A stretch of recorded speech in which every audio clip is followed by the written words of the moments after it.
The Castlevania series at this point probably needs little introduction, being such an immensely prolific, influential, and well-loved gaming franchise since its inception in 1986. And while there is no shortage of excellent coverage on the history of this series already out there, I'd still like to document my own personal journey and reflections from completing each and every title myself, regardless of its generally perceived quality or difficulty. So in the first installment of my full series of retrospectives today, we'll whip out the groundbreaking original on the Famicom Disk System and NES, its numerous ports and alternate versions on various platforms, its first forays into the arcades, and check out some remakes and reimaginings. So let's step up to Dracula's ominous castle gates and embark on a quest to deeply explore every Castlevania game.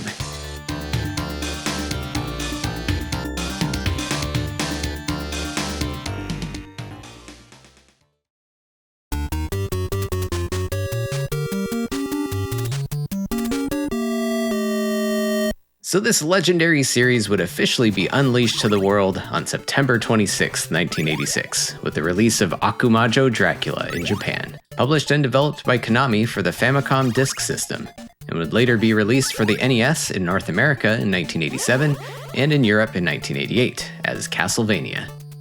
It has a slightly nicer ring to it than Dracula's Satanic Castle, which was the rough translation of the Japanese title that freaked out Konami of America's VP to the point of tweaking the title into what would permanently stick for the franchise. You play as Simon Belmont, a part Conan, part Indiana Jones kind of guy, armed with a magic whip passed down to him through generations of his vampire hunting family, and tasking himself with ridding Transylvania of a recently resurrected Count Dracula and his demonic minions, many of which also designed with heavy inspiration from classic horror films. The game's creator, Hitoshi Akamatsu, wanted to create an action game with a cinematic feel, resulting in a platformer drenched in gothic atmosphere with an unprecedented level of detail and polish for its time.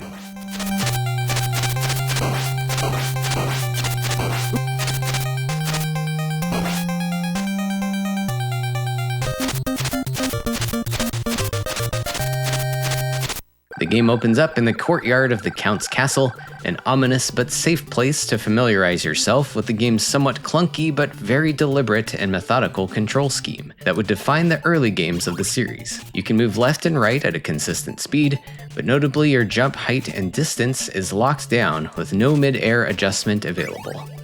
Your whip attack also has a very slight delay with a brief animation, so being deliberate and thoughtful with your movement is paramount to your survival. And by whipping the torches outside, you will also discover your first whip upgrades, making your whip more powerful and eventually longer, and your first of many sub-weapons, used by pressing up and attack, and using the hearts you gather up as a counter for ammunition. And once you get in the front door, you're immediately greeted by hordes of undead creatures and vicious critters, not to mention one of Simon's most formidable opponents, stairs. You can't jump on or off of these, and must slowly traverse them from each step, leaving you fairly vulnerable to attack. Simon does have a health bar, with enemies doing increasingly more damage to you as the game progresses, but notably all enemies will also knock you backwards, a mechanic that gets exponentially more dangerous once you're also surrounded by numerous death pits. And to get any of your health back, you'll need to search around for the iconic wall meat, hidden in various blocks throughout the game. And if you're really thorough, you might uncover some secret bonus point items. And getting back to the sub-weapons, there are a handful of them that really introduce a lot of different fighting strategies that can be very effective for different playstyles or for specific moments of the game. Not to mention double and triple shot upgrades that can increase the quantity of projectiles you can throw in succession. Whether you freeze time with the watch, stun lock your foes with holy water, or fill the screen with arcing axes and boomerang-like crosses, there's no shortage of ways to approach every situation or boss fight. There's a total of 6 distinct areas to work your way through, all connected and displayed during these interstitial map cutscenes, which reveal the layout and grand scope of this elaborate castle, along with sections of each area divided up by dramatic doorways, also acting as checkpoints in case you lose a life. Each area has its own unique look, with a lot of care and craft put into the atmosphere and stage design. It might look a bit rough in parts by modern standards, but if you compare this to other Konami games released on the Famicom that year, it's clearly on another level of artistry and effort. And we can't forget the iconic soundtrack either, exuding so much energy and momentum while still flavored with dread and horror, and it really pulls the aesthetics together in an unforgettable way.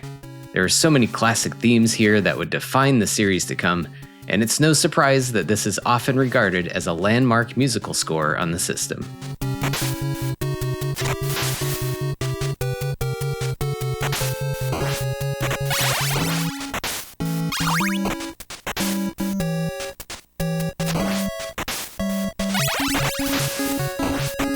The levels also ramp up in difficulty, with the new monsters being introduced with increasingly erratic and troublesome behaviors to react to. And it's quite the cast of creatures here, many of which becoming mainstays of future games to follow, from the bats, birds, and notorious Medusa heads, to the mutant fish dudes, bone-throwing skeletons, fire-spewing skeledragons, crazed hunchback fleamen, and the list goes on. The boss fights are also very memorable, almost pulling a direct roster of classic horror movie monsters into play here, with a giant vampire bat, a disembodied Medusa head, a duo of bandage-hurling mummies, Frankenstein's monster and a pesky Igor, and of course the infamous Grim Reaper. These battles can be a true test of your abilities, or perhaps a test of your knowledge of sub-weapon exploits. Like if you're caught in a battle with the Grim Reaper without a sub-weapon, you'll be frantically dealing with an onslaught of roving sickles, all while some holy water cheese strats or filling the screen with a barrage of crosses might just make short work of him. And all of this builds up to a dramatic climax of traversing a dilapidated bridge swarming with giant bats, climbing your way through a hectic clock tower, and finally reaching Dracula's quarters, engaging in a tense battle requiring a substantial level of precision required to avoid his fireballs as he teleports around the room, eventually whipping his head clean off, which then leads to a monstrous second phase that continues to fire off projectiles at you while he tries to crush you beneath his talons. A form unofficially and adorably coined as the Cookie Monster.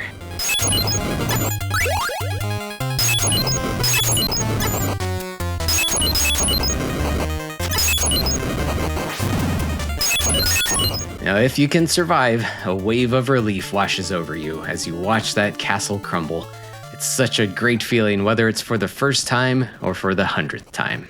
This is not an easy game for sure, but another thing I love about this game is its flexibility and difficulty, not only thanks to its unlimited continues, which are much appreciated while you're initially learning the game, but you can also really push yourself further, whether you decide to try the more dangerous second loop, or perhaps restrict your use of sub-weapons, or maybe even deprive yourself of whip upgrades entirely.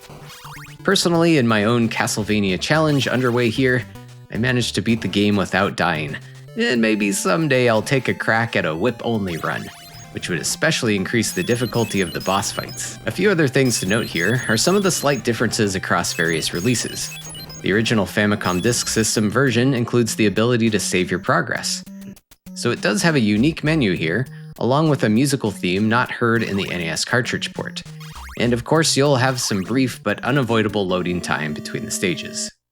Otherwise, the game itself is essentially the same, other than different designs for the title screens.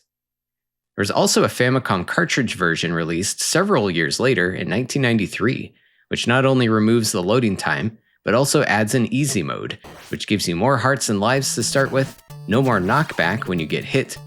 You can keep sub-weapons if you die, you can retain double and triple shot upgrades even if you get a new weapon, enemies deal less damage to you, and bosses take more damage.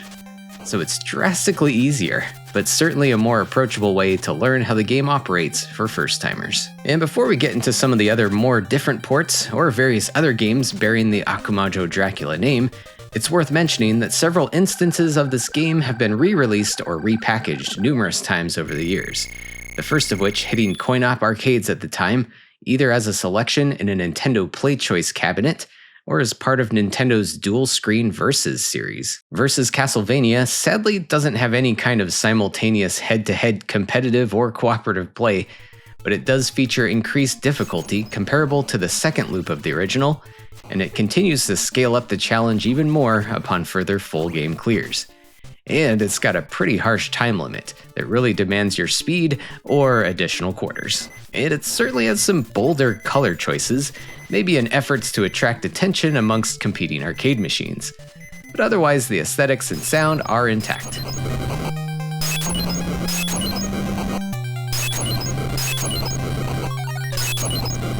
Beyond that, many fairly faithful emulated versions of Castlevania would be released, such as the Contra Castlevania Collection released for PC in 2002, or the 2004 Game Boy Advance port as part of its NES Classic series.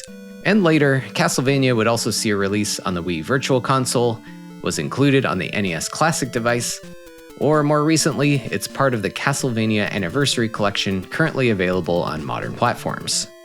But however you want to play this one, I can't recommend this game enough.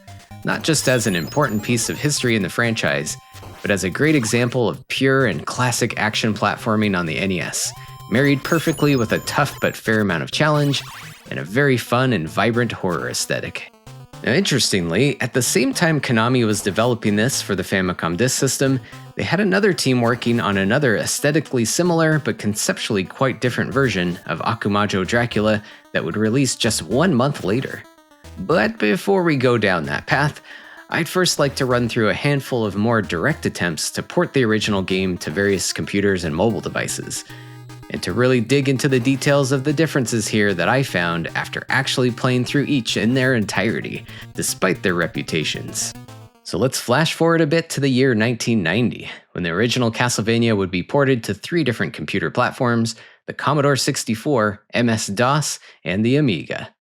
The Commodore and DOS conversions were both handled by Unlimited Software, which was the porting division of Distinctive Software Incorporated, a Canadian company that would end up working with Konami on quite a few computer ports and unique titles around that time, such as the DOS port of Super Contra and Bart's House of Weirdness, just to name a couple titles that we've seen pop up on this channel and other videos here in the past.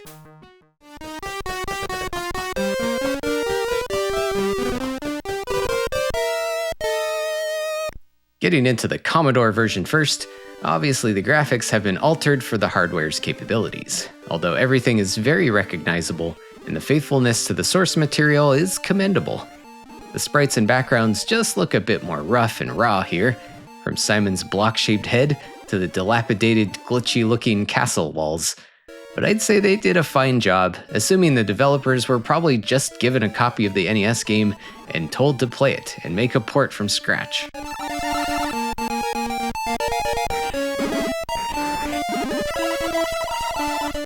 The level design, even down to the contents of candles and hidden treasure locations, is intact as well. So as you progress through the game, everything should feel very familiar. The Commodore's legendary SID chip also gets a pretty nice workout here in the audio department. The music kinda misses a few notes here and there, but it still captures the energy of the original soundtrack quite well, even if the timbre may be on the abrasive or shrill side at times.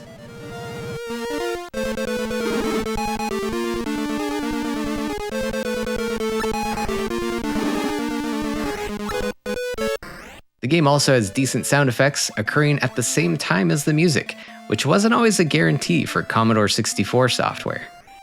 For whatever reason though, some of the level themes are mixed up in a different order. There was also a glitch I ran into where Dracula's final room just loops the game over theme over and over again, probably foreshadowing to my likely demise.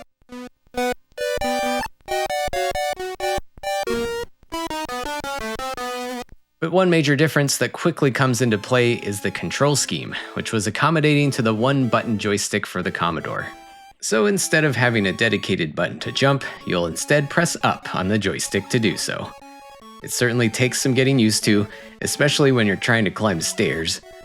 Using up to jump also eliminates the possibility of hitting up and attack simultaneously to use your sub-weapons. So the workaround here is to instead hold down the attack button for a longer duration to fire these off. It certainly forces you to think ahead a little more, and it sadly significantly reduces the effectiveness of the double and triple shot upgrades. So yeah, it's a bit awkward, but it could have been much worse, as I'm reminded of the Commodore 64 version of Contra, which had you using the joystick to move, aim, and fire, all while using the keyboard spacebar to jump. So I'm thankful they didn't go that route. Despite the control differences, the game actually feels quite smooth and responsive to play. It runs a bit faster compared to the NES. Simon clips along at a pretty nice pace, and you can crack your whip much more rapidly than usual.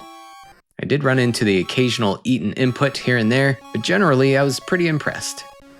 I'd say the challenge level is also a bit higher than the NES version as well, but that may be partly due to my ingrained familiarity with the original and having to relearn the subtle differences in this port. One pretty big difference, however, which does change boss fight strats significantly, is that the holy water will no longer stun lock anything. I won't spoil the workaround for anyone out there who might want to try to tackle this game themselves, but I'll just say these battles are substantially harder without the right item. Speaking of harder, this game does not have continues, in the traditional sense anyway. Instead, you have an option to save your game at any time, which includes the number of hearts you have, your sub-weapon, and the number of lives you have remaining.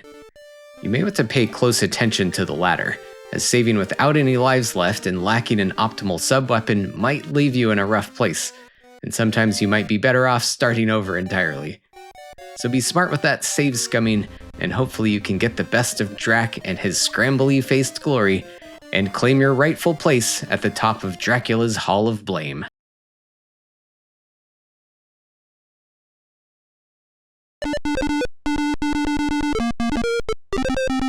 Next, we'll look at the port for MS-DOS, also handled by Unlimited Software.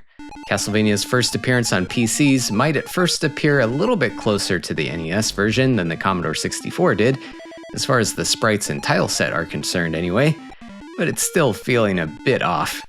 And of course, if you downscale the colors for CGA-compatible monitors, your eyeballs might melt faster than a sunbathing vampire.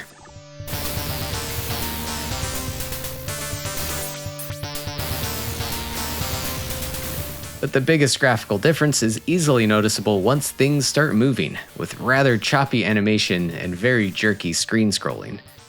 Input lag and slower performance compound with this to make the game feel very sluggish, but for better or worse, it does make the game considerably easier as well.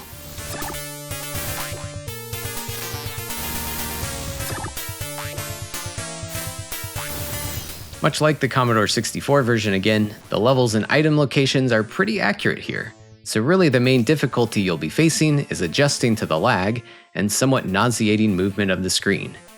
It also takes the same approach to save functionality, so you won't be able to continue directly, but can still strategically make saves to work your way through Dracula's castle.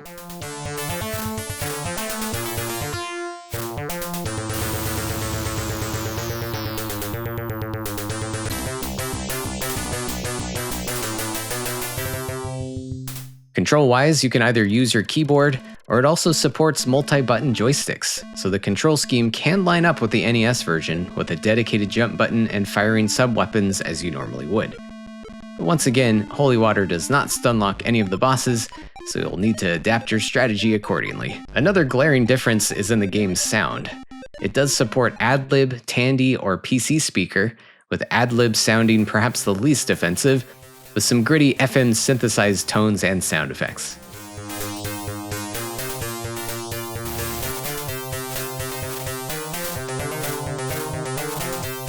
The PC speaker version is borderline torturous, especially if you have sound effects and music running in tandem, as the soundtrack is constantly overrun by the blooping alarm-like sounds of destroying anything.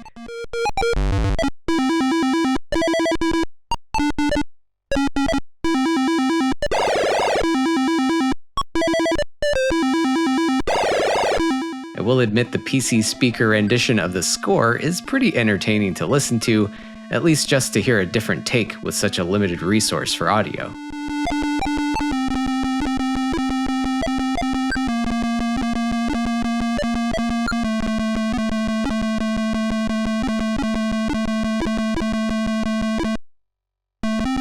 The Tandy option is somewhere in the middle, still using similar bloopy sound effects, but without completely cutting off the music track. Overall, I would definitely say this is less pleasurable to play than the Commodore port, mostly since it's a bit of a headache to look at, and it's also perhaps a bit too easy.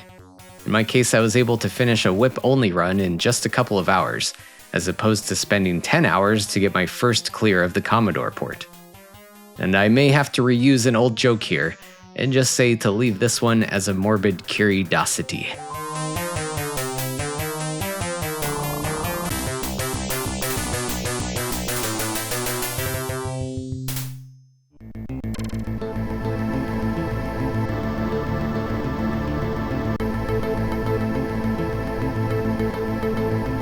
Now things get rather interesting here as we arrive at the Amiga version, somehow utilizing the most powerful hardware capabilities of these three computer platforms and managing to create the most unhinged port of them all.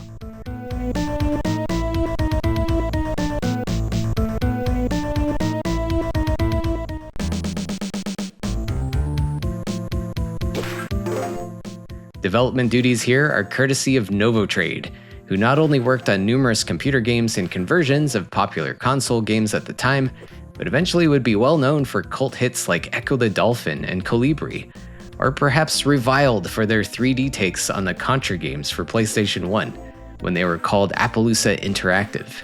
And right off the bat, everything certainly seems more colorful and the quality of the sound is decent, and it's certainly a step up from the other computer ports. As for the controls, we unfortunately get the worst aspects of the other two ports combined. The up to jump and one available button dilemma seen on the Commodore, along with the sludgy lag and jerkiness that we got on DOS. I guess if there's anything nice I could say here, at least you can jump onto staircases and move very briskly up and down them. Otherwise, it's pretty miserable, and will take some determination to adapt to if you dare challenge this one. And for reasons we'll get into, this is probably the hardest title in today's video. But getting back into the wall meat of the game here, the level layouts are actually fairly spot on, just with a rather different and arguably garish look to just about everything, from the tile sets to the enemy sprites. It all appears completely redrawn with sometimes quite drastic artistic liberties. Some areas honestly have some cool ideas and atmosphere, like the underground sewer stage being overgrown with lush plant life. And then sometimes, you get a 5-legged horse with the word castle underneath it. Amazing.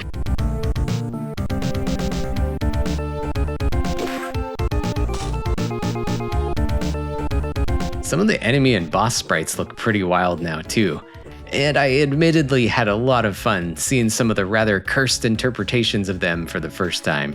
Where the fun might end, however, depends on your threshold for torturous difficulty. A lot of things are working against you, even beyond the controls and game feel. Some of the enemies are a lot faster than they usually are, and the knockback is absolutely brutal in certain spots.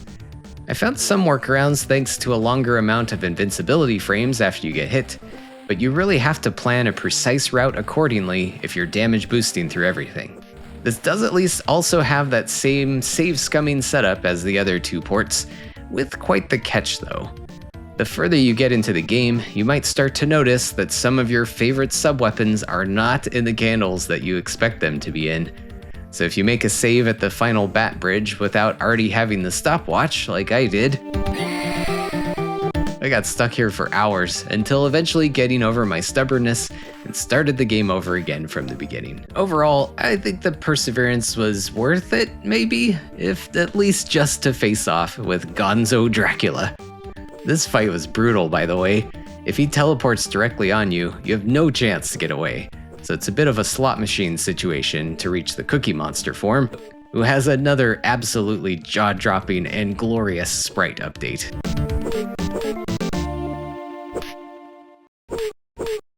All said and done, it took me a little over 11 hours to finally conquer this beast of a port with save scumming, and while it's something I doubt I will return to anytime soon, I feel like I can't not recommend checking this one out for jank enthusiasts, at least for a fascinating tour through all of the changes made in the artwork and sound.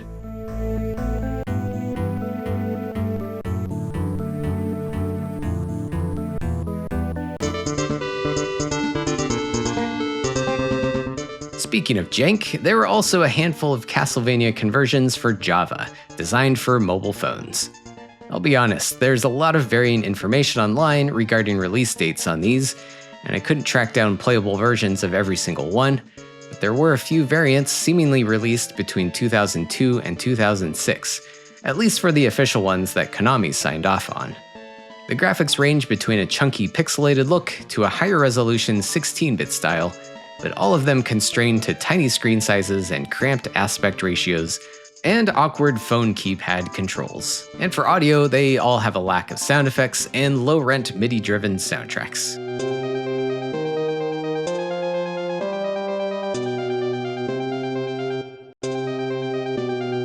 Honestly, for the time, these play okay, all things considered. I guess it just goes without saying that playing platformers with a phone keypad is not ideal. In my personal jaunt through a couple of these, I did run into an incomplete paywall version that ends at the end of level 2, or one that flat out crashed on me nearing the end of the game, but eventually I did beat one version without continuing, perhaps since it had knockback removed for some reason.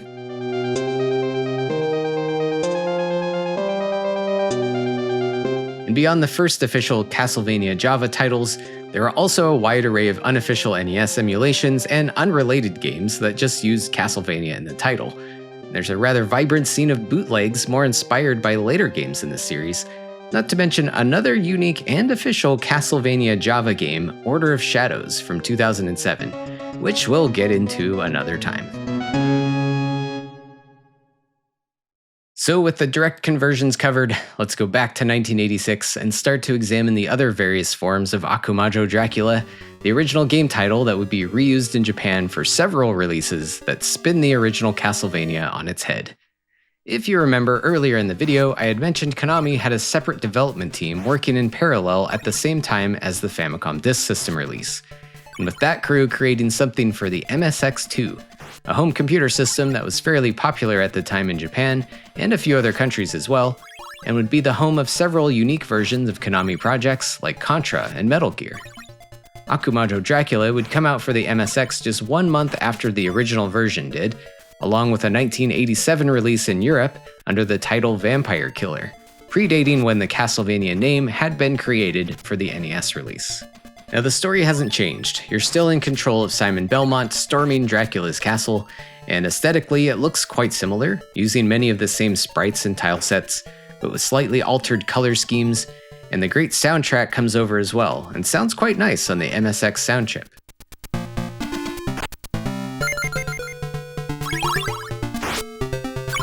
It's also still an action platformer at its core, with generally similar controls and movement, but it takes quite a different approach to its gameplay.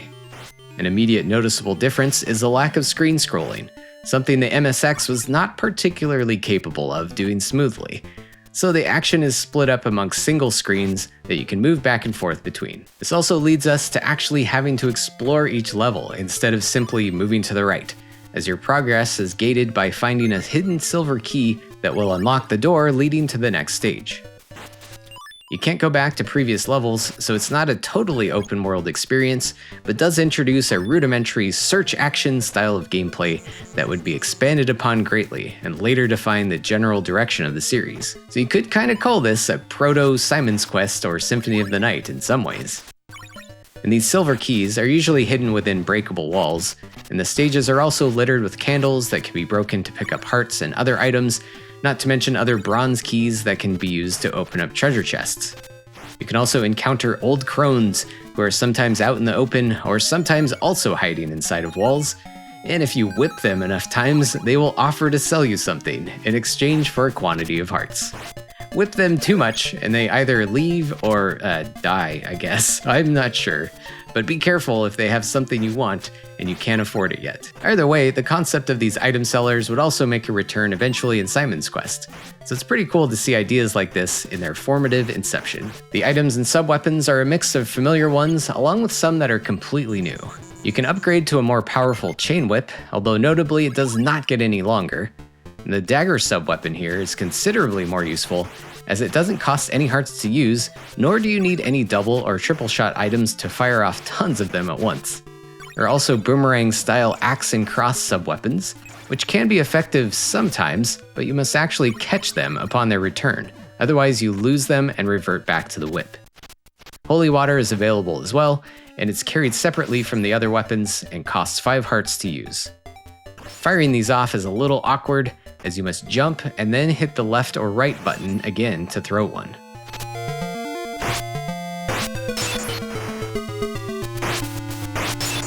An hourglass item replaces the functionality of the stopwatch, and again is carried separately from other items and is equally awkward to use, triggered by pressing down while you are in midair.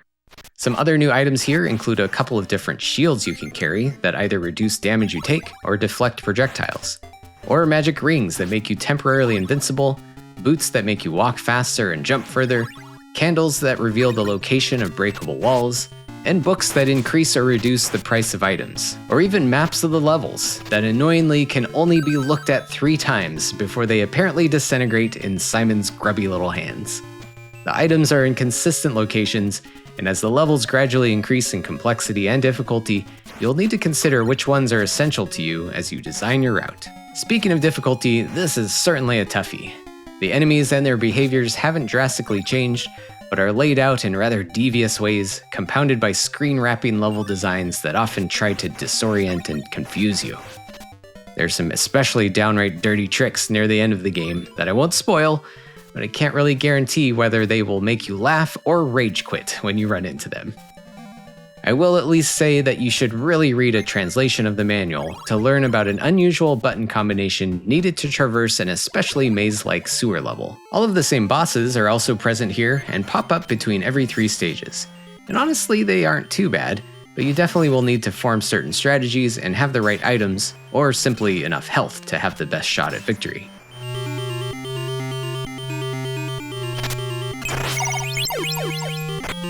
And after each boss fight, you sadly lose nearly all of your inventory, so you can't just calmly cruise your way onwards and must keep exploring to reacquire that essential gear needed to survive. To top all of this off, out of the box there are no continues and no ways to earn extra lives.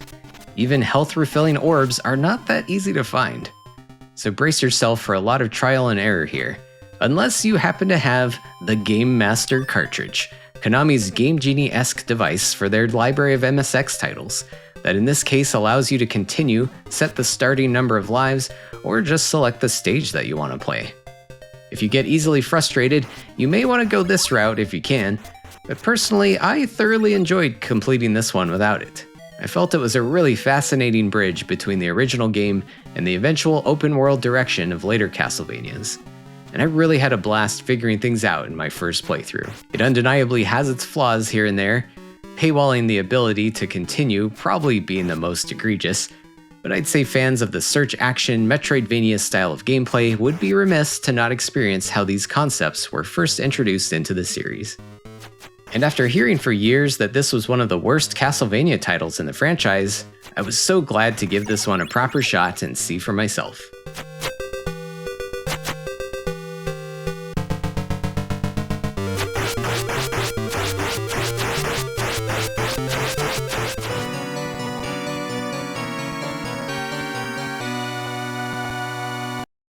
The next Akumajo Dracula titled game to be released is a pretty divisive and infamous one, also known as Haunted Castle, released in North American and European arcades at the end of 1987 and in Japan in early 1988.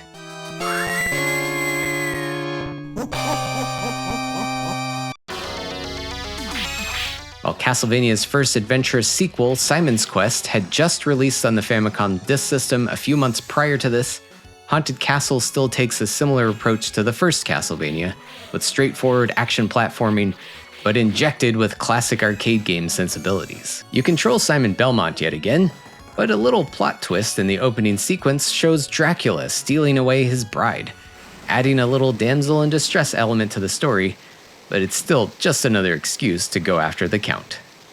And the game opens up in a spooky graveyard full of zombies, skeletons, and the other usual suspects, but all with much larger and more detailed sprites and a greater range of colors than what the NES could handle. The pixel art is pretty solid overall, really, although Simon's walk cycle does honestly seem like finding the nearest toilet is a higher priority than hunting vampires.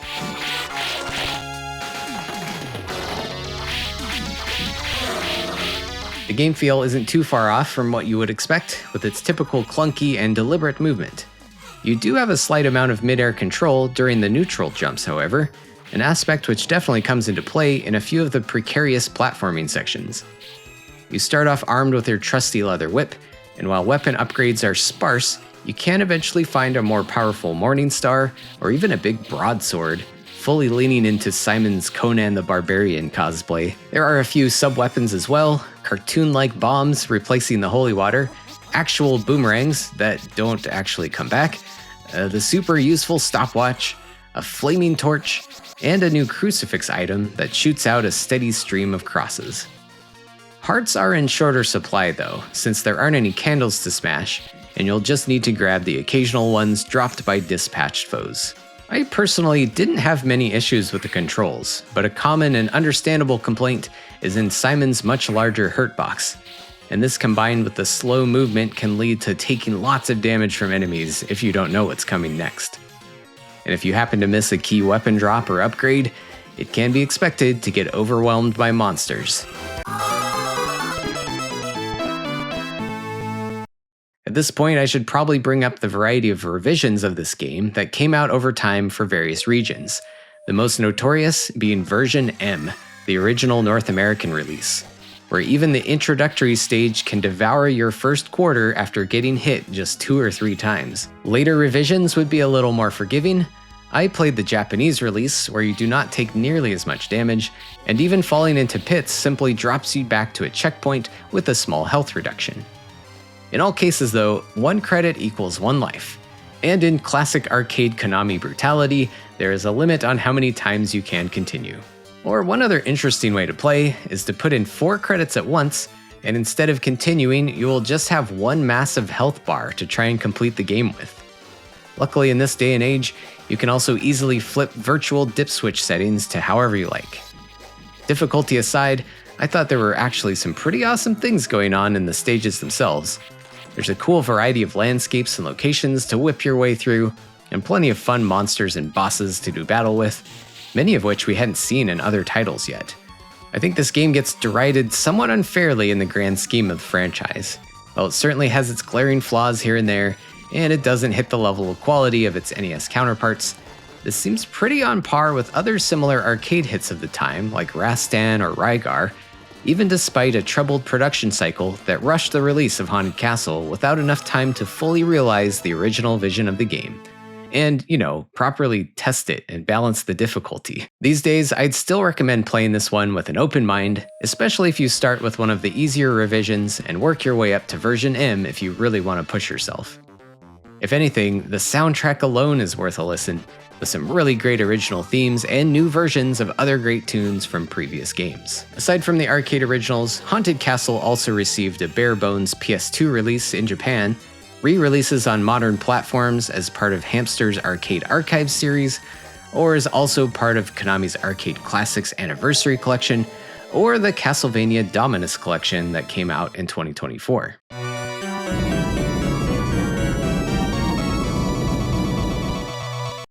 And that collection also contained one of the biggest recent surprises for the Castlevania franchise.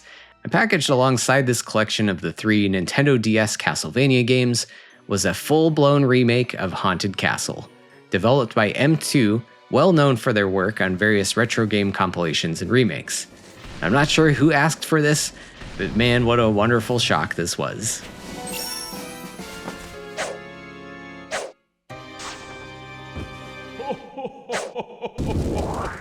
Haunted Castle Revisited is a complete reimagining of the arcade game, not unlike M2's previous work remaking Castlevania The Adventure as part of the Rebirth series of games for Nintendo's WiiWare service. And like that gem, again they have presented us with a clear homage to the classic Vania era with a gorgeous and well-executed 16-bit pixel art style, while still unmistakably paying tribute to the otherwise generally unloved Haunted Castle.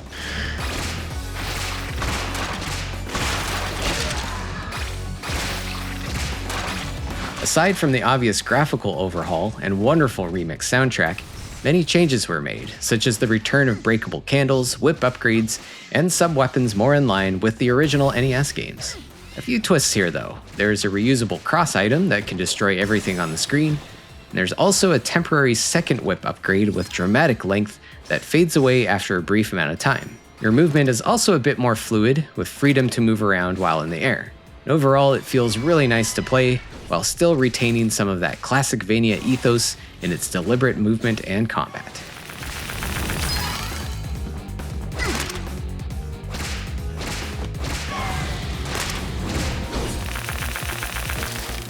The stages follow along the same locations and theming of the original Haunted Castle, even referencing specific background set pieces and monsters.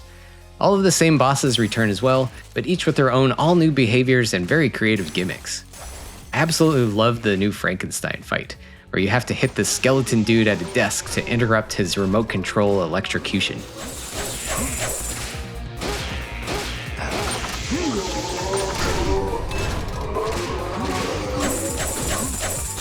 I'm mostly really impressed at a feeling of reverence for the ideas in the original and giving it some well-deserved attention after it's been generally discarded over the years. My only complaint here would have to be the difficulty level, which I felt shifted too drastically away from the painful challenge put forth by the original Haunted Castle. It does have easy, normal, and hard modes available, but I was able to beat hard mode without continuing after just spending a couple of hours with the game. I'm not opposed to a short but sweet action platformer, but at least one more notch of challenge would be much appreciated by the more hardcore Castlevania players. Beyond this, I suppose I'd either have to try for Deathless, Damageless, or take up speedrunning it, if I wanted to keep going deeper into this one. This remake and the arcade original are also seemingly lacking any sort of achievement system at this point in time, which is not a huge deal to me personally, but a little surprising when the DS games in the collection received a healthy amount of them. But otherwise, it's still very fun and clearly made with passion, and I truly hope this could be another rebirth for the series and a stepping stone to a new and more fleshed out Castlevania title.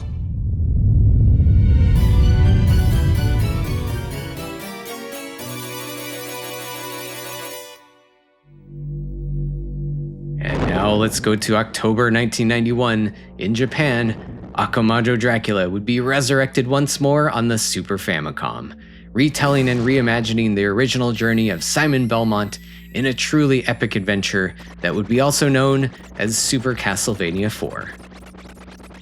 Yeah, this game is pretty good. Okay, moving on.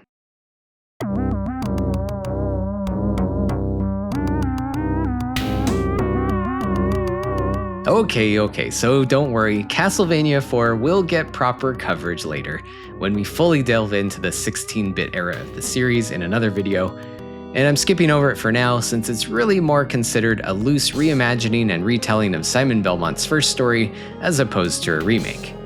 Semantics aside, I do want to cover one more title bearing the Akumajo Dracula name that is more nestled in that gray area between reimagining and remake, and that's the one released for the Sharp X68000 line of computers, released exclusively in Japan in 1993, and eventually released again internationally for the PlayStation 1 in 2001 as Castlevania Chronicles.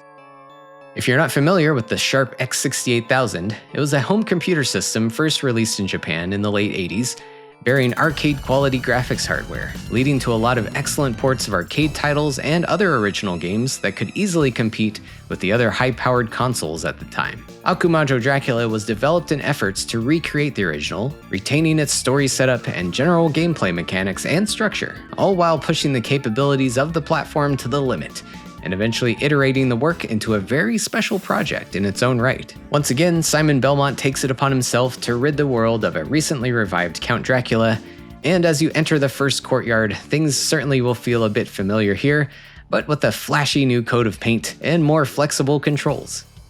Simon can now move more freely in mid-air while jumping, and can also now whip straight down or diagonally down in mid-air. It's not quite the level of attack freedom introduced in Castlevania 4, but I feel that does make it play a little more closely to the original game, while reducing some of the strictness of combat. Otherwise, Simon plays pretty faithfully to the original, slow stair climbing and knockback be damned. The classic sub-weapons and other items have returned as well, with one new addition being a restorative herb that you can use repeatedly in exchange for 10 hearts, and it refills a portion of your life bar.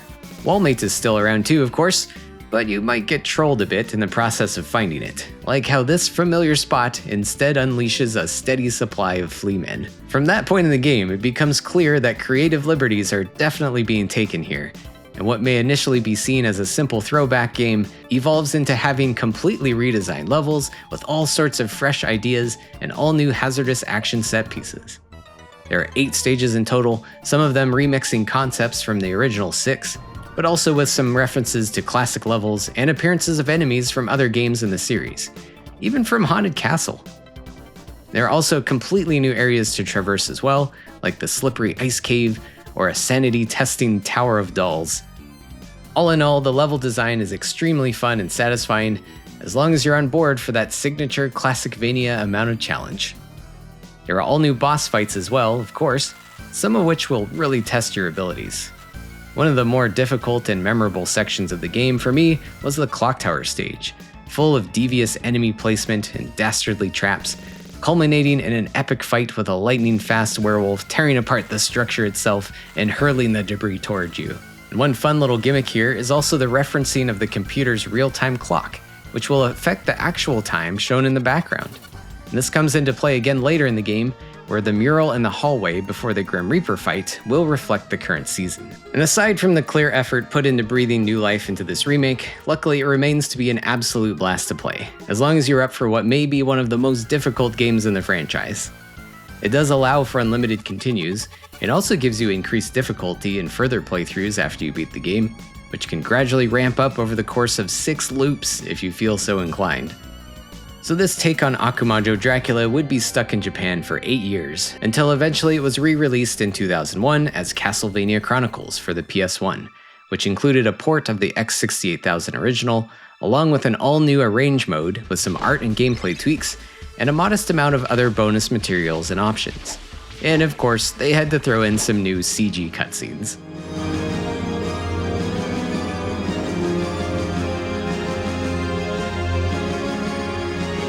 The original mode is very similar to what was experienced on original hardware, although there are some very slight differences in timing and enemy patterns that may be noticeable to experienced runners of the game. Otherwise, this is definitely a fine way to experience Akumajo Dracula on a more accessible platform, even down to letting you choose from the different sound module options for the soundtrack, which I forgot to mention earlier, is really good. Regardless of which audio loadout you go with, the FN synthesized original or the Roland MIDI modules, they all sound wonderful and have their own individual flavors to suit whatever your tastes or current mood may be.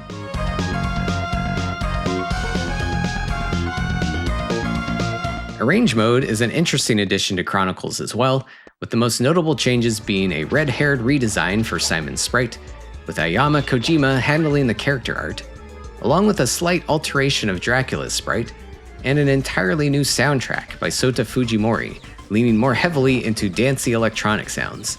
And it's again another nice variable to have depending on your preference.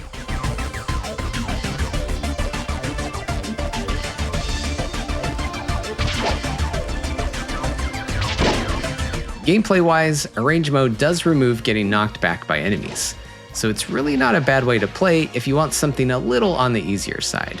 While Castlevania Chronicles was a bit overlooked at the time, likely thanks to it being released well after the series had already undergone big changes with titles like Symphony of the Night or Castlevania on the N64, it is in my mind a top-notch, pure Classicvania that you really need to try if you haven't already.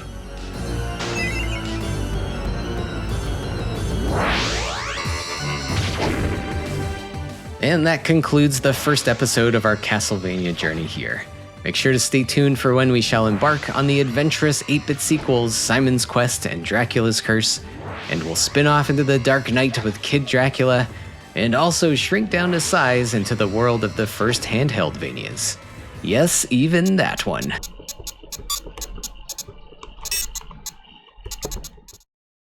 And if you like this video, I did a similar project last year for every Contra game that you might like to check out in the meantime. Thank you so much for watching, and we'll catch you next time.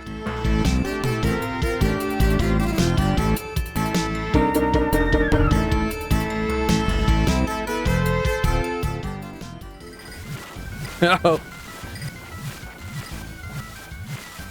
Stop doing the thing.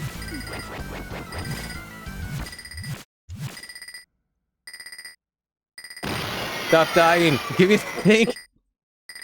Oh my god. Oh! No! It may be a horrible night to have a curse, but a great night to continue the second part of my quest to deeply explore every game in the Castlevania series. Picking up where we left off, we'll check out Simon Belmont's bold return to the Famicom and NES, we'll pop some batteries into the earliest handheld entries, and we'll take a journey through peak 8-bit classic Vania glory with Dracula's Curse, and venture off the beaten path into some spin-off silliness and remakes as well. No more resting on our laurels here, let's dive in.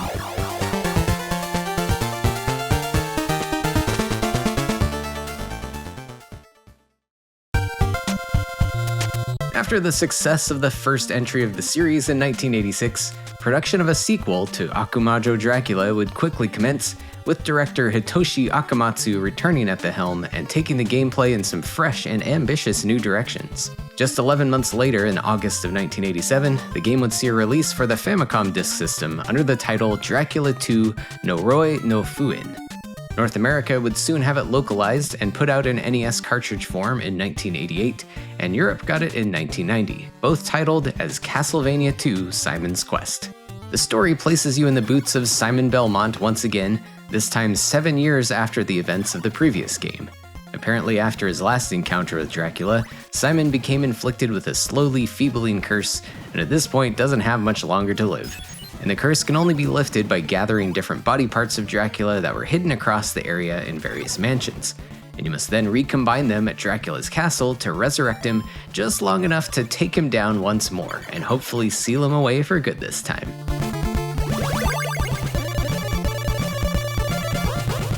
Simon's Quest may look fairly similar to the original at first glance, but right from the beginning, as you're dropped into the fully explorable town of Jova, complete with townspeople to talk to and rooms to enter, it's quickly apparent that the scope of your vampire hunting adventure has been greatly expanded beyond simply whipping and jumping your way through what lies ahead. So building further upon some of the non-linear concepts introduced in Vampire Killer on the MSX, Simon's Quest is an open-world action platformer somewhat comparable at the time to the original Metroid, although Akamatsu would claim to take more design inspiration from another MSX Konami game called The Maze of Gallius, which also eventually got a Famicom port and would later gain more notoriety as the key inspiration for the La Mulana game series. Now, while the term Metroidvania didn't exist yet, Simon's Quest would certainly serve as an early template, with a fully interconnected world to explore, sometimes with certain areas gated off by requiring possession of certain items, or solving cryptic puzzles to continue exploring. And also backed up with some basic RPG elements, including gaining experience points and collecting currency needed to purchase new equipment, and of course the now infamous day and night cycles. While this world doesn't feel quite as huge as something like Zelda 2, another bold sequel around that time that also made drastic changes to its original formula, Simon's Quest certainly makes an ambitious attempt to immerse you deeper into the setting and story, and you can't help but feel more invested in Simon's mission to save his own life and rid Transylvania of this evil menace. Getting more into the game mechanics here, the controls and game feel are nearly identical to the original, with similar walking speed, stiff jumps without any mid-air control, and attacking with your trusty whip will feel very familiar. You can get sub-weapons as well, but this time around they will need to be purchased or found in the world, and they claim a permanent spot in your inventory menu, where you can switch between them anytime. Various whip upgrades can also be bought, so you'll want to gather up as many hearts as you can, as they are not only the primary currency in this land to buy things, they're also needed for gaining experience points, and for using some of the sub-weapons you'll find. Leveling up is fairly important to survival, as it increases your health and also decreases damage you take from enemies, who will get stronger and stronger the deeper you explore into the game. The world itself is spread out across various small town areas, wilderness zones overrun by monsters, and the 5 mansions that house the different body parts of Dracula you need to find.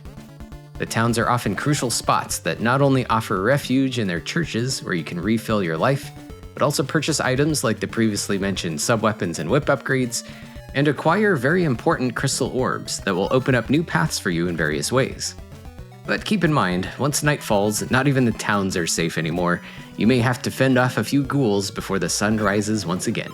And let's not forget the need to gather information from townspeople. The English localization of this game is often criticized, not just for some of its obvious errors, but it's also loaded with confusing and cryptic clues about graveyard ducks and hitting your head on stuff.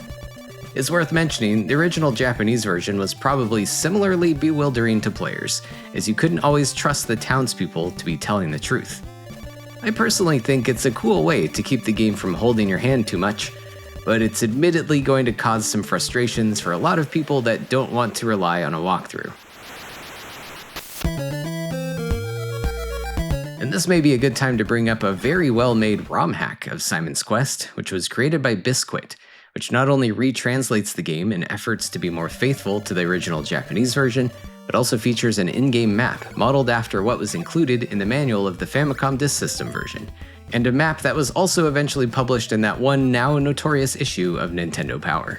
While I still think the original localization is certainly worth experiencing, the Biscuit version is really well done, and is probably a more approachable way to enjoy the game if you're not in the mood for getting easily lost and confused.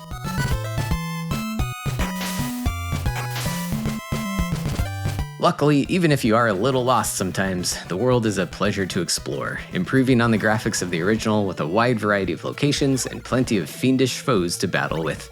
The combat and platforming outside is probably not as punishing as what was faced in the first game, but the difficulty can certainly ramp up a bit in the evening, and inside the game's mansion areas, often full of more dangerous enemies, spikes and pits all over the place, and very devious false walls and floors. Now this is where the holy water comes in clutch. While it was a stun-locking powerhouse in Castlevania 1, here it's no longer an overpowered weapon, but instead an essential tool to inch your way forward and test for any invisible gaps ahead of you, or also to break away walls for opening up new areas or uncovering more clues scattered throughout the game. It can be a little annoying to constantly be mistrusting what lies ahead of you, but it certainly instills a little bit of dread into the exploration.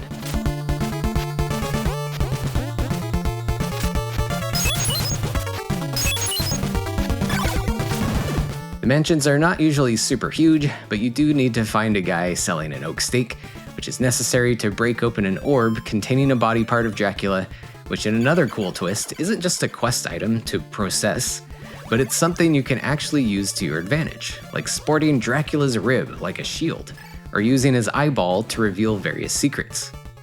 Some of the mansions are also home to boss monsters, although honestly they feel like kind of a joke with how easy they are to fend off. Perhaps they were designed more like puzzles to figure out what item works best against them, but their ineptitude makes these fights feel so trivial and unimpactful compared to some of the epic battles we had in the first game.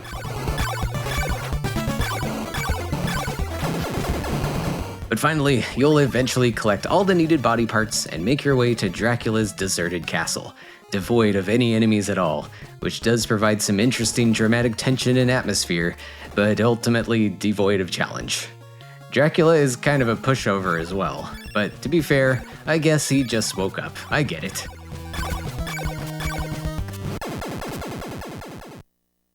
The Simon's Quest does at least feature 3 different endings, which are dependent on how many in-game days have passed during your adventure. It's debatable which ending is good, however, with some speculation as to the ending text for each outcome getting mixed up in the English localization. Regardless, getting the fast ending is a pretty interesting experience, one that drove me to hand draw my own map of the world and carefully formulate a route to get the most essential items in an optimal order, and relegate any experience grinding sessions to the mansion areas, where time stands still for whatever magical reason, and ultimately finish the game in the least number of days possible. Now, I know opinions on experiencing Simon's Quest are rather divisive, and it's probably not a game for everyone. It currently suffers as a pretty strong example of the AVGN effect, where an immensely popular video presenting highly exaggerated complaints as a comedy bit would gradually become accepted as truth. But deeper analysis and open-mindedness about this game should reveal how innovative and fascinating this was, and it truly remains an important and highly influential part of the history of the franchise, helping to lay the groundwork for later titles like Symphony of the Night, and indirectly an entire genre of gaming. I think more recently people are starting to come around on this one and see it for what it is, and if anything, I hope more people give it a try if they haven't already, without dismissing it as being too impossible to play without a walkthrough. Now, I won't judge if you need to look up a hint or two if you get stuck. There is admittedly one puzzle solution that is very obscure, but I'll just say it can be a pretty rewarding experience if you're up for an engrossing adventure. As far as regional version differences go, the gameplay is generally unaltered across them all, but the Famicom Disk System original does feature the ability to save, while cartridge versions used a password system.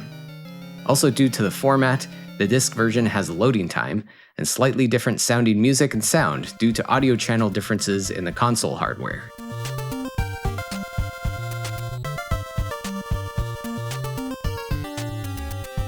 While the NES soundtrack probably hits better for me personally, the tonal differences are interesting to observe, and the soundtrack is just so good that you can't really go wrong with either one. Interestingly enough, Simon's Quest did not receive any later ports to computer platforms like we saw with Castlevania 1, but it did see re-releases in most of the same collections as the original. And at least it got a somewhat ridiculous Worlds of Power novelization. Okay, tell me then, Mr. Simon Belmont, why do you want me to help you? Why? Because you are the best Castlevania player in this dimension. Because this holy ring bestowed upon myself by none other than the beauteous Linda Entwistle guided me to you to sincerely seek your aid. Oh, and let's not forget this magnificent beast. Yes, that's right, Simon's Quest would get the liquid crystal treatment with the release of a Tiger Electronics LCD handheld and wristwatch.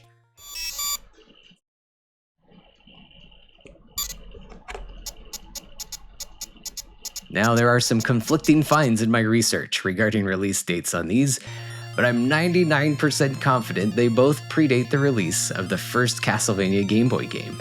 So I'm afraid to say these have the honor of being the first handheld entries in the series, released in 1989, probably. And sadly, I could not track down the rather rare LCD watch to play it myself, but I did play through the standard handheld version, and yes, it has an actual ending. And oh man, did I pop off after finally beating it. Yeah! While it's a bit comical that Simon's Quest on the NES would greatly expand the choices before you with an open world, this version minimizes things down immensely to fit within the limitations of the LCD format. But honestly, this thing punches way above its weight for what it is. Now, the included manual does try to inject a story, but it's seemingly just describing the NES version, all the way down to the mansions, collecting body parts, and buying items from townspeople. None of that stuff is in this game. But basically, you have 4 stages ahead of you: the forest, the graveyard, the castle, and the Castlevania, and you must survive through each and defeat all the monsters in your path until a final showdown with the Great Dracula's Curse. You have 7 buttons at your disposal here and a surprisingly complex control scheme to maneuver your marionette-like Simon.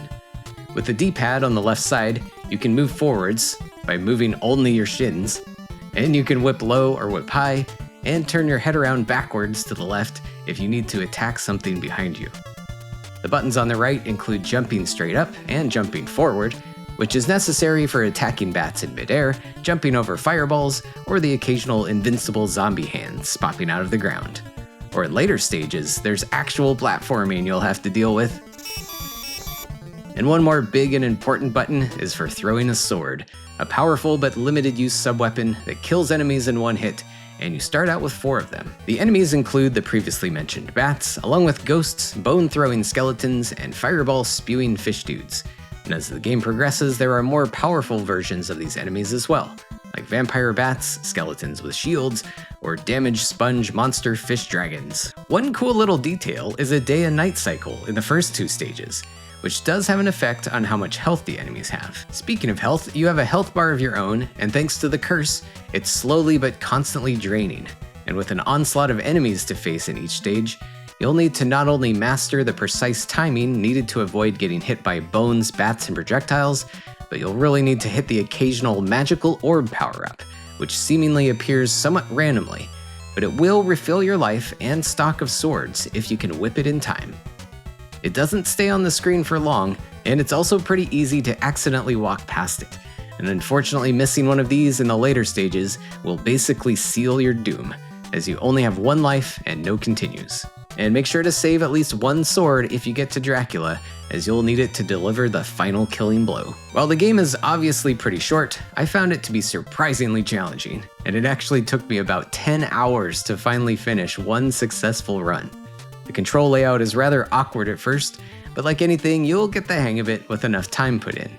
But man, stages 3 and 4 are brutal gauntlets loaded with tons of enemies that have quite a lot of health, not to mention the danger of falling into pits, especially with moving platforms in the final level. Sometimes you'll even be forced to miss one of those random orbs if you get an unlucky zombie hand or platform placement. And the Drac fight is pretty insane, and I'll admit I haven't yelled like this after beating a game in quite some time.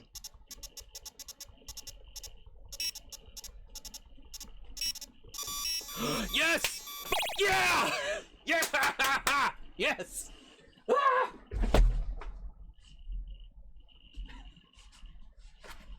Okay, sorry for yelling. I was very surprised at how satisfying this victory felt, and I guess it's a testament to just having fun with whatever you have. Obviously, these little LCD handheld games get a lot of flack for how primitive they are, but I find it's pretty unfair to stack them against video games on a console, and there can arguably be a bit of beauty to be found in their minimalistic approach. And as I said earlier, I couldn't procure the watch version of this, but from what I can gather, it has quite similar gameplay, but even more compacted and limited to 5 buttons. And this wouldn't be the last Castlevania title to get the Tiger treatment either, but we'll save that for another night.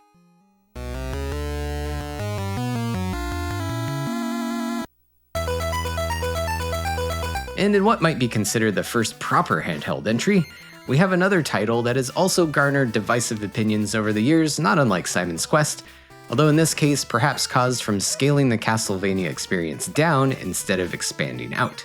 Dracula Densetsu would be released for the Nintendo Game Boy in Japan in October of 1989, and later in North America in December of 1989 as Castlevania the Adventure, and with PAL regions eventually getting it in 1990. Konami's development team on this also notably included Masato Maegawa, with what seems to be his first game credit in a programming role, and this is a guy who would later go on to found the development studio Treasure in the early 90s. So just remember that Gunstar Heroes could run thanks to Christopher Belmont's walk. A very slow walk, but still.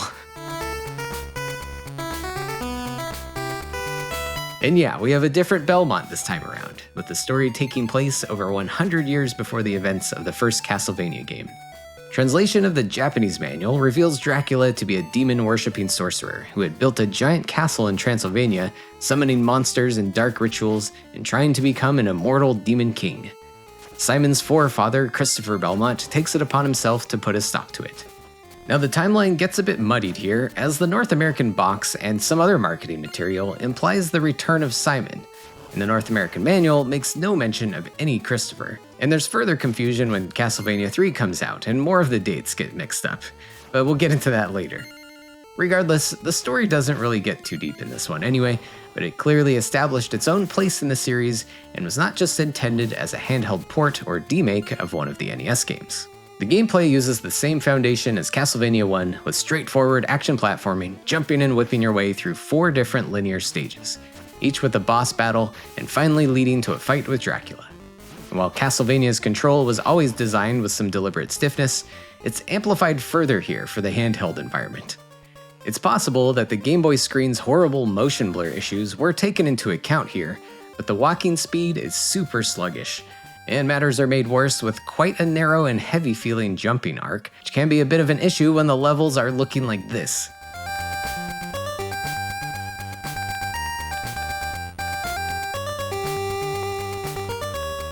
And the frequent nemesis we know as stairs have been removed here, with your vertical movement being achieved by ropes instead, and traversed at a sometimes agonizingly slow pace. And with so many tiny blocks to jump across, and eventual giant walls of spikes inching towards you, it can really lead to some frustrations. You can get used to all of this, of course, and it's still certainly playable, but in the grand scope of the series, this one can be a bit rough to revisit. Difficulty compounds a bit more with the removal of sub-weapons, so your attacks are limited to 3 levels of whip power, with the most powerful Flame Whip allowing you to shoot a fireball projectile. Don't get too attached though, one single hit will downgrade you, so any mistakes will just make things more tricky for you. Notably, this game is also lacking wall meat, but instead any hearts that you find will restore your life, rather than acting as any kind of currency. At least you can work your way through the castle with unlimited continues and the occasional extra life if you can score enough points. While the game's 4 stages might make the game look very short on paper, they actually can feel rather long and grueling, and some of the rougher sections have some harsh checkpoints.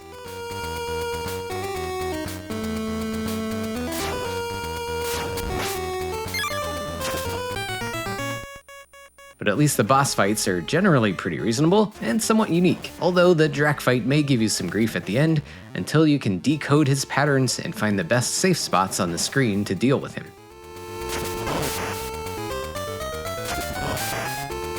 And in case all of this was too easy for you, there is indeed a second loop, which is pretty similar, but you do take more damage from enemies. So my overall feelings on this adventure are a bit torn, if I'm being honest. I do remember getting this back in the day on the original Game Boy, and it was great at the time. And reviews in gaming magazines were also pretty glowing as well. And I think this is an important entry in the series to have some context for, keeping in mind this was just the 13th Game Boy game to be released if you're looking at Japanese release dates, with the only other platformers preceding it to include Super Mario Land and the puzzle platformers Bugs Bunny Crazy Castle and Hyper Load Runner. So in that moment, this was quite the achievement to shrink down the Castlevania experience like this, especially considering the aesthetics, which had some very solid graphics for the time and a truly great and memorable soundtrack as well. In a more critical hindsight, the glacial pace of the movement doesn't always gel very well with the precision platforming. And since these days we're mostly experiencing this one on screens you can actually see clearly, it really doesn't stack up too well against the rest of the franchise, and it's not surprising that it frequently ranks amongst the least loved. I don't want to dissuade anyone from trying it, but maybe keep your expectations low. And if you do want to check it out, it also got an interesting re-release in the Konami Game Boy Collection Volume 1, with the Japanese version getting some cool Super Game Boy borders, or with the European version being Game Boy Color compatible. And it also got an eShop release on the 3DS, along with an inclusion on the Castlevania Anniversary Collection.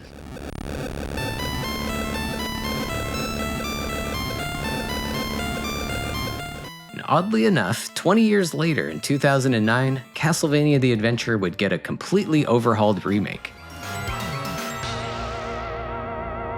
M2, a development team well regarded for their lovingly crafted reissues, ports, and emulation-based releases, would also be the team behind Konami's Rebirth line of digital-only games released on the Nintendo WiiWare service, with this entry being the third and final Rebirth game after their fresh takes on Gradius and Contra.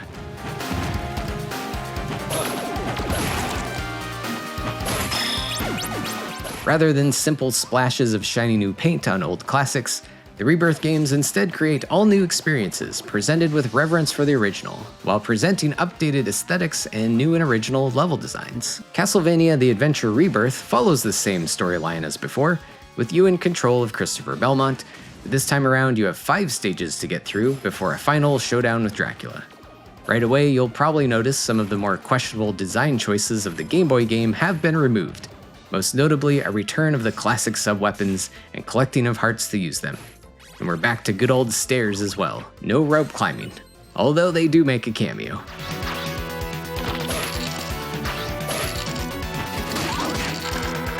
You also don't lose your whip upgrades every time you get hit, and there is still the Flame Whip power-up in play, but it instead becomes a temporary ability. Thankfully, the super sluggish movement is also gone, and here you get a generous amount of mid-air jump control. But hardcore players can also opt to turn on an unlockable classic control scheme to keep your jumping locked like the early days. Honestly, not a whole lot of elements of the Game Boy game survived at all, other than some of the more memorable enemies. And even those are brought back with some extra flavor and puts new spins on the old ideas. It's probably for the best they didn't try to limit themselves to salvaging adventure, as instead we got an enthusiastic love letter to the Classicvania era. Keeping in mind this came out well after the series was firmly planted in Metroidvania land after the 6 entries on the Game Boy Advance and Nintendo DS. And let's not forget, this was just 1 year before Lords of Shadow would get released. So if you played a lot of the original games, playing through this triggers off all sorts of fuzzy nostalgic feelings, with plenty of throwbacks and references peppered throughout, and wonderfully complemented by incredible remixes of classic themes and the return of some serious deep cuts as your backing soundtrack.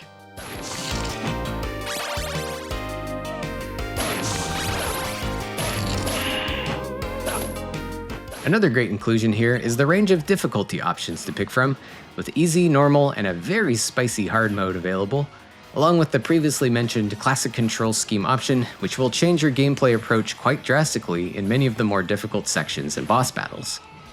There are also a handful of branching paths and little secret item stashes to uncover, so the great gameplay isn't the only reason to keep coming back to this one. Overall, I was really pleasantly surprised with this game, as I missed it when it first came out, and finally got around to playing it during this Castlevania challenge I'm in the middle of.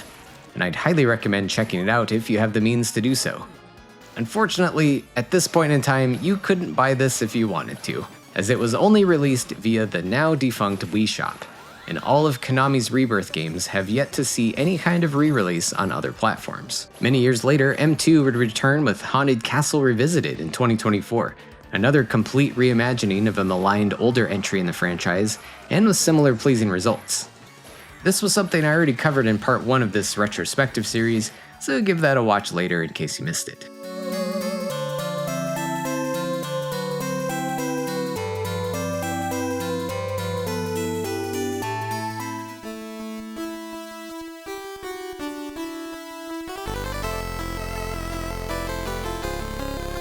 In December of 1989 would see the Famicom release of Akumajo Densetsu, also known as Castlevania III: Dracula's Curse, released in North America in September of 1990 and in Europe in 1992, with numerous regional changes we'll dig into in a bit.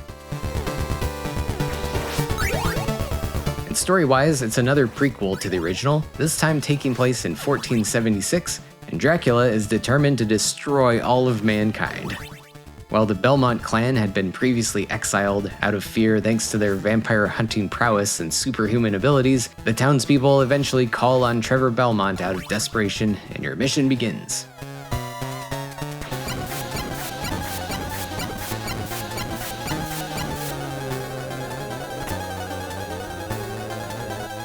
Gameplay structure returns to more of a Castlevania 1 approach here, ditching the open world and RPG elements of Simon's Quest, and instead featuring straightforward linear stages, although it does feature branching paths you can pick from in between them to experience a different journey each time you make your way to Dracula's castle.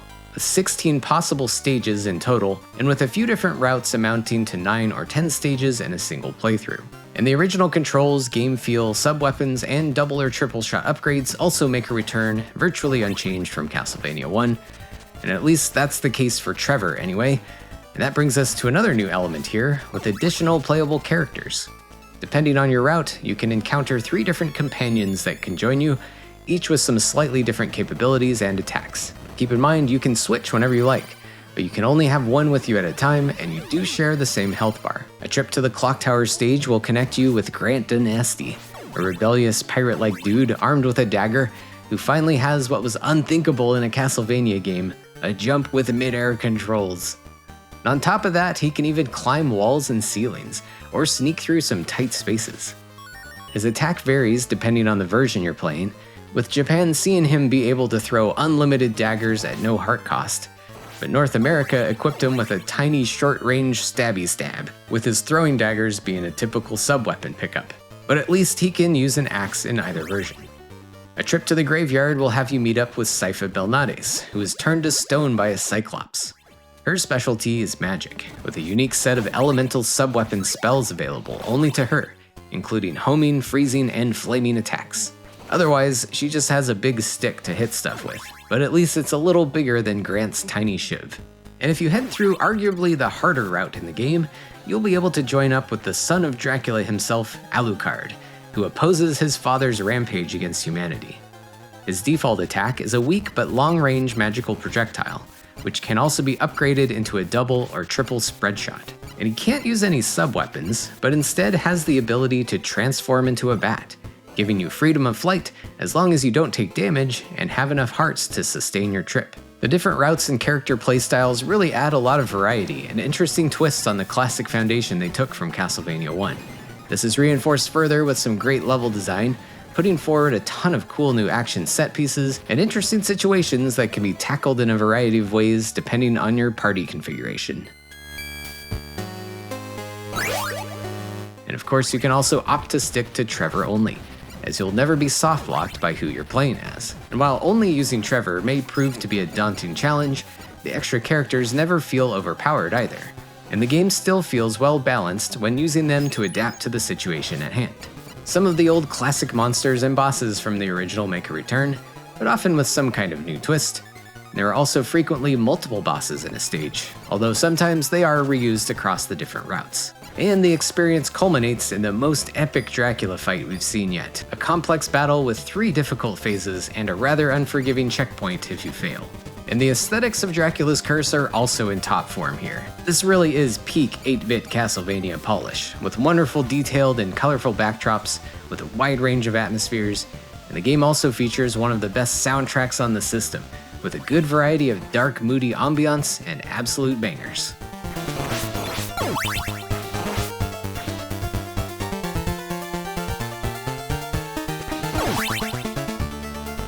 The Akumajo Densetsu Famicom cartridge even utilized a special custom chip for its sound, the VRC6, adding more channels to create a rich and full, almost orchestral texture to the music. Unfortunately, the North American NES could not support the custom chip, but the adapted score still sounds fantastic, and you really can't go wrong with either one.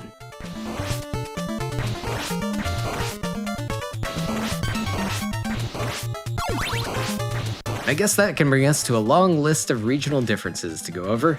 Honestly, we could spend quite a long time going over them all, but I'll try to hit on some of the main ones here. The most notable and gameplay affecting change is a big swing in difficulty, with the Japanese version being the easiest, North America ramping up the challenge considerably, and the European version somewhere in the middle.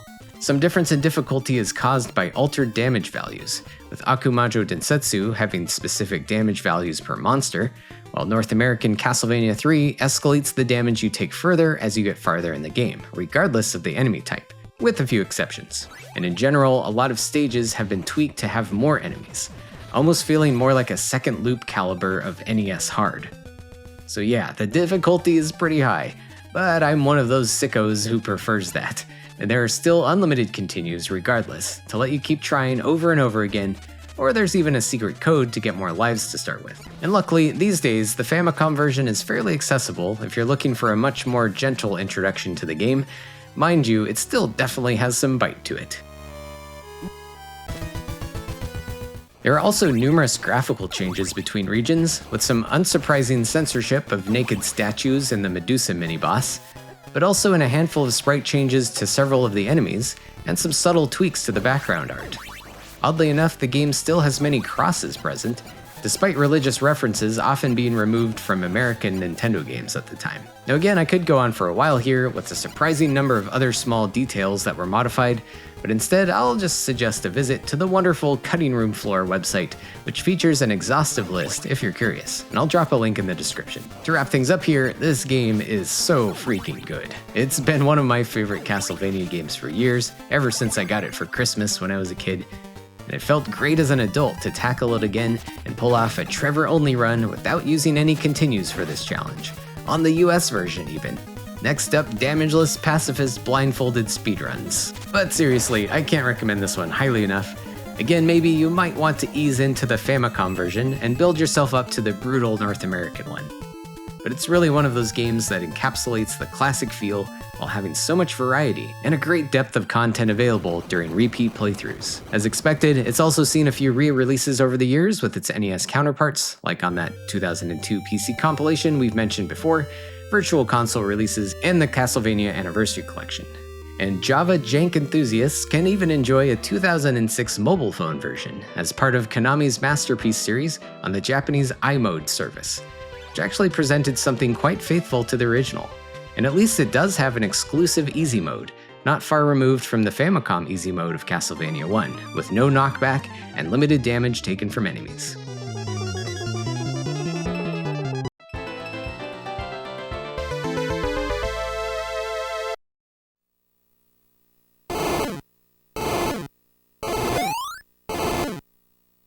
And while Dracula's Curse concludes the main series entries on the Famicom and NES, there was one very silly spin-off released exclusively in Japan in 1990, Akumajo's special Boku Dracula-kun, also known as Kid Dracula.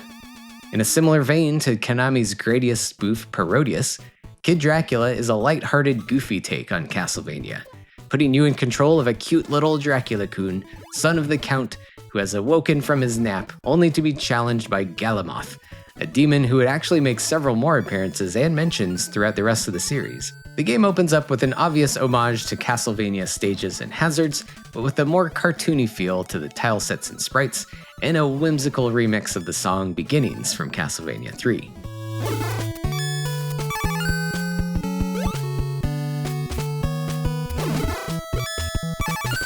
Not to mention taking place in broad daylight, so everything generally feels very cheerful and upbeat in comparison. The gameplay does take a bit of a departure, however. It's still a linear action platformer, but Kid Dracula utilizes fireballs for his main form of attack, and also has a bit of a Mega Buster-like charge-up shot that does more damage and also causes fallen enemies to drop coins, which can be used in a variety of little mini-games in between stages. These are often games of chance, like lottery games or guessing the color of panties, but it can be a good way to earn some extra lives if you need them. As you progress through levels, Kid Dracula also gradually remembers his magical powers, upgrading his fireballs to homing shots, bombs, or freezing ice, along with a bat transformation, or even the ability to reverse gravity. It's a cool alternative to the sub-weapon system that gives you a lot of interesting options to handle different situations throughout the game's 9 stages and boss fights.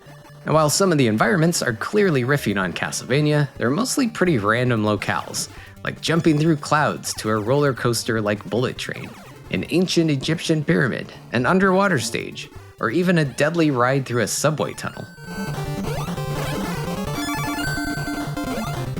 One stage is also just a pop quiz battle with the Statue of Liberty. Your adventure here really has no limits. There are lots of wacky boss fights too, like battling a giant chicken, octopus, or this unfortunate looking ghost.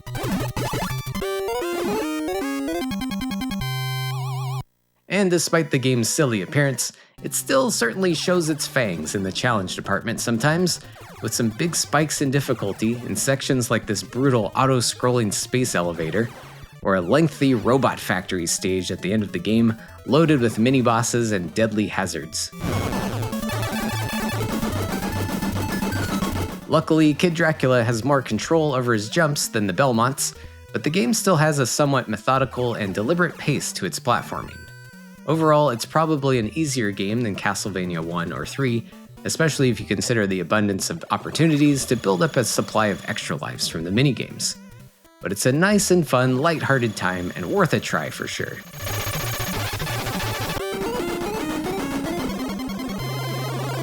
It also received a mobile phone port in 2006 for that Konami Masterpiece series with the same art and gameplay, and finally it received a worldwide release with its inclusion in the Castlevania Anniversary Collection, which was notably its first official release in the West. Oddly enough though, that re-release wouldn't be the character's first appearance in the West, which did get a worldwide release of Kid Dracula for Game Boy in 1993, a sequel to the original Akumajo Special.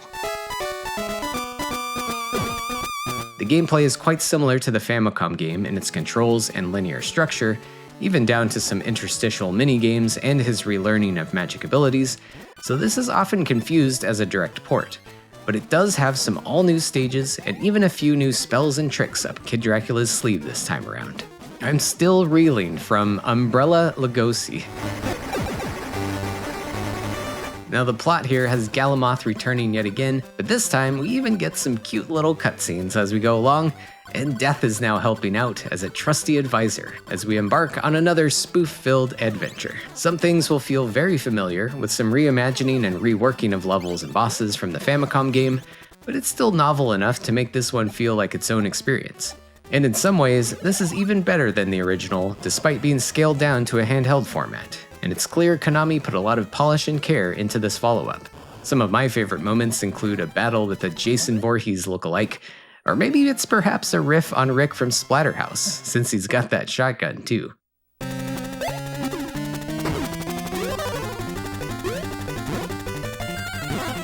The new minigames are also improved a bit, some of them feeling a bit more skill-based and interactive this time. Overall, the challenge feels appropriate as well. Nothing too crazy, but certainly some tricky moments that will burn a few of your lives to figure them out. Sadly, this game wasn't included on any compilations and was never re-released other than a Game Boy Cart reissue in Japan in 2000. And it's oddly been left out of the Anniversary Collection. But if you have the means to check this out and enjoyed the Famicom original, this one is a ton of fun as well, and it's definitely worth a spin. And before getting into some more Castlevania Game Boy goodness, I do want to quickly mention the Konami YY World games on the Famicom. Two crossover titles featuring a slew of characters and levels themed after various Konami hits, and also featuring Simon Belmont as a playable character in both games, along with some Castlevania-themed levels and content. And there are plenty more crossover experiences and cameos in future YY World games, and lots of other Konami titles as well, but I'll save that discussion for another time.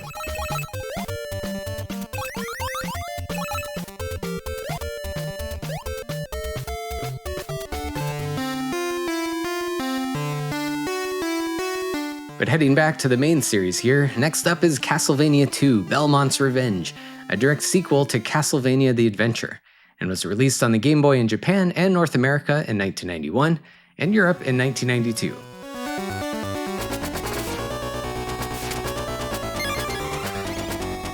Once again, you are in control of Christopher Belmont, although 15 years have passed since Adventure, and his son Soleil has been abducted by Dracula and turned into a demon, right before he was coming of age to be a vampire hunter himself.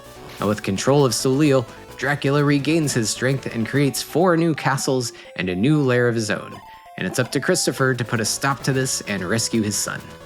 Belmont's Revenge makes numerous improvements and fixes a lot of the issues prevalent in the first Castlevania title on Game Boy. It's still a mostly linear and straightforward action platformer, but right away you are presented with being able to take on the first 4 castles in any order you like, which not only gives the player some autonomy, but balances out the difficulty a bit early on, since there's no advantage to doing the stages in any particular order. Your movement speed is also a little bit faster than the molasses-like pace of Adventure, and it feels a little more in line with the NES game feel, while still making some accommodations for the blurry Game Boy screen. And you can also slide down ropes much faster, making the traversal of some screens far less tedious. And while there are still plenty of tricky platforming sections, the atrocious gauntlets of tiny little blocks to jump over are gone, and generally there is a bit more focus on the combat instead.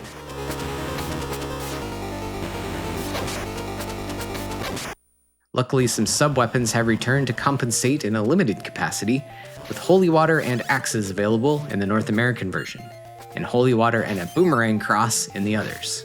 The 3 whip upgrades are still there as well, and thankfully you won't lose them when getting hit by most things, with the exception of the bouncy ball projectiles. In general, everything just feels more balanced and fair, and we get a more polished and pleasant experience to play through, reinforced by improved graphics and somehow an even better soundtrack.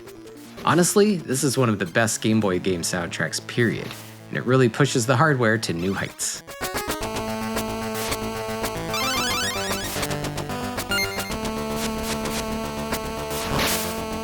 Each of the first 4 stages has its own unique theming and atmosphere, with more richly detailed environments and more variety in enemies, and some engaging and interesting boss fights for each. There is a considerable difficulty spike in Dracula's lair and the climactic boss battles, which contrast a bit starkly with the more forgiving first half of the game. The final Drac fight is especially rough, requiring some serious trial and error and pattern recognition to find any success.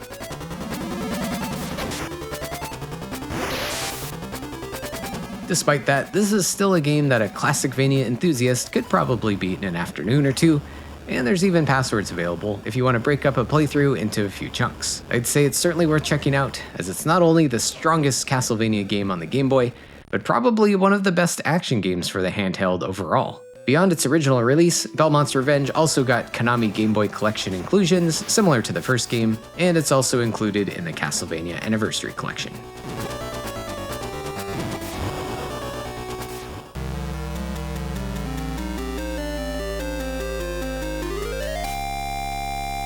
And finally, we've got one more OG Game Boy title here, and it's kind of a notorious one.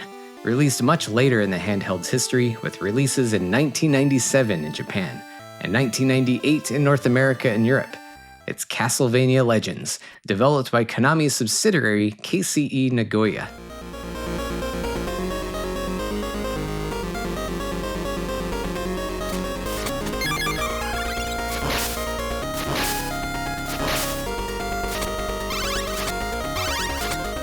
This one is an outlier in a variety of ways, not just in its release timeline, coming out after Symphony of the Night for some context, but also in making enough waves in the lore timeline that eventually led to it being later retconned out of the Castlevania canon entirely. The story of Legends takes place before all of the other Castlevania games that had been released up to that point, in the year 1450, and it focuses on the origins of Dracula and the Belmont family. You play as a young Sonia Belmont, blessed with magical powers and trained by her soon-to-be monster food grandfather, and she immediately sets out with her magical whip on a journey to rid Transylvania of Dracula and his minions. The game feel here isn't too far off from what we experienced in Belmont's Revenge, although the overall vibe seems a little unpolished, especially considering the year that this was made, but perhaps unsurprising with a lower budget development and a different team at the helm. Other than some slight downgrades in graphics and music quality, there are a few gameplay twists to spice things up a bit, perhaps in attempts to bridge the gap between the Classicvania formula and the search action gameplay of Symphony of the Night. The sub-weapon system has been tweaked considerably, where this time around, clearing a stage and defeating a boss will teach you a new soul weapon ability, kinda like learning new spells in Kid Dracula. Now these do use hearts to consume, and you can switch to different soul weapons whenever you like. The different abilities do things like freeze everything on the screen, restore some of your life, fire off large wave-like projectiles, or simply just clear the screen of enemies entirely. Now, I didn't find these as fun to use as the classic sub-weapons, but they do introduce some useful strategies for dealing with certain problems. On top of this, you also have a special burning mode that you can trigger once per life or per level, which makes you temporarily invincible, and you can just stroll your way through a difficult section. I didn't really find this to be very fun to use either, as I felt it made some things a bit too easy. But at least it's an option available for those seeking a more casual and relaxing playthrough. And the old sub-weapons are sort of here, by the way, with items like the cross, axe, holy water, and so on being hidden collectible items to track down. The game's stages are in a linear order, but there are some sections of stages that branch off, and encourage some extra exploration if you want to track down all of these items, which do absolutely nothing to affect the gameplay. But you do need to find them all if you want to unlock an extra area and eventually see the best ending. Hunting these down does add a little extra depth to the game, but I won't deny my disappointment in not being able to do anything with the sub-weapons at all. So I hadn't played this game before taking it on for this video series, and despite its very mixed reviews and rocky reputation, I still thought it was a pretty solid game for the hardware, and it certainly at least dared to try a few new things. And Sonia seems like a pretty cool character, honestly. They even tried to bring her back for a Dreamcast Castlevania game that was ultimately cancelled. But I can certainly see why she complicates things timeline-wise, especially with an implied relationship with Alucard, and spoiler alert, the good ending reveals that she gives birth to a child soon after defeating Dracula. It doesn't outright name which Belmont that baby is, and the devs never confirmed anything, but regardless if it's Christopher, Trevor, or Simon, then that means Alucard might be their dad, making Dracula their grandpa. So yeah, I get why Koji Igarashi disregarded the storyline here and eventually declared it as non-canon after the release of Lament of Innocence on the PS2. In the end, I think as long as you don't directly compare this against the later titles and instead lump it in with the other original Game Boy games, I think you can still have a fine time with this one. It did get snubbed from inclusion in the Castlevania Anniversary Collection, but oddly enough got re-released on the Nintendo Switch Online service if you're looking to play it on a modern platform. And that brings us to the end of part 2 of this Castlevania retrospective, and next time we'll dive into the 16-bit entries in the series, along with embarking into the groundbreaking Symphony of the Night and its many incarnations. Now, if you're waiting in the meantime, feel free to come by my Twitch channel if you want to see me work through the rest of the Castlevania Challenge live, or I'm also uploading some of my finished runs to my other gameplay archive channel, Burst Cache, if you want to check them out. Now, thanks so much for watching, and we'll catch you next time.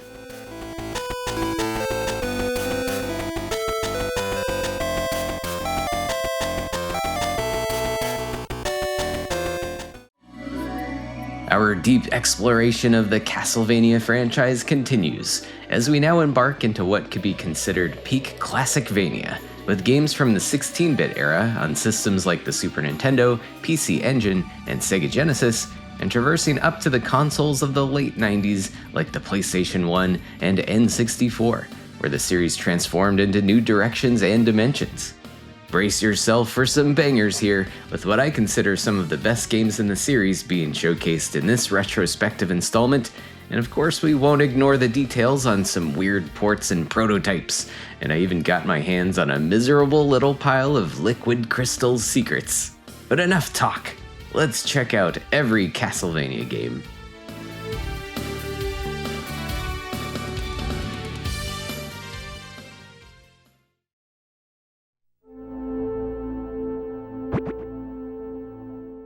That intro never fails to give me the chills and wind me up for some good old-fashioned whip-cracking fun. Released on Halloween of 1991 in Japan, Akumajo Dracula would be resurrected for its first 16-bit iteration of the series on the Super Famicom, and later released in December that same year in North America as Super Castlevania 4.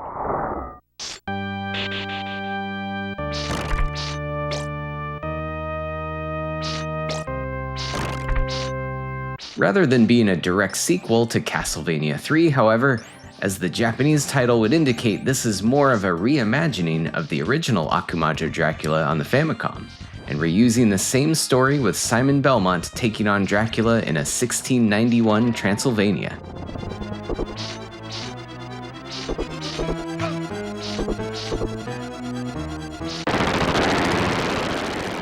But beyond that, there were considerable changes to the action platforming formulas from the Famicom trilogy, and changes that ultimately presented a more matured experience that pushed the limits of the new hardware. Naturally, the aesthetics would be one of the more noticeable differences when any game makes the leap to 16-bit, in this instance with larger and more complex sprite designs for Simon and his many foes, and rich amounts of detail in the game's many varied stage environments, and numerous action set pieces designed to really show off what the console is capable of.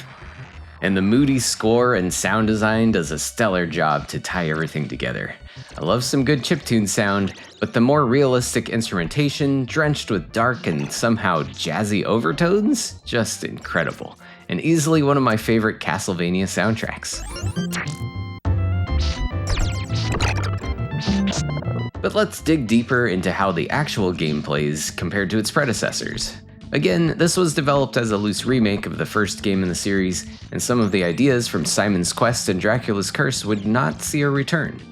There are no RPG elements, no open world or branching paths for levels, and no additional characters to play as or even interact with. This is pure streamlined action platforming right here, laser focused on tight level design, and heavily utilizing a freshly updated control scheme. And Castlevania 4 would feature the most flexibly controlled Simon to date, where he can finally adjust his jump in midair a little bit, although he still feels fairly heavy in his descent. Knockback from taking damage is still very real and often deadly, especially with plenty of death pits to contend with in several stages. He can also now jump onto stairs, along with being able to drop down from them, so stairs are now far less troublesome than they used to be. He's also gained the ability to move slowly while crouched, which honestly doesn't get a ton of practical use, but comes into play for a few specific moments. Simon's new whipping mechanics also take the combat into new directions, like any direction. He can whip straight upwards or diagonally while standing, and in all 8 directions while jumping, along with being able to flail your whip around like a limp noodle while holding the attack button down. Now, you deal far less damage with this admittedly goofy-looking technique, but it can be super useful for defense against projectiles or smaller pesky foes. This was apparently a mechanic developers wanted to have in the NES original, but they couldn't quite pull it off effectively on that hardware at the time. Basic attacks aside, the classic assortment of sub-weapons and power-ups return as well, with very little changes to their functionality, along with the heart-based ammo to use them. They don't feel quite as powerful in comparison to Simon's new whip, but they still can really save your life in certain situations. And if anything, the Cross, upgraded with a triple shot, is a clear winner for stacking massive damage on bosses and keeping the screen clear of enemies while pushing forward through levels.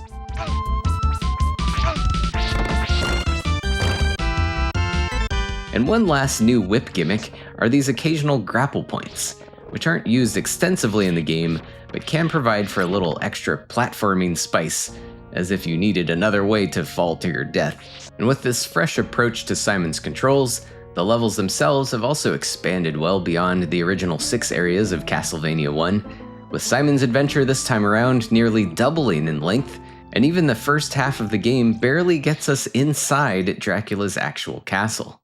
But despite clocking in at 11 levels, it never really feels stale, with a diverse collection of locales to whip your way through, some of them clearly being throwbacks, and some with completely fresh ideas. Things get even more exciting with frequent large-scale action set pieces that flex the graphical capabilities of the Super Nintendo. I'll never forget the first time I experienced the giant swinging chandelier sequence or the rotating room when I was a kid. You may realize developers must have accepted the trade-off of spectacle over performance here, with occasional lag at times when the console is pushed too hard, but I'd have to say it was worth it, and it rarely affects the gameplay overall. Let's just call it dramatic slow motion or something. And what even is Castlevania without its cast of creatures? Dracula's buddies are of course clocked in and ready to work, as the stages are loaded with skeletons, bats, Medusa heads, fish dudes, and plenty of other new beasties join in the fun. Lots of levels means lots of boss fights too, often with big detailed sprites and juicy complex animations.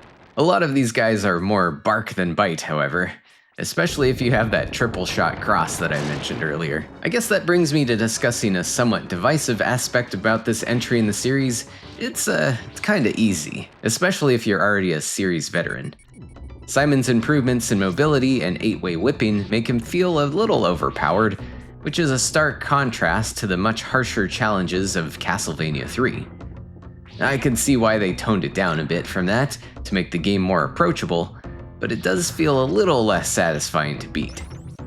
There are definitely a few spikes in difficulty here and there though, like the dungeon level full of deadly hazards and the infamous Vegas Bridge with its randomly disappearing segments, or a wicked vertical auto-scrolling section where you climb crumbling stairways all the way up to diagonally moving blocks aiming to impale you. Now, of course, there are ways to spice the challenge up a bit. This does have multiple loops that scale in difficulty with each consecutive clear of the game, and you can always self-impose your own challenges, such as not using any sub-weapons or whip upgrades. In my case, for my own live-streamed Castlevania challenge, I pushed myself for a deathless run, and never again will I consider this game the Castlevania for babies.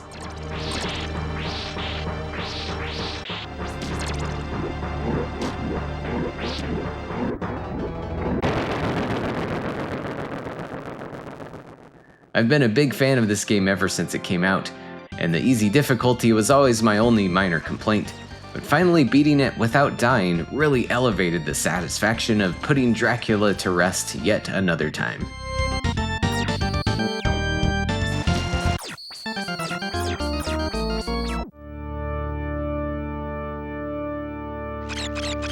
And before we move on to the next game, I have to bring up another fresh reimagining of the original Akumajo Dracula, which was a 1993 Japanese exclusive for the Sharp X68000 home computer, also titled Akumajo Dracula, and it was eventually re-released as Castlevania Chronicles for the PS1. Now, I already covered this game more thoroughly in part 1 of this Castlevania Retrospective series, so check that out if you haven't already. But long story short, it retains the stiff control and fierce challenge of the NES games, and also blesses us with another ridiculously good soundtrack. It's absolutely fantastic and worth a playthrough, so I didn't want it to go unmentioned here as we delve further into the 90s era of the series.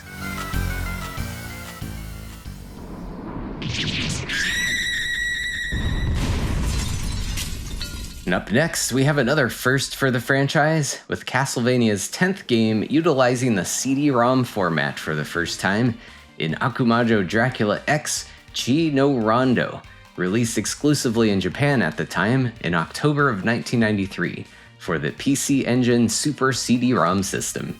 Aside from importing or emulating, international audiences weren't able to play this one until 14 years later, likely due to the console never quite taking off outside of Japan.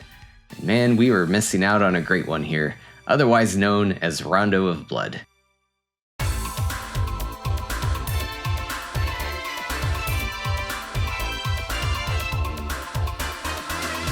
Wow, just stunning graphics and gameplay here. Okay, so this is what happens if you have the wrong system card in your console. An expert troll move and really cute Easter egg by Konami.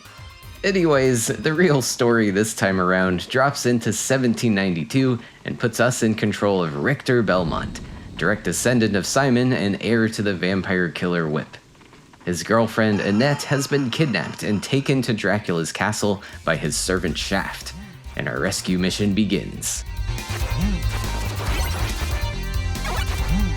And right from the beginning's introductory cutscenes and prologue, the new medium is put to use with a Red Book audio soundtrack and richly detailed pixel art and animation in the game itself. Aesthetically, it takes a quite different approach from the more dreary look of Castlevania 4, and instead goes for a much more vibrant and colorful palette. It's still thematically appropriate and expertly crafted, and then it's injected with a few anime-style cutscenes. And with the pixel art being this nice, it's no wonder that we would see many of this game's sprites reused in several later Castlevania games to follow.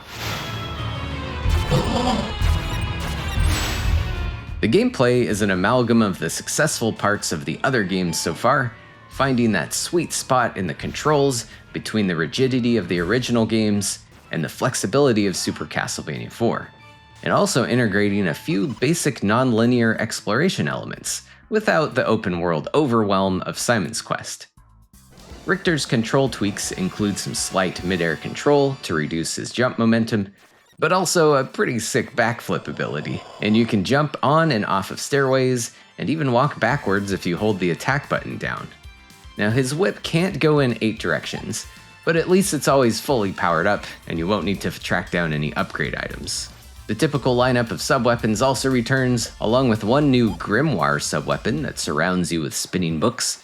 And probably the most exciting weaponry evolution here is the item crash technique, a unique special attack for each sub-weapon with more dramatic and devastating results at the cost of using extra hearts. Now, some of these crashes are more useful than others, and can make some sections and bosses trivial, but they're a very cool addition that would continue to be used in future games. The level structure takes a new approach, as there are essentially 2 distinct paths to Dracula's castle from the start, but instead of choosing a direction to go in between stages, like in Castlevania 3, within most stages there are 2 different exits, often guarded by their own unique boss fight, for a grand total of 12 possible levels. There are also 4 different and fairly well-hidden maidens to be rescued across them all, most notably the character Maria Renard, a 12-year-old vampire huntress and distant relative of the Belmonts, and she also becomes a playable character once you find her. Oh, you don't know anything! I can handle this just fine! Maria's movement, abilities, and sub-weapons are completely different from Richter's, giving the game even more variety and replayability. She may take more damage when getting hit, but has tons of maneuverability and speed with a double jump, a slide, and a roll, and also deals tons of damage by throwing birds, of all things. Her sub-weapons are other various animal friends, and they're a ton of fun to use. To top it off, she's got a devastating special ninja clone move that can absolutely melt bosses. Overall, she kind of puts the game into an easier mode, with a lot of ultra cute and humorous touches scattered into the cutscenes. But she's really fun to play as, and it makes for great speedrun tech, which I dabbled in for about a week or so. Now the other maidens you rescue aren't playable, but getting them all will give a slightly different credit roll and the satisfaction of clearing 100% of the game. And if I can't stress this enough, what an awesome game this is. Every stage is so rich with detail and wonderful environmental effects. The level design is on point and very well paced, with tough but fair challenges in the platforming and enemy behaviors. And the boss fights are spectacular as well, punctuated with dramatic last-ditch effort attacks for each of them, which won't actually be able to kill you, but could mess up your hitless attempt. Perhaps my only minor boss-related complaint is the Dracula fight, which felt rather easy to me. especially right after that spicy boss rush that remixes classic Castlevania 1 bosses, and that's followed by an intense battle with Dracula's servant Shaft. But regardless, the Drac fight is still a visual feast, and a very memorable moment in the game that echoes beyond into later entries.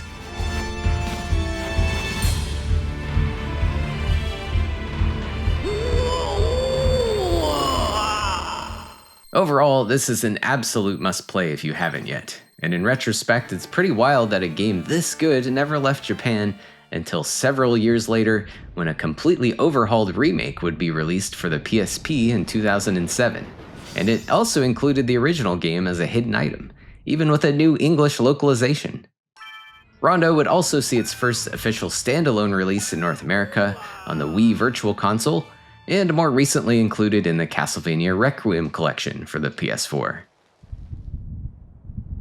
Vor langer Zeit lebten die Menschen glücklich und zufrieden.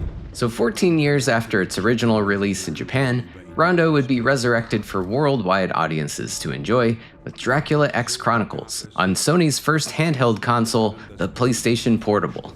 Rather than a straightforward collection of emulated titles, this 2.5-dimensional remake instead presents a much different aesthetic, considerable shifts in tone, along with a few tweaks to the gameplay and level design as well. The basic plot and overall game structure are still intact, with Richter and Maria being the two playable characters working through similar side-scrolling stages with alternate paths and exits. And you can still rescue other various maidens if you can find them, and eventually facing off with Dracula.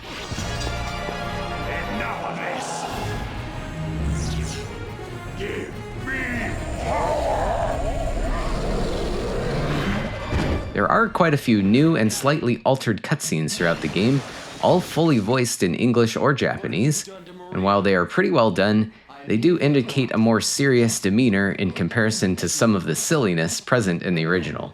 And a mild spoiler warning, but the plot deepens a bit as well, explaining Shaft's abduction of Richter's girlfriend Annette as part of a plot to turn her into a vampire.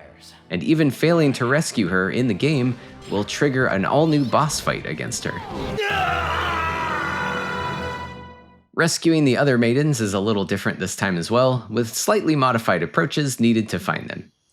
Another more direct effect on the gameplay are these two different barrier types scattered throughout the stages that require an item obtained from each maiden in order to bypass them, adding in a little bit of backtracking, but it does open up some interesting new hidden areas. And there are various collectible things littered about as well, such as unlockable music tracks for the sound test, and most importantly, items that unlock the PC Engine Rondo of Blood and the PS1 version of Symphony of the Night. It's worth noting Symphony of the Night has some pretty significant changes to it compared to the original, but we'll get into that a bit later into the video. Other gameplay changes include a lot of reworking of the stage designs, sometimes creating something entirely new, and there's even a new boss fight with a giant Hydra.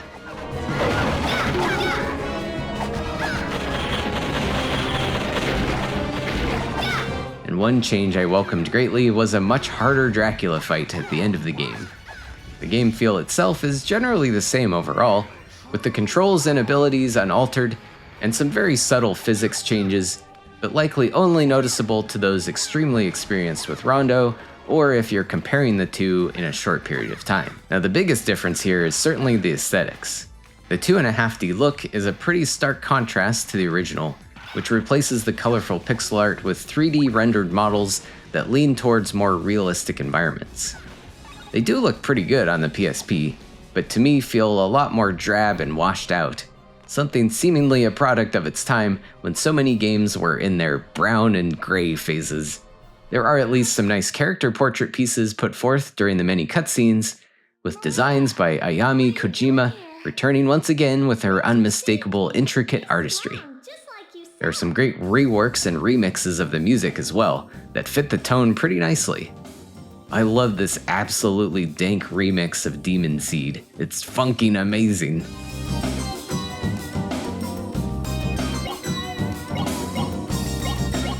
Overall, personally, I still prefer the original pixel art and feel like that look has aged a bit better, but I think the updated style isn't anything too egregious. and it at least adds some novelty to differentiate this experience more from the original. So in general, I'd say this is a pretty cool remake. It's just enough freshness to keep things interesting for experienced players, some spicier challenges, especially in that Drac fight, and there's loads of other additional content and modes to make for a pretty cool little package for Castlevania fans. And for its time, having the remake and 2 top-tier classic Castlevania titles all bundled together in a handheld game certainly gets an easy recommendation from me.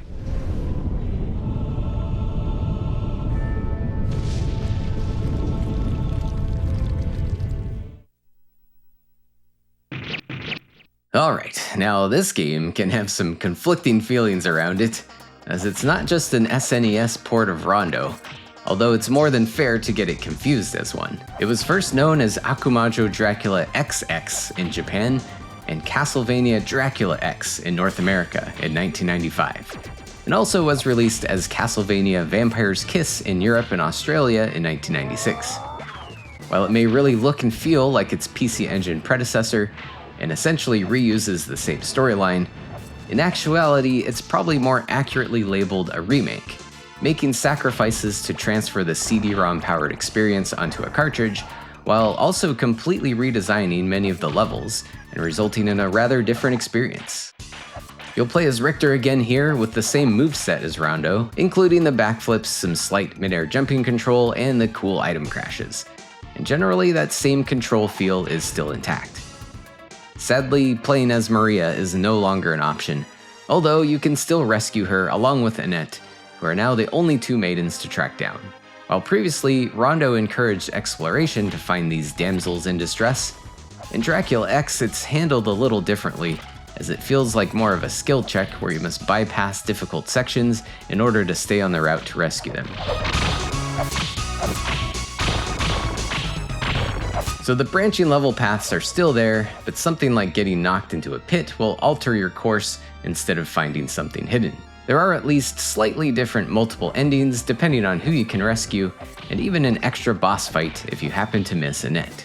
There are 9 stages in total, so it's a bit shorter of an experience compared to Rondo, with some of the old stages being roughly recreated and remixed, but also there's some all-new locations and boss fights as well. Unfortunately, the level design isn't quite as interesting here, with some rather tedious and frustrating segments, and there's much less variety in the enemies. All of this is somewhat understandable considering scaling things down to a cartridge, but at least some of the graphical effects look great, and luckily the music still slaps, and actually features some really well done instrumentation for the Super Nintendo.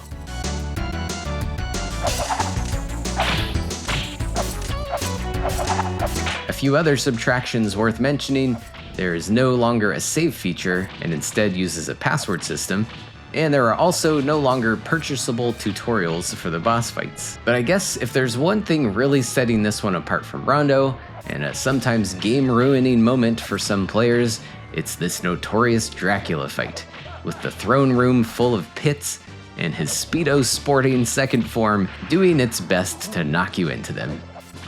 Honestly, the devs overcorrected the challenge on this one, making him into one of the harder boss fights in the entire series.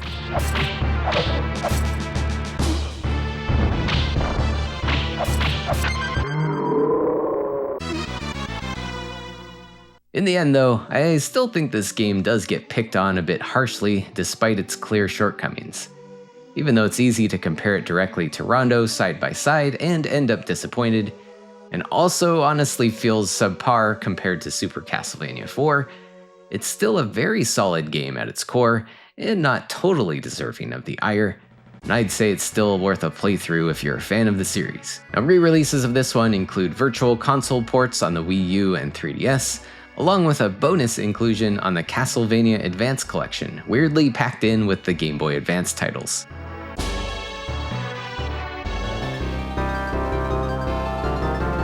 We'll jump back a year now to 1994 for the only Castlevania experience on the Sega Genesis and Mega Drive, known as Vampire Killer in Japan, Castlevania The New Generation in Europe, and Castlevania Bloodlines in North America. While Konami was also making Super Nintendo games at the time, I always really appreciated that they would make exclusive games for the competing Sega console, rather than just direct ports.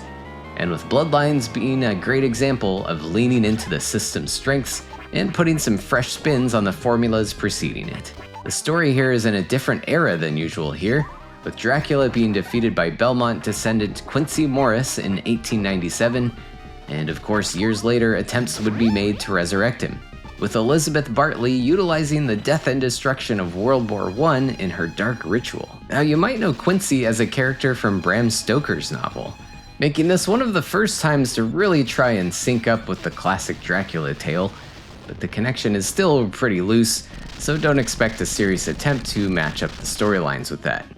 Anyways, come 1917, it's up to Quincy's son John Morris, armed with the legendary vampire killer whip, along with his good friend Eric Lecard, who also joins the fun as a playable character, armed with a spear forged by Alucard himself.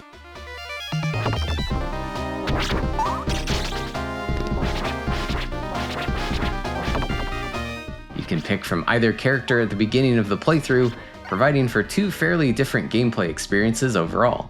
John plays pretty much like a classic whip-snapping Belmont would, along with the ability to whip diagonally while jumping, and even being able to latch onto ceiling surfaces a bit to swing across large gaps. His jumping control is comparable to Richter, but without the backflip. In the weaponry department, there are multiple levels of whip upgrades, culminating in a powerful whip that can do tons of damage, but can be lost if you take any hits.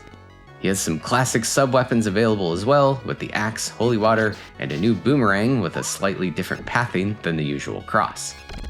The sub-weapons also get better with whip upgrades, and reaching that ultimate whip power-up also upgrades the sub-weapon attacks, giving you a powerful magical blast that squirms around the screen, destroying everything. By the way, sub-weapons are powered with jewels here. Not sure why they veered away from the classic hearts, but they function essentially in the same way as ammo, with the more powerful attacks costing you a bit more. Now, playing as Eric is markedly different, as he has a slightly altered control scheme. His long spear has more reach than John's whip, and he can stab in multiple directions while still standing. He also has a high vertical jump as the alternative to John's whip swinging, giving him access to higher areas and leading to slightly different paths through the stages.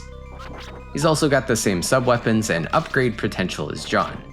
Now, Eric undoubtedly makes the game a little bit easier, so it's a nice challenge variance beyond the game's multiple difficulty settings.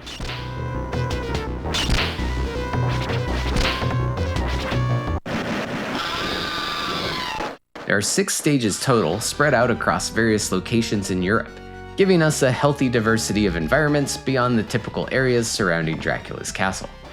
Other than the previously mentioned slight path differences between John and Eric, the layout is purely linear and no real focus on exploration other than hunting down some wall meat and one-ups. The game certainly flexes the technical capabilities of the Genesis with some very cool action set pieces that feature some fun graphical effects, like rotating and tilting towers, and a few mind-boggling illusions.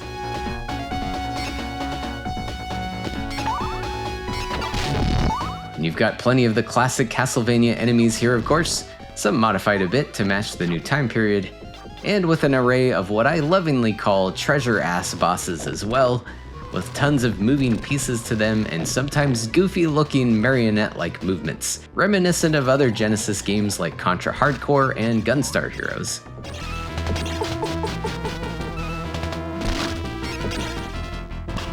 Some of them feel a little out of place, but they still make for some very interesting fights, giving Bloodlines a home to some of the more creative bosses so far in the series, and a very memorable and challenging ending boss gauntlet with Death, Elizabeth, and Dracula himself.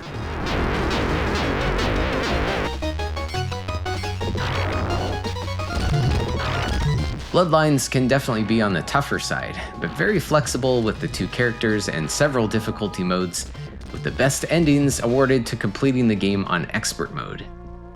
And weirdly, the game has limited continues, but also a password system, so technically you could just keep reloading passwords instead of using continues. Now, if I were to rank the hardest of the 16-bit entries, I'd probably put John's Expert playthrough at the top, and it might be one of the more hardcore entries to speedrun as well, since you really want to hang on to that big whip upgrade and avoid getting hit at all in fear of losing your damage output. And finally, some regional differences worth mentioning. The PAL versions play slower and also had some censorship of the game's blood, even to the extent of removing blood from the game's title before release.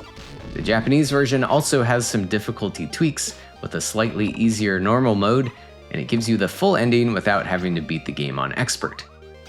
And re-releases include being packaged with the 2019 Anniversary Collection, and this can also be found on the Genesis Mini Console.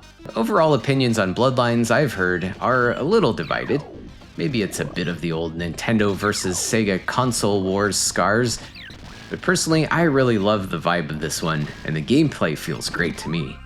It feels a bit more energetic than Castlevania 4, has very well balanced challenges to take on, a fun, vibrant, and cartoon-like aesthetic with a bit of a bloody edge, and not to mention a fantastic soundtrack with Michiru Yamane's first of many scores for a Castlevania game.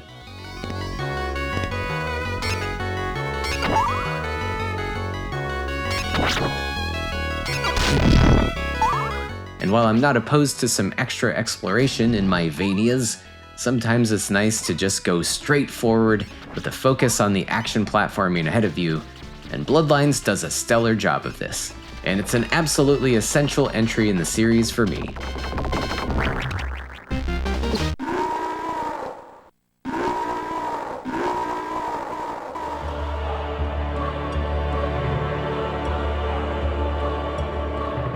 And in 1997, the Castlevania series would see quite a major transformation for its first entry on the Sony PlayStation, and also become an undeniable historical landmark not only in the franchise's history, but in the landscape of all video games.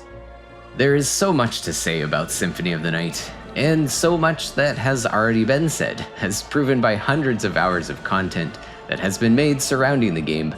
But hey, I'm just a miserable pile of secrets, and will do my best to do this monumental achievement some justice in the next few minutes.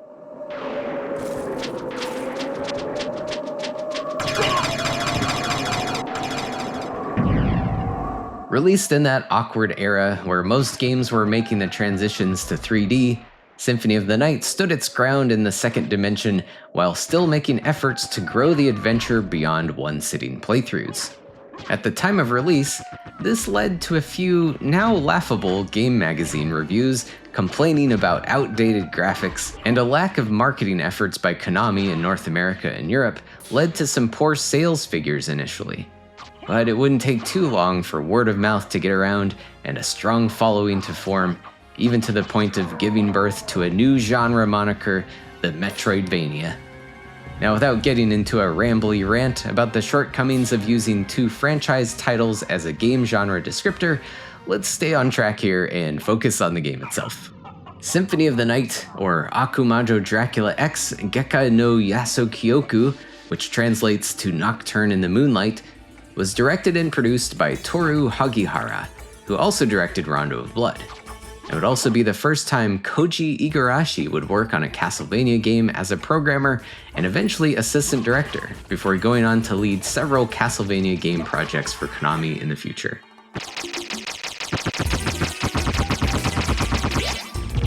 Symphony serves as a direct sequel to Rondo, as the game opens up with a recreated conclusion of its predecessor, which you can control, albeit with a rigged outcome.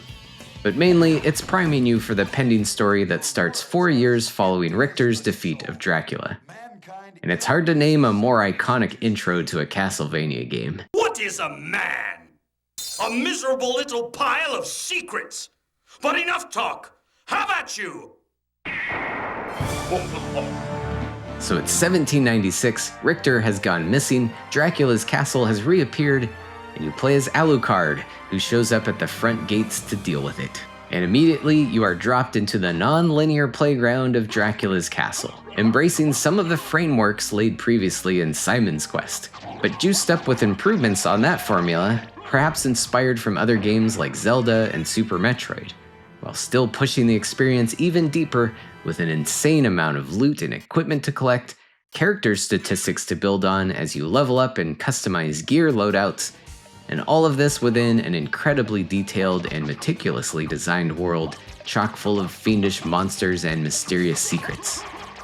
At first, we can discuss the controls a bit, which take a big departure from the usual stiffness and deliberate clunkiness of the Classicvania era, where now Alucard, in his totally swag walk cycle glory, feels super smooth and flexible to control, with plenty of wiggle room mid-jump, and a nice backdash for dodging attacks, or just blasting backwards through rooms really fast. And as the game goes on, you gain even more freedom of movement as you get items to be able to double jump or fling yourself upwards, along with a few fun transformation abilities, the wolf, mist, and bat forms, often utilized for gaining access to otherwise inaccessible parts of the castle. As for combat, there are a wide array of weapons and shields that can be found and equipped in either of Alucard's 2 available hands, each assigned to their own controller button. The majority of them are swords, although with many variations of the range, speed, and path of the attack. But there's also some shields, rods, limited use throwing items, and fist-type weapons. Sorry Belmont fans, no whips here. But the constant stream of new weaponry to try out gives a ton of variety and customization to suit your tastes in monster evisceration. You also get some of the traditional sub-weapons, which consume hearts to use, with returning classics like daggers, holy water, axes, and the stopwatch, and some new ones like the lightning-blasting Agunea, a rebound stone reminiscent of the diamond from Simon's Quest, or the Vibhuti, a scattering of sacred ash that can stack big damage to slower enemies moving along the ground. Beyond this, Alucard even has an array of special moves at his disposal that consume his magic points, executed with fighting game-like sequences of inputs. You can technically perform them from the beginning of the game if you know them, but they're also purveyed to you via scrolls you can acquire during your adventure. Thank you! They can be a bit finicky to pull off sometimes, but rather useful in certain situations, like summoning spirits to home in on your enemies, or using Dark Metamorphosis to heal yourself with their spraying blood. Dark Metamorphosis! And to top things off, you can also obtain a few familiars to follow you around and help you out in various ways, and they can also gain experience and gradually have more effectiveness. There's a fairy that conveniently feeds you potions as needed, or also a bat friend, a ghost, demon, and magical sword that can all assist you in combat. Fortunately, they aren't targeted by enemies, so they're definitely worth having around even if they are a little on the clueless side sometimes. And even the sword familiar can be leveled up to a point of Alucard being able to equip it himself. So clearly, your character has so much versatility, compounded further by the incredible amount of weapons, armor, accessories, and single-use items to discover. While many are found out in the wild and sometimes in hidden areas or breakable walls, you'll also see them randomly dropped by enemies, with some of the most overpowered weapons in the game obtained at a painfully low drop percentage from specific monsters. So in many cases, if you're trying to get a particular item, get ready to do some farming, and hopefully you've got something to increase your luck statistic. I feel a little ashamed of driving shmoos and dodos deeper into endangered species status, but hey, 2 chrysogrims, man.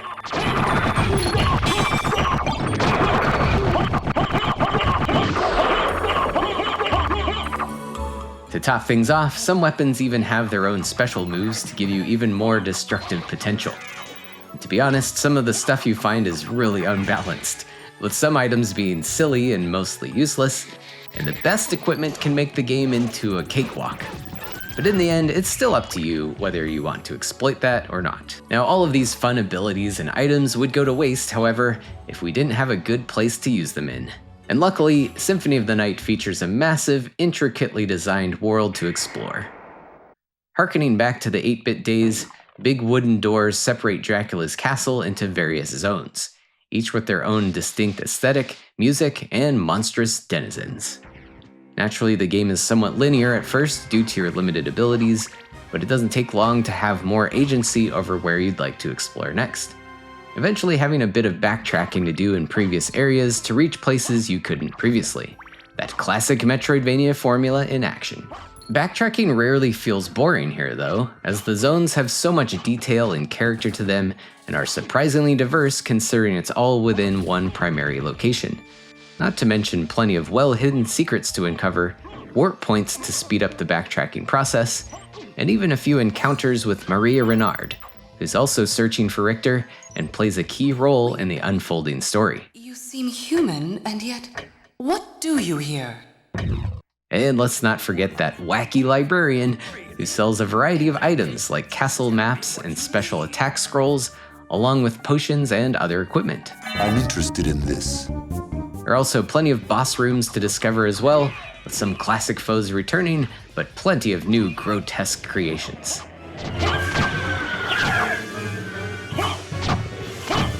Now, most of the bosses are somewhat easy to defeat, but some are undeniably memorable and sometimes massive in scale. And I guess this is a bit of a spoiler that I assume most people have probably already heard about, but at one point in the game, assuming you don't accept the bad ending following a battle with a delusional Richter in the throne room, you are then given access to an inverted version of the castle, with everything flipped upside down, loaded with stronger enemies and new bosses, and home to the various body parts of Dracula needed to resurrect and destroy him. Again, a reminder of the lasting legacy of the premise of Simon's Quest.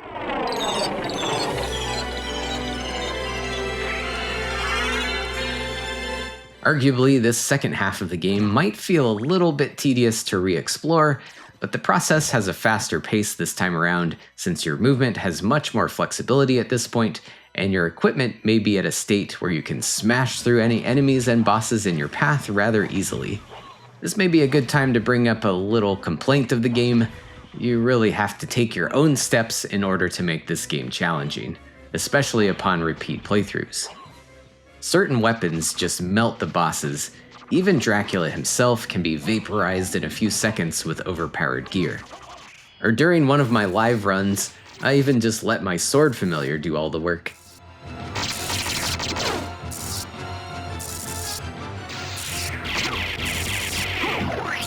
Now, the actual hardest boss in the game would probably be Galamoth, a fun nod to the arch-villain in Kid Dracula. But even he can still be handled just fine if you have enough healing potions to tank his damage, or if you have a certain item equipped that negates all of his lightning bolts. So really, unless you dive into fan-made hacks or randomizers, you'll need to impose challenges upon yourself, like perhaps uncovering all 200.6% of the castle. Don't ask me how the math works on that. You could also restrain yourself from using certain equipment or items, or perhaps give luck mode a try, enabled by entering a specific name on the name entry screen, where this starts you out with very low stats on all of your attributes except for luck, giving the early part of the game much more of a bite to it.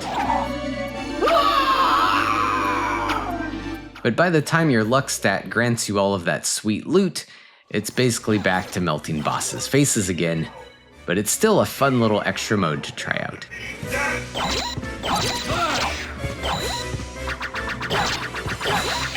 Speaking of modes, we can't forget Richter mode, which is available after finishing the game once and letting you run through the game as Richter Belmont. You can't equip him with items other than sub-weapons, and he doesn't gain experience points either, but he certainly makes up for it with devastating item crashes and an array of powerful special moves that also give plenty of movement options for navigating the castle, well beyond the moveset that he had in Rondo. He does at least gain some extra maximum health from collecting HP upgrades, but overall it's a nice challenge. Again, as long as you restrain yourself a bit and don't rely on the absolutely busted holy water item crash. Difficulty nitpicking aside, this is still a tremendous game, and it's a pleasure to play through multiple times, with so many fun little details and secrets everywhere, and just immaculate vibes. The soundtrack is a massive boon to this, with Yamane knocking it out of the park here again with one of the best video game scores of all time. Paired with absolutely gorgeous pixel art for the environments and a really wide assortment of creatures and fiends to contend with, it's no surprise this aesthetic, originally born from Rondo, would stick with the series in quite a few later games that would also follow the Metroidvania template that feels so well refined here. Now, I do cringe while saying Metroidvania, as both Metroid and Castlevania have really expanded their core concepts since those days. Technically, they weren't really the first games to feature this kind of gameplay. It's a hard habit to break from using such a widespread term, but I'm trying to make a point to call them search action games. But whatever genre box you want to put this in, it's a masterpiece for its time and an essential playthrough.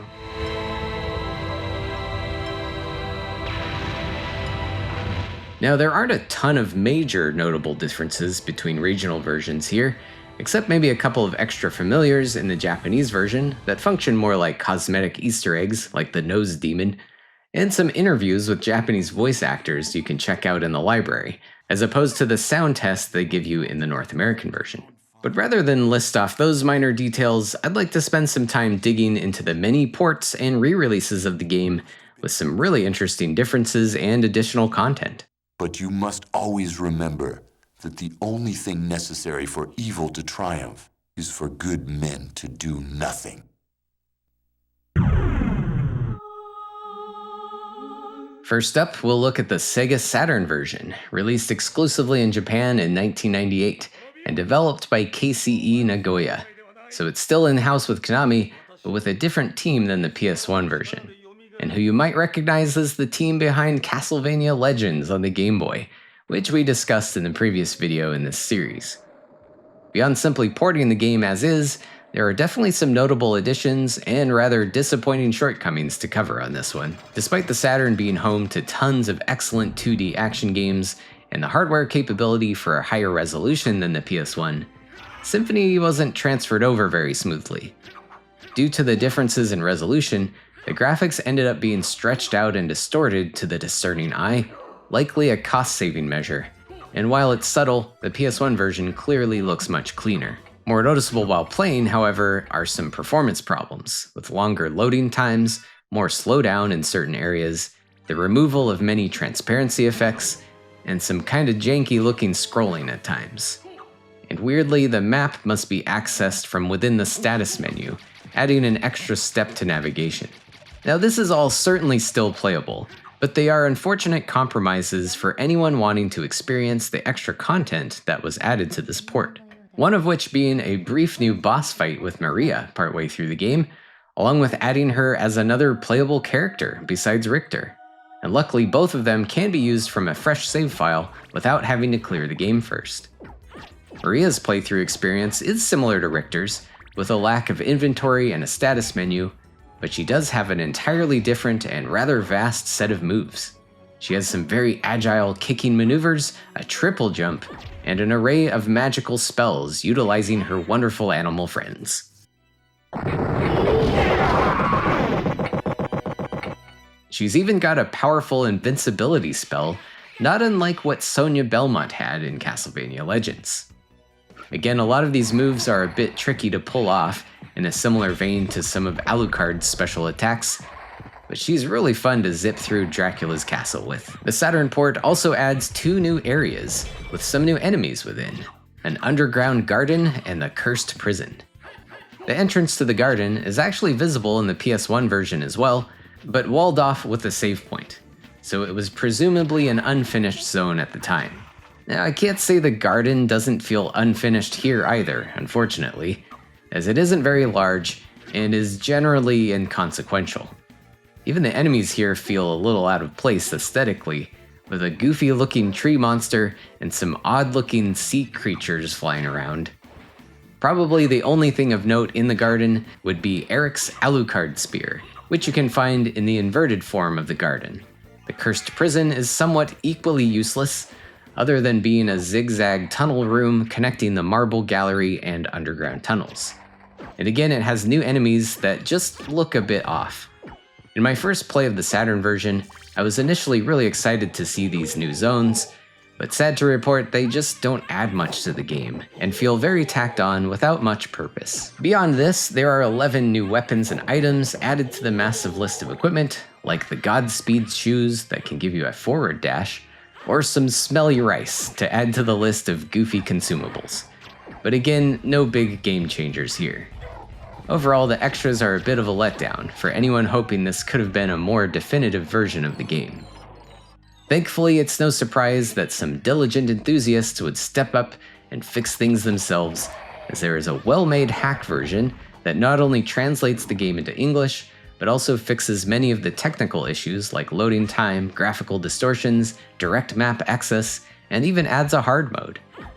Now, I still much prefer the PS1 version in the end, but this modified version is a great way to be able to experience that extra content if you're so inclined.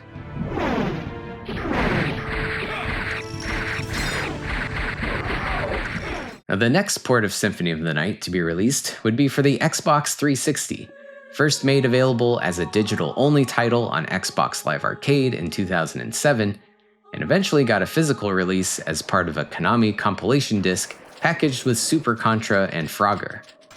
This port was based on the North American PS1 version, but adds in achievements and even an online leaderboard for speedrunning. It also includes a pixel smoothing option since it's being upscaled on the system, so that's gross, but at least it's not forced upon you. It also ditches the awkwardly out of place but still rather iconic I Am the Wind song heard in the end credits, probably due to licensing issues, and it also removes the few FMV sequences to save on disk space, although the Japanese release did add those back during a later patch. Overall, this is certainly a viable way to play this, and a solid port without too much to complain about.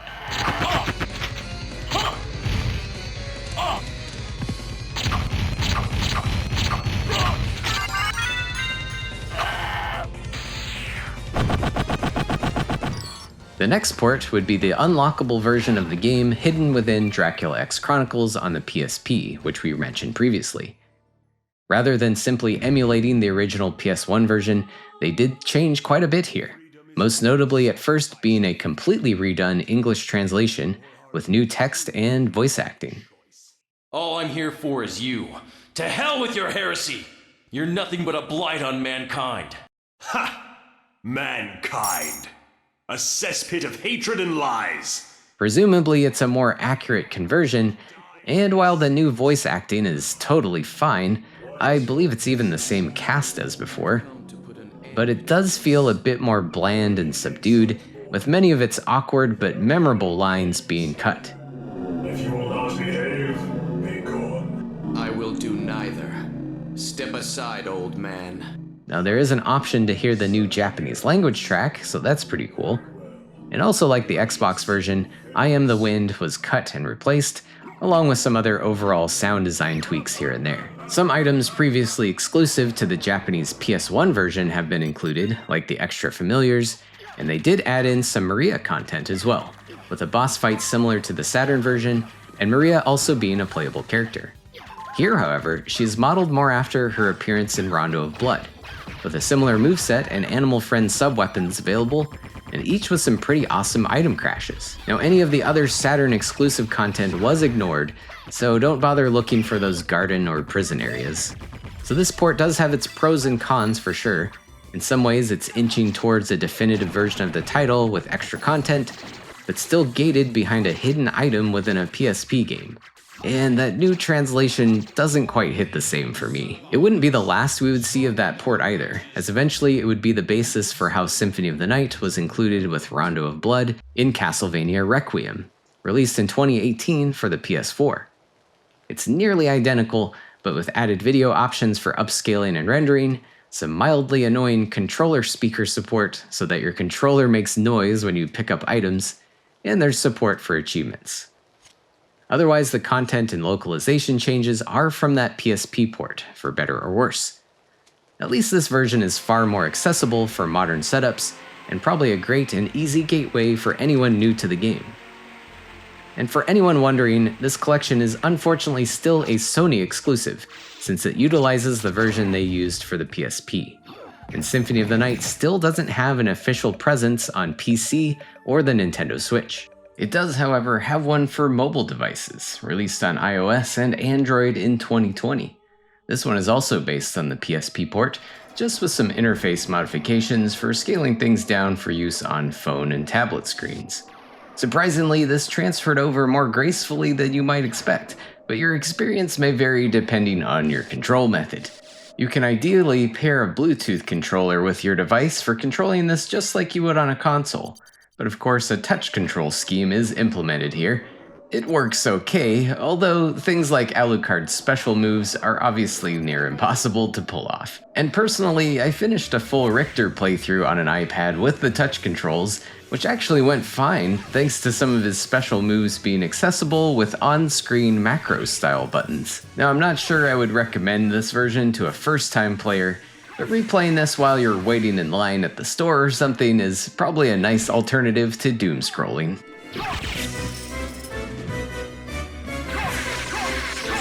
And in the end, if I had to pick one version of Symphony of the Night to recommend out of all of these, I'm still thinking the PS1 version is the best way to experience the game overall. It just looks, sounds, and performs the best, especially on a CRT or properly upscaled setup. It would be best for this world if I were to disappear forever. I see.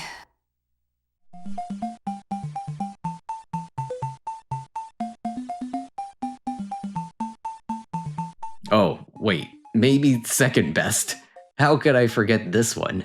The unreleased prototype for the Tiger Gamecom, a short-lived handheld console aiming to grow beyond their usual lineup of LCD handheld games, armed with a black and white touchscreen and running games off of cartridges. It's certainly an odd duck in the realm of handheld systems, but it did get a few big franchise entries like Resident Evil 2 and Duke Nukem 3D. And maybe if the system had sold more, we might have gotten a finished version of Symphony of the Night. Now, this prototype version was dumped and made available online in 2022, and it's actually playable from start to finish, if you don't mind getting your hands dirty with an exotic emulator originally used by Gamecom developers, which I found to be the most stable and smooth way to play this. Now, obviously, it's jank as all hell, but it's a pretty ambitious project considering the hardware, and it's weirdly fascinating to explore, especially with these haunting marimba sounds in the background.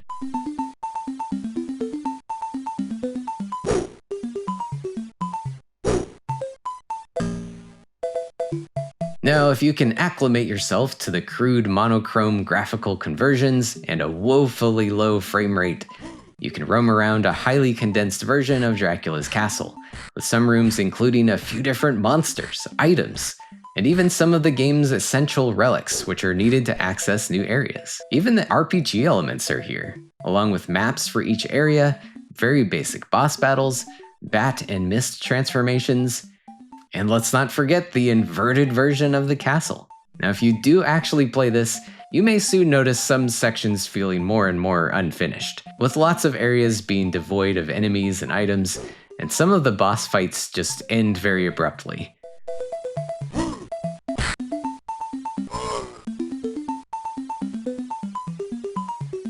Or sometimes you might even walk through a wall and softlock yourself. By the way, save states are strongly recommended on this one. While there are save rooms in the game, they just give you a password, and that password system doesn't actually work. But the game does have what you could call an ending screen to reach, and in my case, it took a few hours to explore most of the castle and reach the supposed final showdown with Dracula, which just kinda glitches out. But still, this is super cool that it exists in a playable state at all, and a really interesting window into what could have been a really unique demake. And speaking of Tiger, we can't forget the real deal either. In 1998, they also released an LCD handheld of Symphony of the Night, the second handheld Castlevania game in this format after their take on Simon's Quest. By this point in time, LCD games certainly felt very antiquated and probably not the hottest sellers in the toy store anymore compared to proper handheld systems. So you can imagine there weren't many of these units made, now making it a rather pricey collector's item and another wild and unique oddity in the Castlevania franchise as a whole. The plot, outlined in the included manual, basically summarizes the core story from the original, and you control Alucard fighting through 4 stages within Dracula's castle, while Richter Belmont has gone missing and Shaft has resurrected the liquid crystal Lord of Darkness himself. Gameplay is somewhat similar to what we saw in the Tiger handheld of Simon's Quest, covered in a previous video, with a pseudo side-scrolling view having you take out any enemies that appear in your path. Again, it's a matter of timing your attacks and managing multiple enemies efficiently in order to get rid of them as soon as possible before they can deal damage to you. This one does feel a bit more fair than Simon's Quest, at least, as there are frequent heart drops to pick up and give you an extra hit point, and they don't disappear so quickly like those damn orbs did. I'm not bitter at all about that. Thankfully, there's no pits to fall into either. In later levels, you also have some extra maneuverability by jumping up to a higher platform, needed to hit enemies on the upper half of the screen, but also useful for dodging hordes of foes on the floor, including zombies, bats, Medusa heads, and witches. Surprisingly, each stage even has a unique boss fight, with Medusa, a hippogriff, a succubus, and of course Dracula, so there's quite a variety of creatures crammed into such a limited playing field. There are even weapon upgrades and items dropped after each boss fight, so we've got some very primitive progression in the mix here, not to mention obtainable sub-weapons as well, with daggers, axes, and holy water. So much like Simon's Quest, this one punches way above its weight, and it's a very ambitious and fun little handheld to check out. Now again, it's prohibitively expensive to actually play, and it has yet to see a digital recreation of any kind. But since I picked up this handheld specifically for this big Castlevania project, you might be happy to hear I have been working with someone to remedy that, in the hopes of getting more people the chance to play it. It's still a work in progress, but I'll try to keep the description of this video updated with any links to that once it's done. Okay. No. Oh, he's not alternating.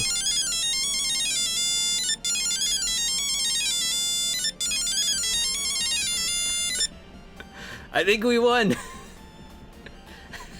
I don't know how. It played the song 3 times. We did it.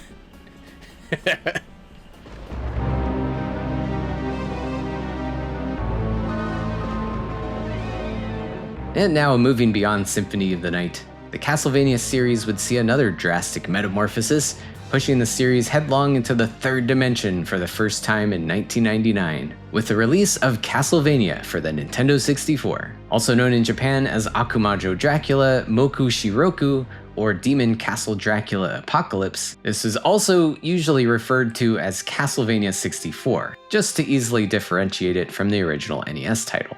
In a time when 3D was clearly the more profitable direction for mainstream games and franchises, Konami would follow suit with development handled here by a newly formed subsidiary team, KCE Kobe, and early production and announcements occurred in 1997. As development progressed and pressure to release the game quickly would increase, the game's original scope would be reduced in various ways, including dropping several playable characters and a multiplayer mode, with some cut content being implemented into a later prequel and remake with Legacy of Darkness, which we'll get more into a bit later.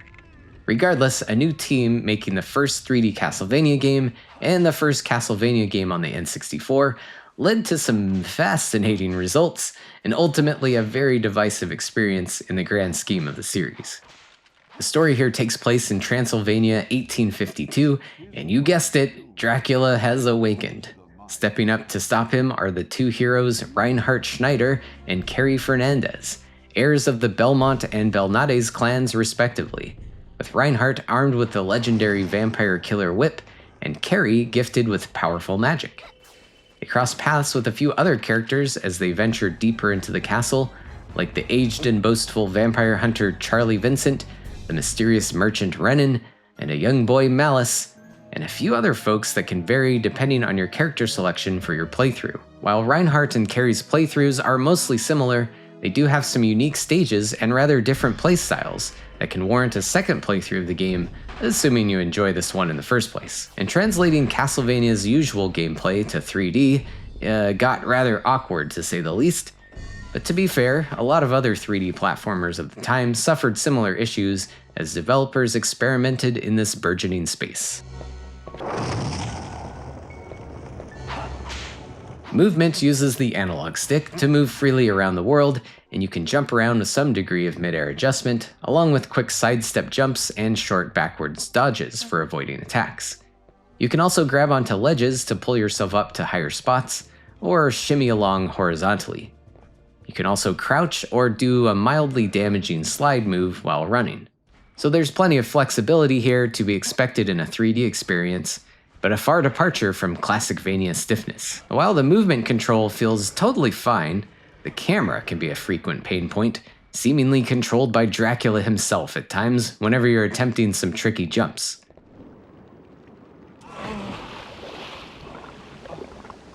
There are 3 different camera modes you can switch between: normal, battle, and action view, but it's not often clear which one will actually be useful for your current situation, and by the time you're fumbling around with it, you might be dead already. You can at least center the camera with the R button and also go into a standing first-person view to look around. The more you play, of course, the better you'll get at adapting to this new perspective, but it can be a quick turn-off to a lot of players firing up the game for the first time, especially considering the first area of the game mostly devoid of music and home to some immediately difficult and frustrating platforming. At least attacking stuff generally feels pretty good, with Reinhardt's whip having a generous amount of range, and Carrie being able to shoot long-range projectiles and a very useful homing shot that you can charge up. But again, the camera might be a hindrance as you attempt to target your enemies. Each character can use gem-powered sub-weapons as well: the dagger, axe, cross, and holy water, which can come in handy at times, especially for Richter if you want some longer range potential. These gems and other various items are found in torches and other destructible objects littered about. Other items include temporary attack power increases, money for purchasing things from the previously mentioned merchant Renan, who appears whenever you pick up that mysterious contract, and of course the various meats that you can stock up on and use to restore your health. And let's not forget the sun and moon cards that can be used to control the game's day and night cycle, which can affect certain puzzles and doors throughout the game. And the game's ending also depends on how many in-game days have passed. And yeah, there are some puzzles here. While the overall path of the game is linear, each area requires a bit of exploration within, along with some substantial sections of the castle having multiple areas to move back and forth between. At first it may just be a matter of flipping a switch to open up a door, but the complexity increases in a few spots, almost giving off a survival horror game kind of vibe, ultimately feeling something like the love child of Chris Redfield and Lara Croft or something, but still undeniably having the gothic flavor of Castlevania at its core. That vibe breathes through the game's diverse range of levels, even if the initial forest of silence can feel a bit off the first time you step foot into it. You can tell you're in for a bit of a wild ride once the skeletons on motorcycles show up and a big boss battle with a giant homunculus kicks off.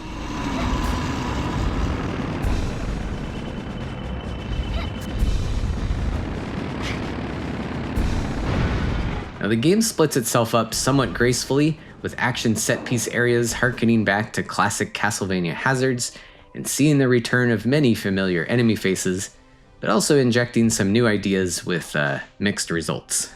One infamous section is the garden maze, having you chase after a young boy named Malice while getting run down by an unkillable chainsaw-wielding Frankenstein. Or this even more reviled section has you carrying around Magical Nitro, a highly explosive item that will kill you if you jump or get hit while holding it, and it must be transported a considerable distance, on top of finding another item needed to detonate it safely. And you really have to do certain things in a correct order here. Complaints on this part are pretty warranted, but it's also arguably one of the most memorable and challenging moments in the game, and it leads up to a really cool boss fight with a behemoth you might recognize.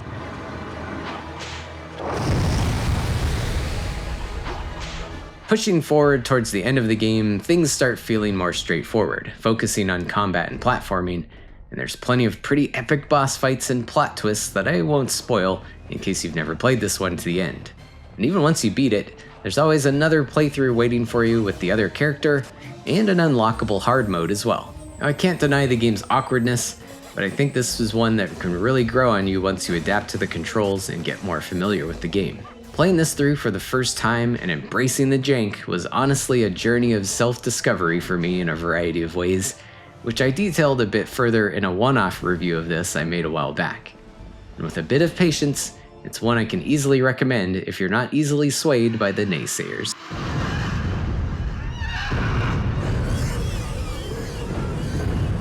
Now, as mentioned before, Castlevania 64 had to be scaled down considerably for its first January 1999 release.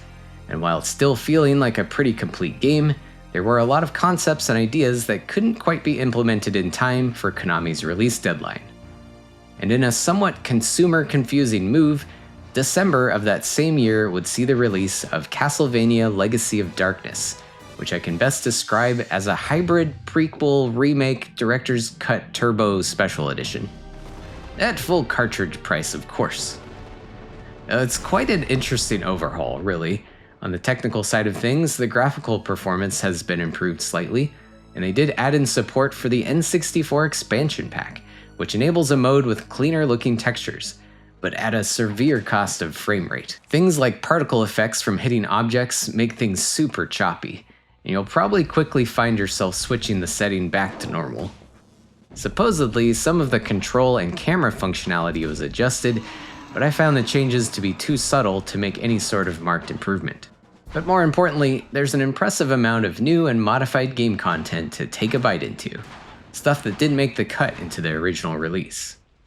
Rather than picking from either Reinhardt or Carrie at the start of your journey, we instead can only play as Cornell, a cursed man-beast who has found his village razed by Dracula's minions, and then begins a search for his kidnapped sister Ada, 8 years prior to the events from Castlevania 64.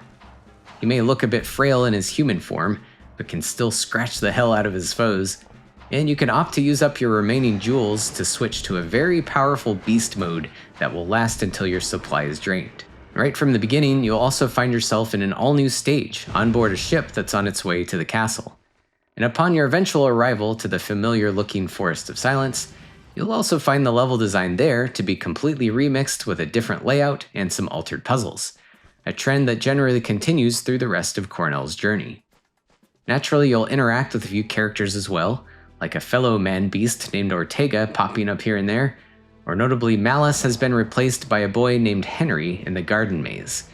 And there are even a few new boss fights as well, and an all-new phase of the Dracula battle. And if you hated the magical nitro section, be relieved that Cornell doesn't have to worry about it. Overall, I'd say they did a pretty good job of making this playthrough feel somewhat fresh while reusing the prior foundations. And once you finish the game with Cornell, the content continues to expand, with that Henry kid becoming unlocked as a playable character, pushing the story a few years later when he's a bit more grown up and hilariously armed with a handgun.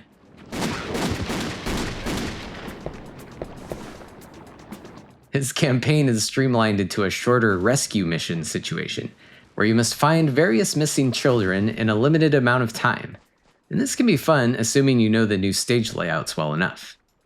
Interestingly, this gun mechanic may be the remnants of a potential playable character named Collar, who is basically that Frankenstein guy from the maze, armed with a chainsaw and a shotgun.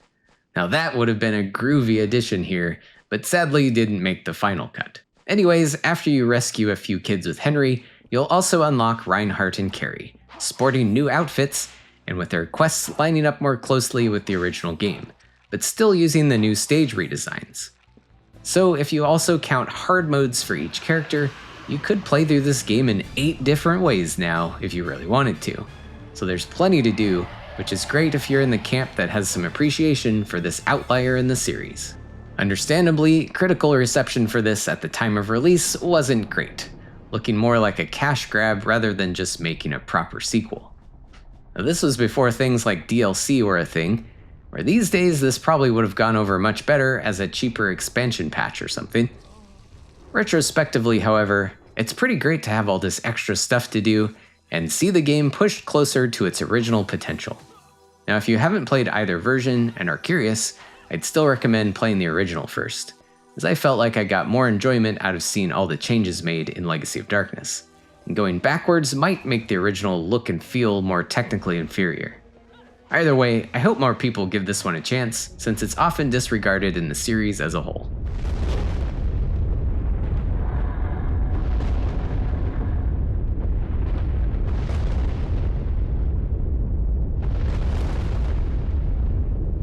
And last but not least here, we have one more forgotten Castlevania relic of the 90s, with the unfortunate story of the cancelled Castlevania Resurrection on the Sega Dreamcast.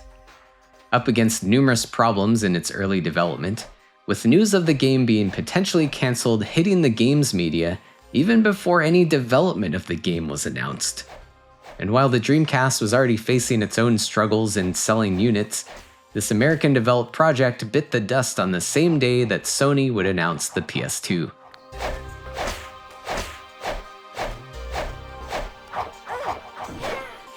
Fortunately for Castlevania enthusiasts, a playable demo of the game made for an E3 convention would find its way online in 2021. And we can control our gal from Castlevania Legends, Sonia Belmont, in a small handful of unfinished areas. Apparently, this game would have also featured the introduction of a Victor Belmont, who travels back in time to help her out. But sadly, you won't really see any sign of him here. Admittedly, there isn't much to do in this demo, but at least you can see the bones of what could have been a beefed up evolution of what we had on the N64. And it's certainly a shame that Sonia would get snubbed again here. Maybe someday she'll get another chance to shine.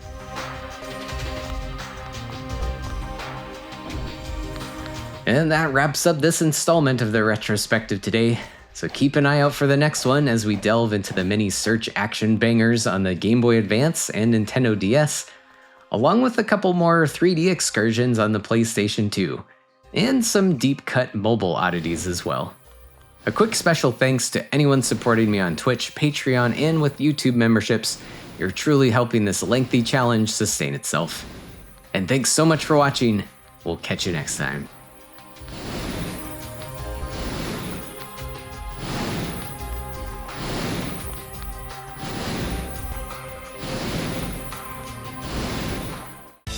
Welcome back to another installment of my Castlevania Retrospective series, where I've been exploring the evolution of the franchise while playing through every game and port in their entirety. The next batch of titles we're examining include further refinements on the groundwork laid by Symphony of the Night, with 2 sets of search action trilogies on the Game Boy Advance and Nintendo DS, along with 2 ambitious and often under-discussed 3D titles sandwiched in between. And let's not forget a few juicy pieces of mobile phone Java jank mixed in for good measure. And one quick disclaimer before we get started. Since we're getting into more of the plot-heavy games of the series, I do want to mention there will be some mild spoilers ahead for some of these titles, but I will refrain from revealing some of the spicier plot twists whenever I can. Just a fair warning in case you haven't played some of these yet.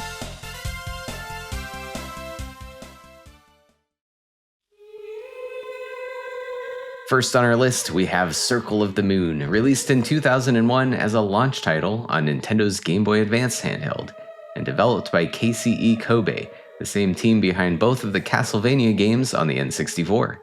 The story begins in an old Austrian castle in the year 1830, where preparations are underway for yet another resurrection of the Dark Lord Dracula. Vampire hunter Morris Baldwin and his apprentices Nathan Graves and Hugh Baldwin show up to handle it. But upon arrival, the castle's owner and Dracula's minion, Camilla, has already got the party started, and Dracula quickly blasts out the floor underneath Nathan and Hugh, delaying their fight until Drac can fully regain his strength at the imminent full moon. Hugh runs off to try and rescue his father, and you control Nathan from here, armed with the Hunter Whip. Circle of the Moon was developed to be somewhat of a standalone title in the series, hence the new cast of characters, but eventually was removed from canon by Koji Igarashi when he returned to Castlevania as producer after this game was finished. The gameplay builds upon the successful formula set forth in Symphony of the Night, that solidified the typical aspects of the Metroidvania or search action genre, dropping you into a large castle to explore, where you must find new abilities to access new areas, all while developing your character through leveling up and gathering equipment and items dropped by enemies or scattered about the various zones of the castle. There's no item shop or currency here in this one, so it's on you to find anything you need.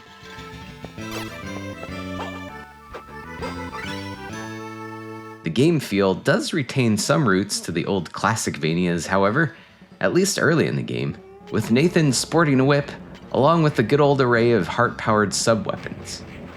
His movement is basic at first, but your techniques expand gradually as you find various relics, granting you plenty of maneuvers such as dashing, double jumping, slides, and wall jumps.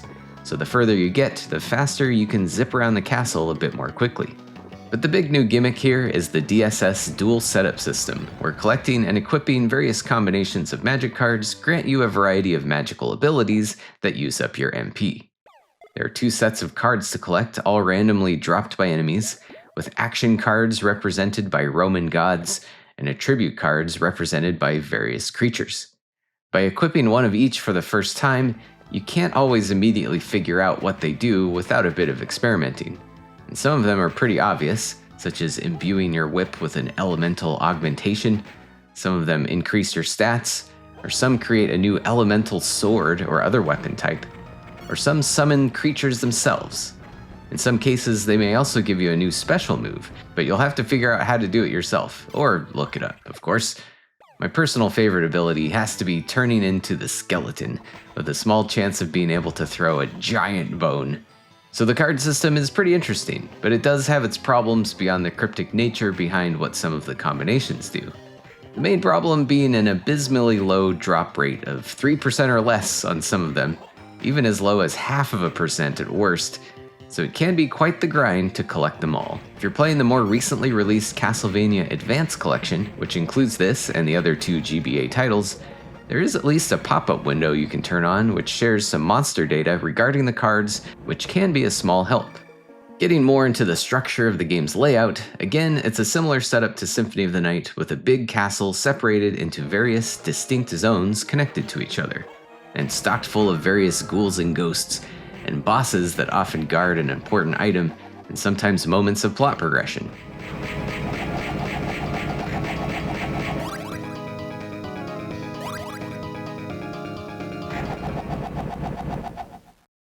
This time around, there's no big twist like an inverted castle or anything, so exploring the castle is fairly straightforward, other than a few light puzzle-solving moments. The castle doesn't really have the rich detail and artistry of what we were spoiled with in Symphony of the Night, which is understandable given the hardware, but it does feel a bit drab and indistinct at times. There is an interesting battle arena, however, a challenging place to fight through a gauntlet of enemy encounters without the use of your magic cards. It's totally optional, but it's a pretty cool addition for anyone wanting a little difficulty boost or a decent spot for leveling up. And it's also home to 2 DSS cards that you can't get elsewhere. Speaking of difficulty, this one can get really brutal. First of all, healing items are in rather short supply, so you may need to take some extra time to farm drops from monsters to build up a stash of them. And some of the boss fights are pretty insane, like these 2 zombie dragons, or a very challenging Dracula fight at the end of the game. In my own first playthrough, it's likely I didn't have or simply didn't know the best card combo to battle these guys, so I definitely died a lot in the process of finishing this one.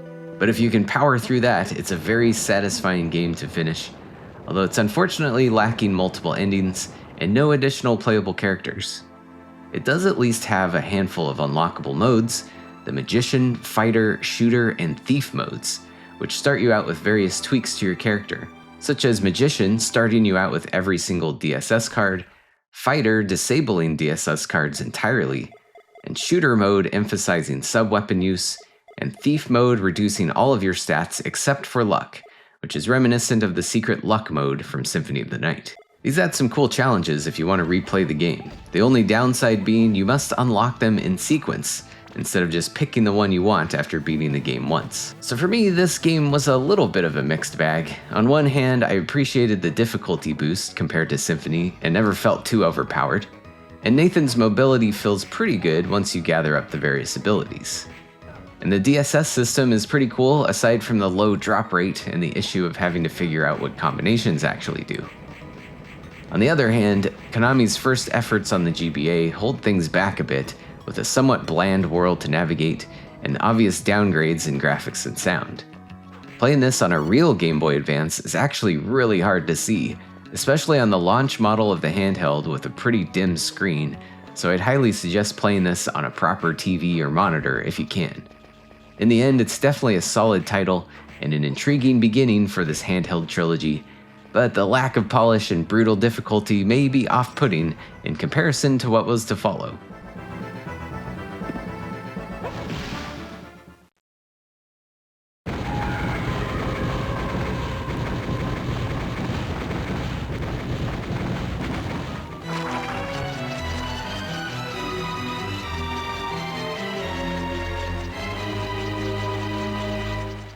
following year would see the release of Harmony of Dissonance in 2002, another Game Boy Advance title sticking with a similar search action formula, but with Igarashi returning to helm as producer and shifting development duties to KCE Tokyo. In fact, none of the Circle of the Moon devs were brought on for this one, and instead many Konami veterans were enlisted that had worked on Symphony of the Night and Contra Hard Corps. At this point, Igarashi would also continue to act as producer for the series until his departure from Konami in 2014. Harmony of Dissonance takes place 50 years after the events of Simon's Quest, with you in control of Just Belmont, and we actually have quite an emphasis on story and character development with one of the more dialogue-heavy entries in the series so far. The game opens up with Just's friend Maxim returning from a training expedition he went on after his disappointment of not inheriting the vampire killer whip, and he brings news of their childhood friend Lydia being kidnapped. Maxim leads him to a mysterious castle, and Just begins his mission, soon discovering that Maxim was possessed and had actually been trying to collect the various body parts of Dracula to resurrect him yet again. So we may be treading some familiar ground here, but we're at least not in an alternate timeline for this one, and as mentioned, there are plenty of little dialogue cutscenes to keep the story flowing. Also quite familiar is the gameplay formula, but with a little more polish than Circle of the Moon, and fortunately a lot more visible on the GBA screen this time. They may have overcorrected it a bit with some very bold sprite outlines on Just and on certain enemies, and some rather brash color choices in general. So it might look a little weird if you're playing on a TV or something these days, but it was certainly an improvement for those on the original handheld screens at the time. But getting more into the mechanics, it's mostly whip-centric combat again, but with a nice range of collectible upgrades. Your mobility also feels a little smoother and more versatile, with plenty of relics that add to your maneuvers along with a useful back and forward dash for dodging attacks. You've also got the classic sub-weapons, along with 5 different spell books that can be found and equipped. Each book combines with your specific sub-weapon in its own way, giving it a lot more oomph than they do on their own, and it opens up a wide range of attack potential.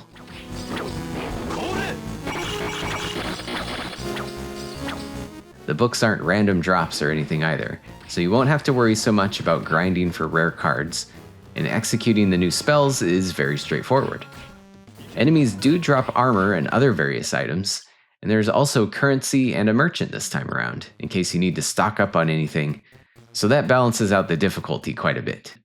Leveling up your stats with experience points also sees a return here as well. The general character progression feels more in line with Symphony of the Night than Circle of the Moon did, but it's still a bit simpler and streamlined.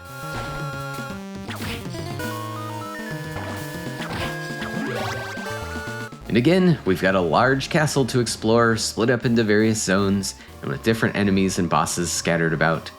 Although this time around, you eventually gain the ability to switch between different dimensional layers, which have the same layout for the rooms, but with different monsters and items. It's not quite as interesting as the inverted castle was, and it can get a little tedious and confusing to remember if you've been somewhere or not, especially with how the map screen is set up. And it's arguably padding, but the game isn't overly long in the end anyway, so I won't complain about getting a bit more to do. I will say the level design is a bit weak though, with a lot of long corridors and not much fun platforming. It feels a bit lacking in secrets and hidden areas. But I definitely won't complain about collecting furniture. It may sound a little silly, but you can find a special room to call your own and fill it with random doodads and stuff that are hidden throughout the rest of the castle. It's entirely useless and optional, but I had some fun with it. Although some kind of stat bonuses or something for collecting them would have been a nice touch. Where Harmony lacks in level design, it does make up for it a bit with some pretty cool monsters and more interesting enemy behaviors in general. A lot of the sprites have been recycled from Rondo of Blood and Symphony of the Night, but plenty of wicked new ones are thrown into the mix, and overall there feels like more of an emphasis on combat challenges over platforming and exploration.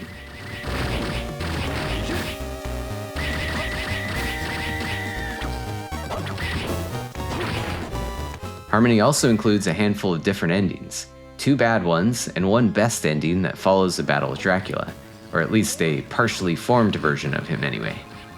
There are a handful of extra modes unlocked after beating the game as well, including a mode where you can play as your possessed pal Maxim, a boss rush, a hard mode, and a no magic mode. And you can even play as Simon Belmont with a secret code as well. So it's a nice mix of post-game content.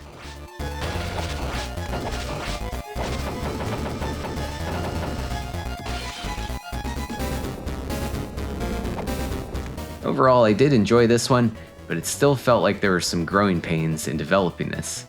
Notably, the art and music here has taken a weird turn. Juiced Sprite looks especially messy, and obviously outlined for visibility to the point of distraction. And some other graphics almost seem distorted during pixel rescaling processes or something. And the soundtrack is pretty divisive as well.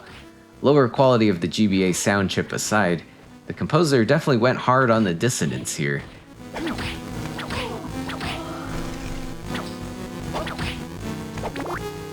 Which can be effective at times, but also sometimes a bit irritating. I did appreciate the kind of old-fashioned chiptune texture, however, and there are still some great themes in here. And I suppose it's interesting to hear something atypical of the usual Castlevania bangers.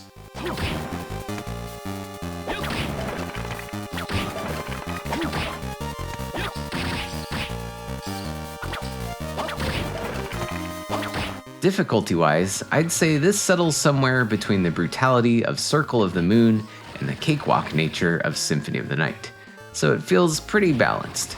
Yet it's just a downer how the castle and its two dimensions just aren't designed in a very compelling way most of the time. But it's still a very solid game and worthy of a playthrough, but probably not one I would want to revisit right away, especially considering how much the series would continue to improve.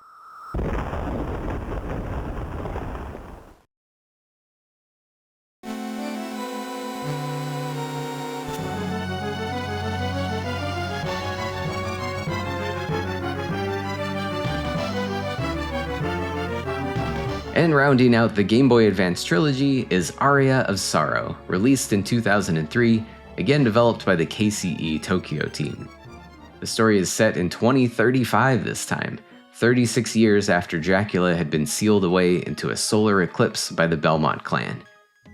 You play as teenage transfer student Soma Cruz, accidentally whisked away to Dracula's castle while visiting a shrine with his friend Mina, and soon encountering some monsters and a dude named Arikado, Alucard's not very convincing codename. And it's soon revealed that Soma has an innate ability to absorb monster souls and use their powers. And as you explore deeper and deeper, you'll encounter quite the cast of characters out to help or hinder your quest, including Yoko of the Belnades family, an ex-military guy turned merchant named Hammer, and Julius the badass Belmont, and Graham, who's looking to claim Dracula's powers for himself. And much like Harmony of Dissonance, this one has quite a bit of dialogue and plot development throughout the game. Gameplay-wise, Aria feels like Konami finally hit their stride with their formula here, without making any drastic changes at its core, but really polishing and cleaning up the weaker points of the first two GBA titles. So we're finally nearing the heights they hit with Symphony of the Night, despite still being on a lower tech handheld. Soma feels fairly similar to Alucard in the controls department, and the game offers up a similar wide variety of weapons and equipment to collect and use, so he's not stuck with a whip like Nathan and Juiced were, even to the point of being able to use a gun. But the biggest change here would have to be the removal of the typical sub-weapons and introducing the tactical soul system, focused around Soma's ability to absorb the souls of defeated enemies. As you kill monsters throughout the game, there's a random chance their soul will pop out and be automatically collected, granting Soma a new special technique or attribute that can be equipped and used at the cost of magic points.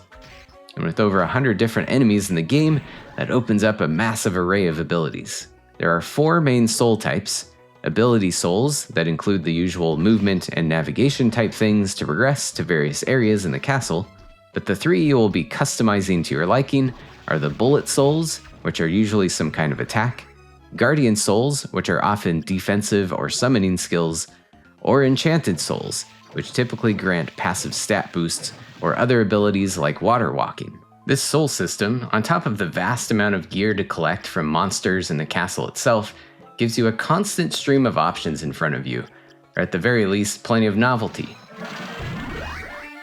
Now, depending on your preference, this wide openness could either be overwhelming or highly addictive.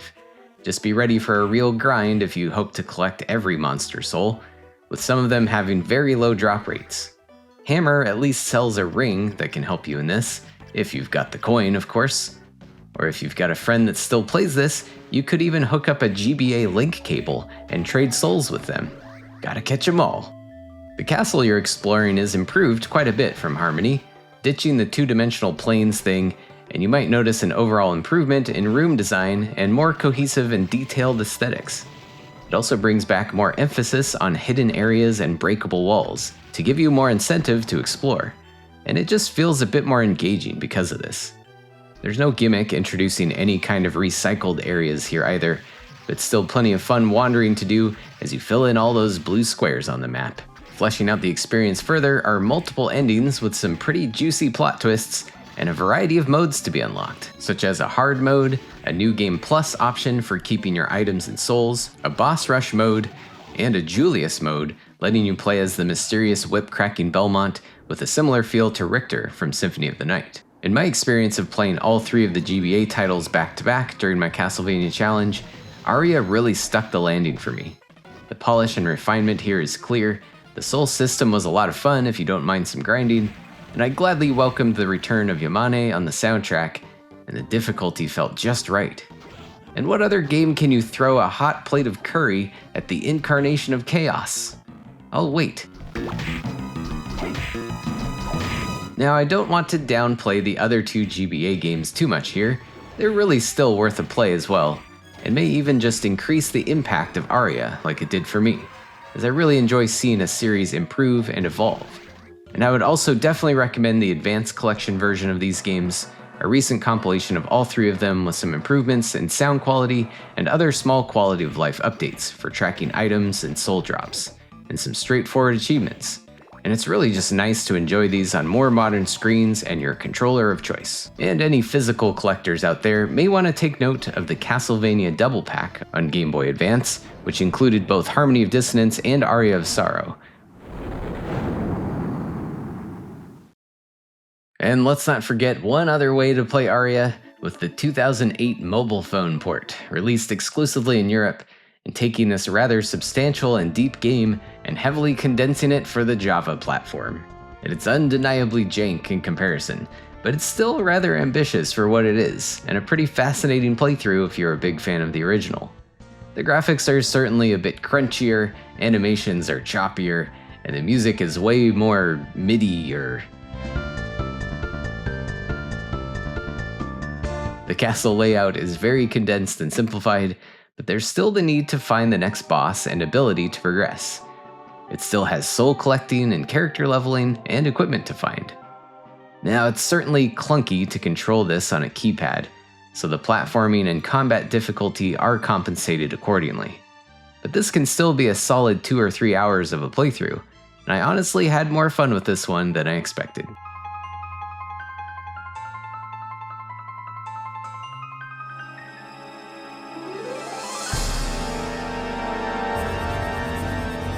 Now we'll veer away from the handheld Vanias and back to home consoles for a bit, and look at Castlevania's first return to a 3D space since the N64 games, and its first outing on the PlayStation 2 with Lament of Innocence, first released in 2003. Sarah, wait for me. I'm coming to save you. And notably also simply titled Castlevania in Japan, denoting an attempt at a fresh start for the series. And we're going way back to the start of the timeline for this one, to 1094 for the origin story of the Belmont clan, putting you in control of Leon Belmont. We're quickly treading some familiar ground yet again, with being on a mission to rescue your girlfriend from a vampire in a monster-filled castle. But there are actually quite a lot of surprising plot twists here, and the capabilities of the PS2 finally take the Castlevania series to a more cinematic potential, with Lament featuring the most cutscenes and spoken dialogue that we've seen yet in the series. Who's there? Now don't get so excited. I'm just an old man. Again, I'll try to spoil as little as I can, since I think this game tends to be a bit forgotten and less played than some of the other games we're dipping into today. Maybe some folks watching out there might want to be surprised if they give this one a spin. Now, there are some valid reasons for Lament to be somewhat disregarded that I'll get into, but there's still a pretty cool story underneath here that rippled throughout the series canon, even to the point of officially removing the Game Boy title Castlevania Legends from the timeline, which had quite a different origin story of its own. So Lament of Innocence is basically a 3D Metroidvania, in contrast to the 2D titles for the Game Boy Advance being made in tandem, but also setting itself apart from the somewhat awkward N64 titles, especially regarding the controls. In what may have been likely influenced by the success of Capcom's Devil May Cry from 2001, Lament's combat went for a more fluid and combo-focused approach, with a variety of button combinations to chain strings of attacks together, and even having an on-screen hit counter. More and more attack combos and abilities are learned over time as you meet certain requirements, as opposed to having any kind of standard leveling or experience point system. Upgrades to your maximum health, hearts, and magic are dispersed about, and your whip can be upgraded, with various elemental bosses well hidden across the game, granting you an elemental augment that can be switched at will. And later in the game, you'll also unlock the true potential of the Vampire Killer Whip. Now that's also thanks to Ronaldo Gandolfini, an alchemist that has set up shop outside the castle and a major support to you in your quest. And he's actually the dude who gives you a whip in the first place. And of course, you can also jump around, which expands some of your combat and evasive maneuvers, but honestly, it doesn't feel great, especially during the game's infrequent but annoying platforming sections.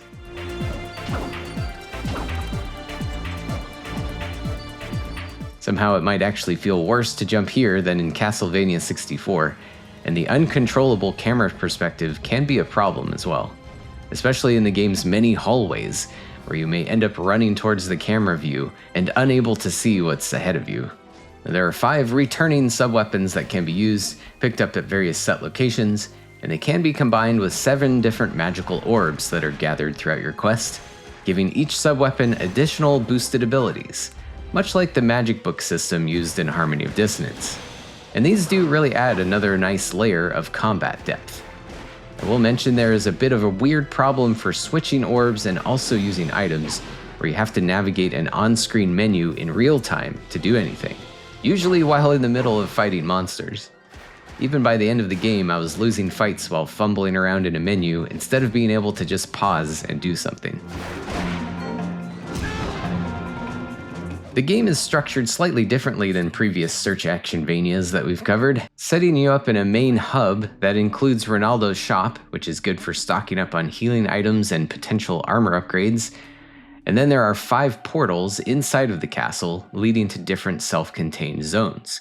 There are some light puzzles to solve, but you won't really need to backtrack between zones that much.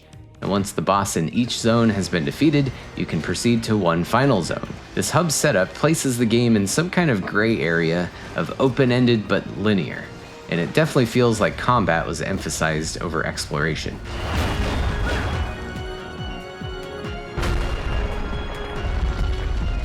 Exploring is a little bit on the boring side, to be honest, with most of the maps consisting of various long hallways that connect large combat arena-like rooms, and there's not much variety in the atmosphere and aesthetics. Every once in a while there's a funky mini-game or something to mix things up, or one of those annoying platforming rooms, but those are few and far between. The gothic vibe we can expect is here, and it generally meets expectations, but the environments just felt a little bland after a while, just running through hallways to get to a big room full of enemies, rinse and repeat until you find the area's boss. I will say the bosses in this game are really cool, and some of them are quite difficult and exciting to conquer, with several old favorite ghouls and creeps making a return, and finishing each boss does help push the story forward with more lore dumps and plot twists abound, especially nearing the game's conclusion. There's also a very cool optional boss in the basement that's quite challenging, huge in scale, and gross as hell. My favorite combination. Now, there aren't any multiple endings here, unfortunately, but this was still a satisfying game to play through, and it was cool to learn more about the beginnings of the Belmonts. Beating the game does unlock a playable character who can be a lot of fun flying around and throwing magical swords all over the place. And beating it with him also unlocks a kinda goofy character named Pumpkin. Other extra modes include All Skill Mode, which starts you out with every ability, or Crazy Mode, which is essentially a cranked up hard mode. I think I already snuck in a few of my complaints while giving the overview of the game here. It's nothing overly horrible, of course, but enough little things piled up for me on this one to keep me from getting super engaged in my playthrough. But I did like how the story was presented, the music was fantastic, and the combat is pretty fluid and fun. But I mostly wish the castle layout hadn't felt so basic and repetitive, and streamlining out some of the RPG mechanics from the 2D titles was a net negative for me. But still, a very solid game that's worth a look, especially since it's not overly long, and for me, it served as a great primer for the next 3D title on our list. I'll kill you and the knight! Interesting.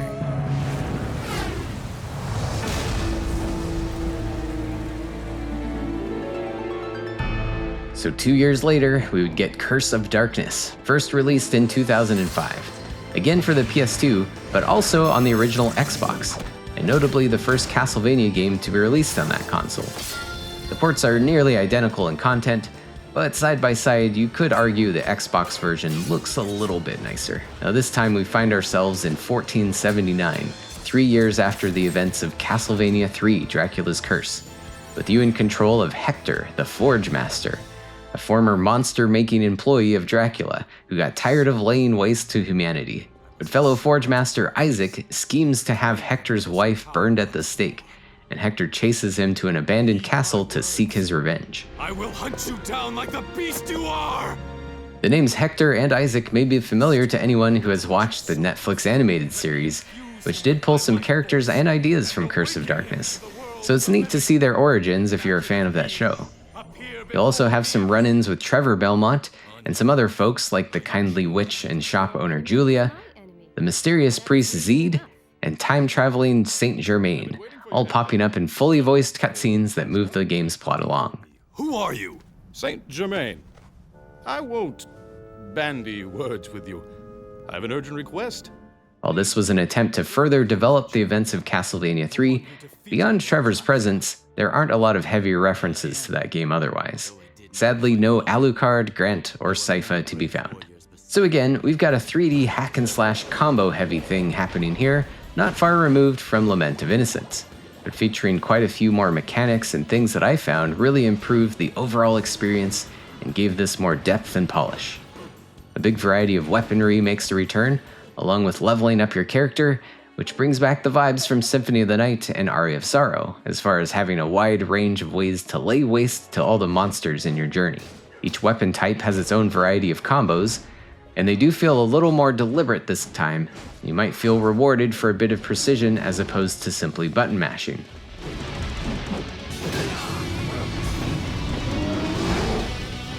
There's also a crafting system introduced here, so with various resources you collect from monsters and locations, you combine resources with existing ones to create stronger weapons, or sometimes fun, silly things like a spiked baseball bat, or an electric guitar to thrash and shred your foes to death.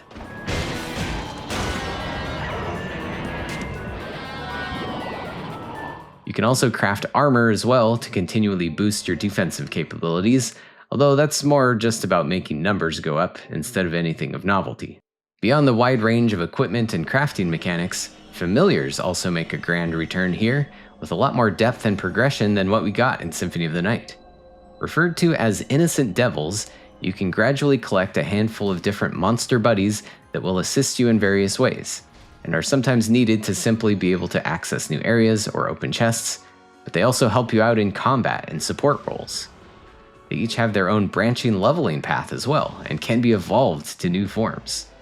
The different paths are determined by what weapon you're killing monsters with, so that is one thing you'll have to take note of while wandering around if you're trying for a specific evolution path. At the very least, it does force you to have a little more variety in what weapon you're using.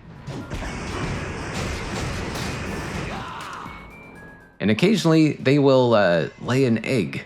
This gives birth to a fresh monster of that same type, but with a higher overall potential, and an opportunity to test out evolving them in a different way. These innocent devils are generally a lot more useful and active than you might be expecting, and they can really help turn the tides during difficult fights, if you can manage their automated behaviors anyway. It's a surprisingly deep system, and I found it really fun to experiment with. Now for the layout of the game, the hub-style approach we saw in Lament is no more, and all of the different zones and numerous outdoor areas around the castle can connect to each other, along with various warp points in place. In fact, the majority of the game is outdoors and outside of Dracula's castle, so there's definitely more variety, and the long hallway to big room syndrome isn't as prevalent, but to be fair, there are still some kind of blandly designed spots here and there, and some drab brown and gray terrain typical of that era. Luckily, the camera is controllable though, so you won't have to run as blindly. That's also at the cost of the automatic lock-on system, which can lead to some very jerky and disorienting camera movements.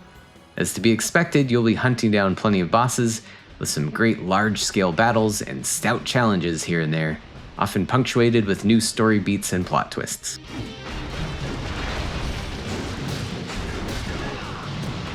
There aren't any multiple endings in this one, but once you finish the game, you do unlock Trevor as a playable character, armed with a vampire killer whip and classic sub-weapons.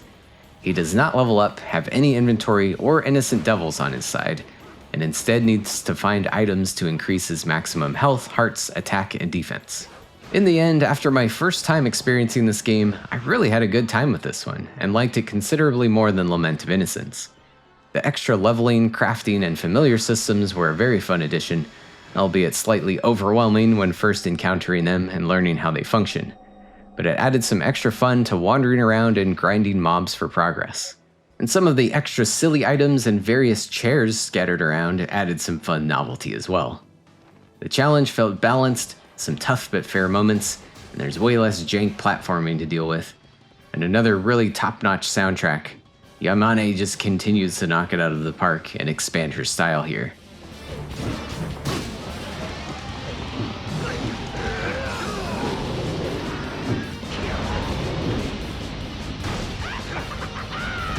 So I was surprised, but this ended up easily the best 3D game in the series to this point in my book.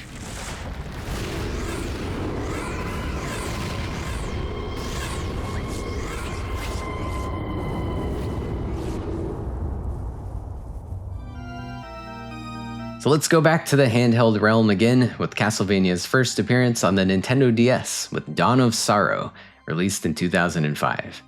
As a direct sequel to Aria of Sorrow, many team members from that GBA title would come on board again here, but also tasked with integrating some of the new tech introduced by the dual screens and touch control capabilities of the DS, for better or worse.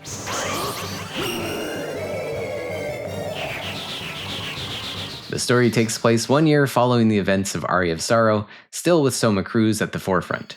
While he thought his soul-absorbing powers had been lost after his last adventure, a cultist named Celia shows up to try and kill him to awaken Dracula's power and transfer that power over to one of her Dark Lord candidates. To be fair, it's an effort to bring balance to the world, as she believes there cannot be an ultimate good without an ultimate evil. But still, Soma embraces his special abilities once again and confronts the situation head-on, again with the support of Hammer, Yoko, Arikado, Julius, and Mina. The gameplay is very similar to Aria of Sorrow, with nearly identical controls and game feel, and with search action elements at its core, the same experience leveling mechanics, and tons of variety in weapons and equipment to find, and the return of the tactical soul system. There are a couple of slight tweaks in that regard, however. Souls can now be leveled up and improved slightly if you collect multiples of them. Yoko has also set up a little safe house where she can upgrade some of your weapons if you relinquish a specific soul to do so. Yet another incentive to grind for soul drops. These are both cool additions, I think, but if you're a completionist, you've got a lot of work ahead of you to find every soul and then max it out. Other additions involve the touchscreen, such as occasional rooms where you might have to whip out the stylus and break some blocks in your path, or being able to move some familiars around. More prevalent and more problematic, however, is the magic seal system, involving a special symbol which must be drawn by hand to finish off every boss fight. There are several seals that must be gathered up throughout the game, also acting kind of like keys to open up the doors to said boss rooms, and consisting of different line patterns gradually increasing in complexity. Once you get a boss down to 0 health, you'll need to quickly grab your stylus and correctly connect the dots in a pretty limited amount of time. Failing the seal will give the boss a bit of health back, and you'll have to drop him back to 0 and keep trying. And the boss fights are usually no joke in this game. And as you can imagine, they require both of your hands. So it can be pretty awkward to switch control schemes with such a tight time window, and it's quite frustrating to fail and have to continue refighting the boss. And honestly, when this game first came out, I found this gimmick to be so annoying that I gave up on the game and I didn't even bother with any DS games to follow it. Luckily these days, the re-release of the trilogy and the Dominus collection fixes that system a bit. The seals are still there, but each point in the seal has a corresponding button, so it ends up more like a QuickTime event. The complex seals are still a bit of a challenge to execute, but nowhere near as finicky as drawing them by hand. And if you're a sadist, you can still draw them with your controller's analog stick or a mouse if you wanted to. But otherwise, if you liked Aria of Sorrow, you'll really feel right at home. The cultist hideout is laid out pretty similarly to all the random castles we've played through, split up into zones and feeling pretty open-ended. There's at least a nice boost in graphical fidelity over the Game Boy Advance, with all of the backgrounds and sprites looking much cleaner, and some better sound quality for yet another banger of a soundtrack, and some very creative and impressive looking boss battles.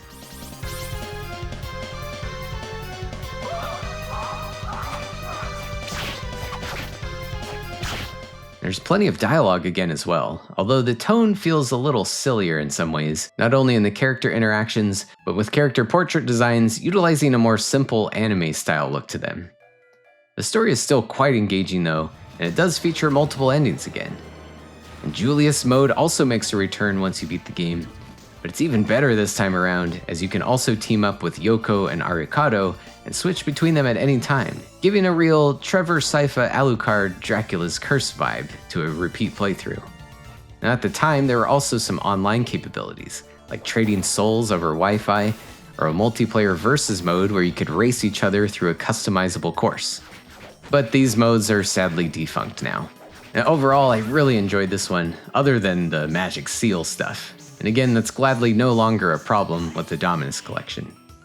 Aria of Sorrow really checked a lot of the right boxes as far as my gaming tastes go, so it's nice to see Dawn of Sorrow expanded upon these with better fidelity. Admittedly, it can also feel like more of the same. Anyways, this is still definitely worth a playthrough. My only regret is that when this version first came out, the stylus stuff caused me to ignore the 2 games to follow at the time. But as my more recent Castlevania challenge continued and I finally played through them, I discovered that I was definitely missing out. But before we get into those, it's time to dust off that old dumb phone again, as you can't forget another official Java port developed by GLU Mobile, released in 2008, with a handful of different variations depending on the capability of the phone hardware. Now, the plot and basic gameplay approach mirrored the DS game, but with everything greatly condensed, there are only 12 different souls that can be collected and used, and 4 different weapon types, 4 different armors, and 4 accessories. Yoko is still around though, and can do weapon upgrades, so that's pretty cool, but Hammer's shop is nowhere to be found.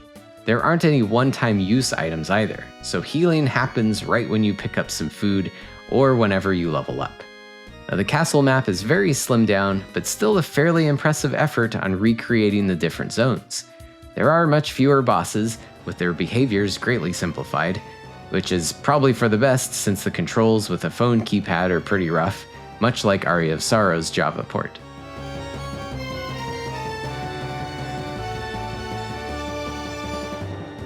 Some of the dialogue and character interactions are still there, and it does retain multiple endings as well, with some minor tweaks. And I was actually giddy to see the Cookie Monster show up in the bad ending. There's no Julius mode, sadly, but still I was pretty impressed with what was pulled off here, and while being pretty low in difficulty, I still had fun finishing this one over the course of a few hours, at least to see what adjustments were made to work within the stricter technical limitations.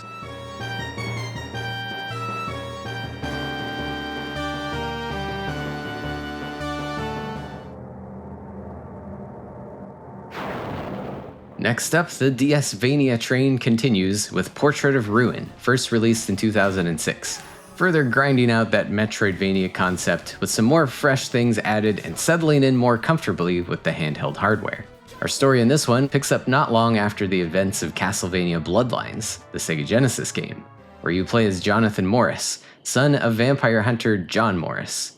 Also along for the journey is his friend Charlotte, a young sorceress and Belnade's descendant who has trained alongside him since they were young. A vampire artist named Bronner has brought the return of Dracula's castle, aided by the two vampire sisters Stella and Loretta, and it's of course up to Jonathan and Charlotte to put a stop to the chaos. And you guessed it, another resurrection of Dracula. Their support comes from Vincent, a priest who sets up a small shop for them to use, and Wind, a mysterious ghost acting as a mentor and also doles out various quests. And still at its foundation, we've got more search action here, and the controls aren't much different from usual, and there's a lot of equipment to collect and experience levels to gain. But this time, a big new mechanic revolves around the main duo, as you can rapidly switch between the two characters, with Jonathan's emphasis on weaponry, including the classic whip and a wide assortment of other weapons to find, along with sub-weapons that slowly increase in effectiveness with repeated use. Charlotte is more magic-centric, with her primary weapon being a spell book that shoots out various apparitions ranging from magical blades to Don Quixote. But she more importantly has a wide array of magical attacks and buffs. You can also even have both characters on the screen at once, with the secondary character following you around and also attacking anything nearby. And if they get hit by anything, your magic meter will be reduced. Sometimes you'll need both characters out to solve some basic puzzles or access an out-of-reach platform, or occasional action set-piece moments where you have to switch rapidly between them. Charlotte! Jonathan! Charlotte! You can also perform a variety of dual crush techniques, which use a ton of magic to unleash powerful attacks.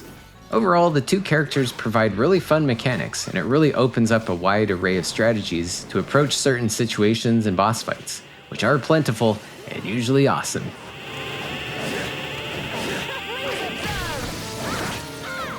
Managing two characters and two sets of equipment can be a little overwhelming, especially in the first moments of the game, and each character has a lot of unique armor and weapons to pick from. But you'll probably quickly catch on to a playstyle that works for you. Oh, and one other big improvement, no more magic seals. In fact, you'll probably barely use the stylus at all in this particular playthrough, so that earned a few points from me. The game's layout also goes a bit beyond the main castle, as Bronner has also created a handful of paintings that act as portals to their own unique areas, giving level designers more creative freedom to produce more unusual environments to explore, like European villages or Egyptian pyramids. The main castle isn't super large, but there are 4 main portraits and 4 remixed versions of those portraits, along with another final portrait and 1 secret one, so there's plenty of ground to cover. It does lead to things feeling a little more linear than usual, with the areas being quite standalone, but at least this cuts down on the backtracking if you're not into that. Beyond exploring the castle to progress the main story, there are also quests given out by Wind with various rewards upon completion. They feel a little like MMO busy work at times, but they can help boost your characters a bit and give completionists even more stuff to do. There are also multiple endings like we've been used to by now, and another substantial set of extra post-game modes. Beyond the Boss Rush, Hard Mode, and New Game Plus, you also get Sisters Mode, where you can play as Stella and Loretta. Notably, you'll actually need to use the stylus to control them. But luckily, the controls are well designed so that you won't need 3 hands, and this actually refreshes the gameplay quite drastically. Richter Mode also makes a return here, but with Maria along for the ride as your switchable character. Now at this point in the challenge, I will admit my brain was turning into Castlevania soup, so this one was a lot to take in at first, but I really had a great time with it. Aesthetically, it feels really nicely polished, with possibly the best pixel art in the series so far, and the added variety of locales kept things really engaging. And yet again, another banger soundtrack, not only with great stuff from Yamane as usual, but Yuzo Koshiro joined in for a few tracks as well.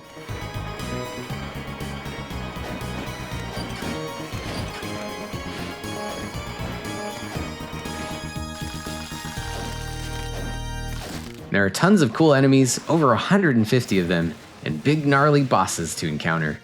The difficulty felt well balanced, with the duo system making me be much more thoughtful than purely reactive to survive whatever situation lied ahead. Just top-notch stuff.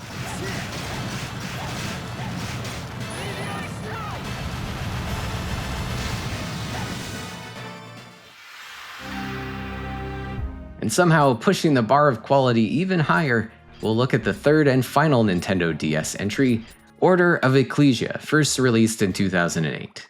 It takes place in the 1800s following the events of Symphony of the Night, in a time where there are no Belmonts left, so different groups begin forming to stop the inevitable return of Dracula.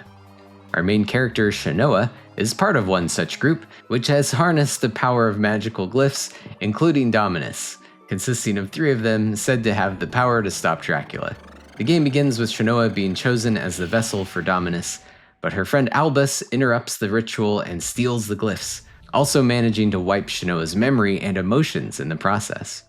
The Order's leader, Barlow, sends her on a quest to get Dominus back, and our adventure begins.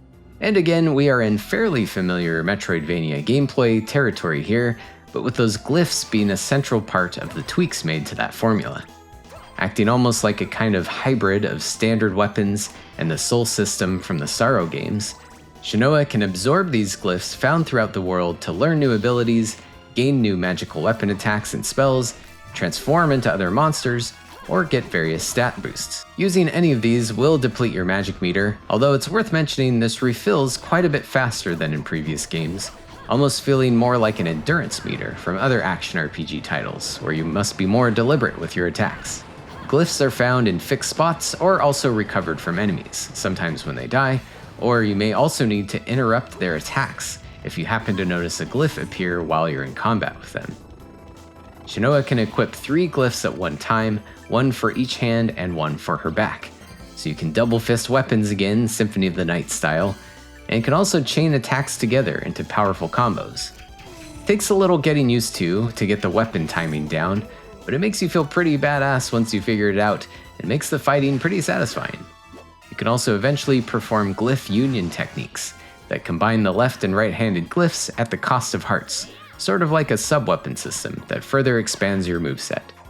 So deep down, the glyph system has a nice blend of familiarity, but presented in a new way, requiring some different strategies than what we've utilized in the past. The ability glyphs also have some fun ways to traverse around the world, like grapple gravity points that you can fling yourself around with, or the ability to crawl around within the walls. Another big change here is in the structure of the game, with a big world map acting as your main navigation hub that spreads out your journey across the landscape as opposed to one large interconnected map of rooms. It almost feels like a nod back to Simon's Quest, with the outdoor areas and other points of interest connecting to castles and dungeons, giving a bigger picture of the geography of the situation and a bigger scope for your adventure, with 20 varied locations to explore. Some of the areas are very linear and not substantial in length, but there are times where it can be worth backtracking to a previous spot to access a certain item or alternate exit with a newly found movement ability. There's also a main village you'll reach that's filled up with various NPCs that you rescue throughout your quest, and they'll usually set up some kind of shop or offer up little side quests to complete for various rewards, which are sometimes helpful items or maybe just collectible sound test things. But again, another reason to re-explore some previous areas. Most importantly, you can also find cats that take up residence here as well. Now this is what the DS stylus should be used for. There are bad and good endings yet again, and plenty of jaw-dropping plot twists to go around, but if you can rescue all of the missing villagers, you can proceed to Dracula's castle for the final showdown. Finishing the game also unlocks a hard mode, boss rush, and Albus mode for another playable character to mess around with. This also had an online versus mode, which sadly doesn't work anymore. And there is a little bonus granted if you link up your DS with your Wii. It gives you access to some extras on Castlevania Judgment, the wild and weird fighting game which we'll be covering in the next installment of these retrospectives. That's a pretty close call, but I think this might just barely be the best of the DS trilogy for me, despite it underperforming in sales a bit.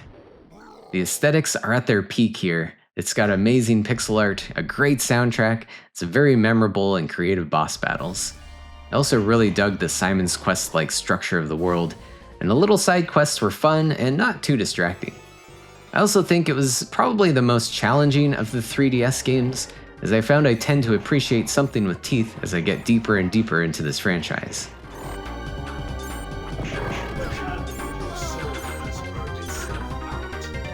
There are some annoying bits here and there, and some attacks have some really repetitive voice samples. Yes, Radiance, I get it. Radiance! Radiance! But overall, I think it's really a top-tier title in the franchise that you don't want to miss. And at this point, I really can't recommend the Dominus Collection enough, as a very convenient way to play these on your PC or home console, and adding some quality of life improvements, and even throwing in the old arcade game Haunted Castle and the awesome remake Haunted Castle Revisited as a nice surprise.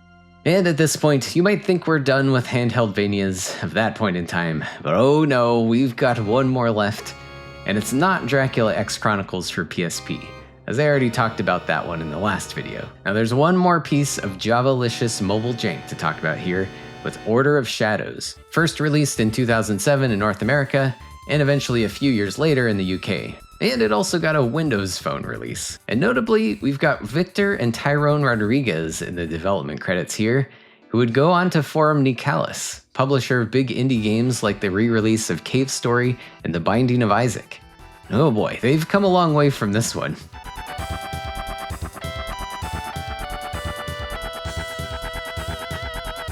The flimsy premise here surrounds the spiky-haired Desmond Belmont, armed with a vampire killer whip, and trying to stop a Dracula resurrection sometime in the 1600s, with two sisters along for the ride to provide occasional bits of basic and derivative dialogue here and there.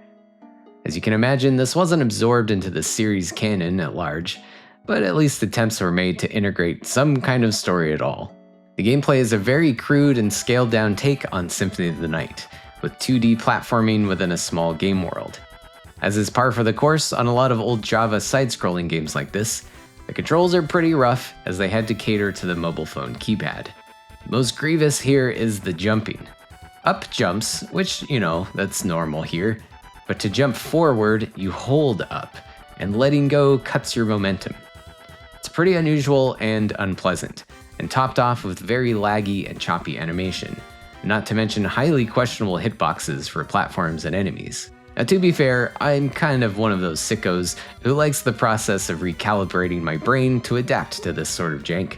But even once you get used to it, it's still suffering, and actually considerably worse than the Java ports of Aria of Sorrow and Dawn of Sorrow. There are at least some basic leveling up mechanics and sub-weapons to collect, sometimes even finding familiar swords like the Chrysogrim, although they drain a lot of magic power and are rarely more useful than your whip.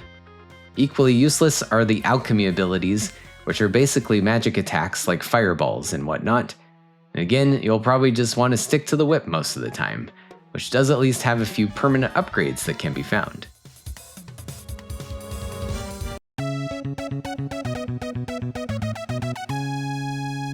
Movement abilities include finding relics to allow you to slide and to double jump, each of which allow progress to a new area, letting this barely qualify as a Metroidvania.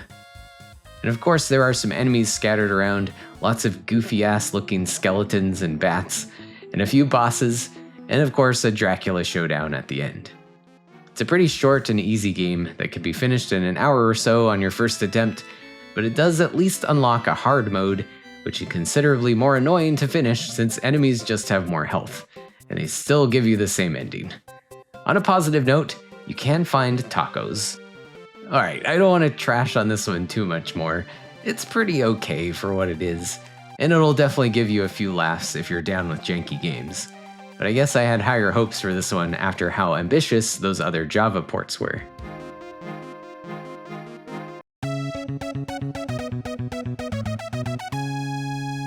And that's the last game to cover in this retrospective episode for now, but brace yourself for some real oddballs in the next one. For the years following, it seemed like Konami really didn't know what to do with the franchise anymore, and things got real weird, to put it lightly. Thanks so much for watching, and we'll catch you next time.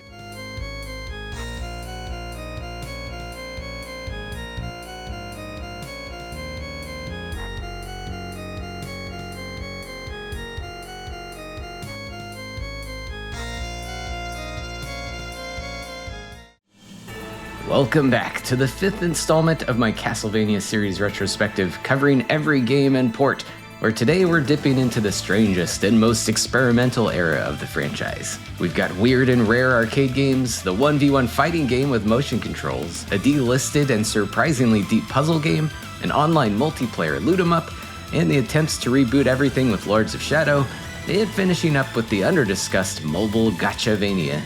It's clearly a weird 15 years for Konami's handling of the series, but I was honestly surprised by some of these after deeper examination.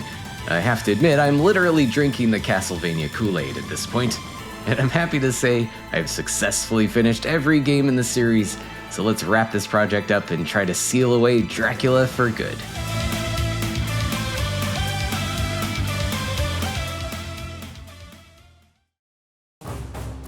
First up is something I drove over 450 miles to go play in person, the very elusive Castlevania the Arcade, an arcade exclusive that released in Japan in 2009 and had a few limited test market appearances in Europe, and a very limited number of cabinets have been imported into the United States. Now it's possible to play this via emulation, but I decided this is definitely something better to be experienced in its authentic form, so I made the trek to Galloping Ghost Arcade, a wondrous retro gamer's paradise in the Chicago area. So Castlevania the Arcade is set up in a large curtain booth with a big screen, accommodating 1 or 2 players and giving each other plenty of room to move around, as this is a light gun shooter style game with a big emphasis on motion controls. You'll hold a wand, which also has a couple of buttons on it, and whip and slash and blast your way through on-rails stages, very reminiscent of something like House of the Dead, with first-person camera movement and hordes of ghoulish classic Castlevania monsters ambling towards you. There are 2 nameless characters to pick from, the Vampire Hunter and Lady Gunner, with the Vampire Hunter armed with a whip and sub-weapons, like daggers and holy water, that can be fired with one of the buttons on the wand. The Lady character plays fairly similarly, but is armed with a blade for melee attacks and a gun for ranged attacks, but she gets more ammo in general at the cost of lower base damage, but can also take advantage of more critical hits with a special reticule that appears. There's also actually a 3rd character called Little Witch, who unfortunately couldn't be accessed at this point in time, as it requires scanning an e-amusement pass after beating the game, and that service ended in 2011. So the motion controls are a bit finicky sometimes, maybe depending on the calibration of the cabinet you're using, but I found you really gotta swing your arms dramatically to get that whip cracking. So it certainly gets your body involved and adds to the immersion, and with longer play sessions lasting up to an hour long, it's quite the workout. But that immersion is really what makes this a special experience that doesn't transfer too well to emulation, in my opinion. But at its core, it's still a pretty bog-standard light gun game, deftly structured to demand more of your money as you go. The levels at least feature the Castlevania environments we know and love, tons of destructible candles and stuff to gather up more sub-weapons and ammo, and never-ending onslaughts of recognizable monsters like skeletons, knights, Medusa heads, and fleamen. The graphics are also great for that era, and an excellent soundtrack as well, with some rearrangements of classic themes thrown in there. Each stage also has a great and lengthy boss fight, although these sections feel a bit rigged to attack your wallet. It's a good thing I was on free play mode. The bosses take very light damage from your standard attacks, so the main trick to them is to figure out the time window to hit them with a counterattack that can do much more substantial damage.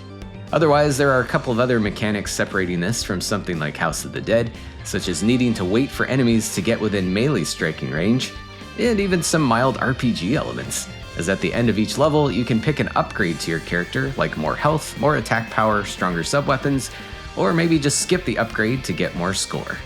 Now it's too bad this didn't get more widespread production, as it was a pretty cool experience and a great time for a Castlevania fan especially. I'm also quite surprised it didn't get a port to the Nintendo Wii. It seems like a perfect fit to utilize the system's motion control gimmick, and instead that console would get something way more out of left field. But before getting into that, there was one other Castlevania arcade experience that I couldn't pass up while I was in the Chicago area. Now this is Castlevania Marble of Souls, a marble pusher redemption game first released in 2023, and it's seen here at a Round 1 arcade.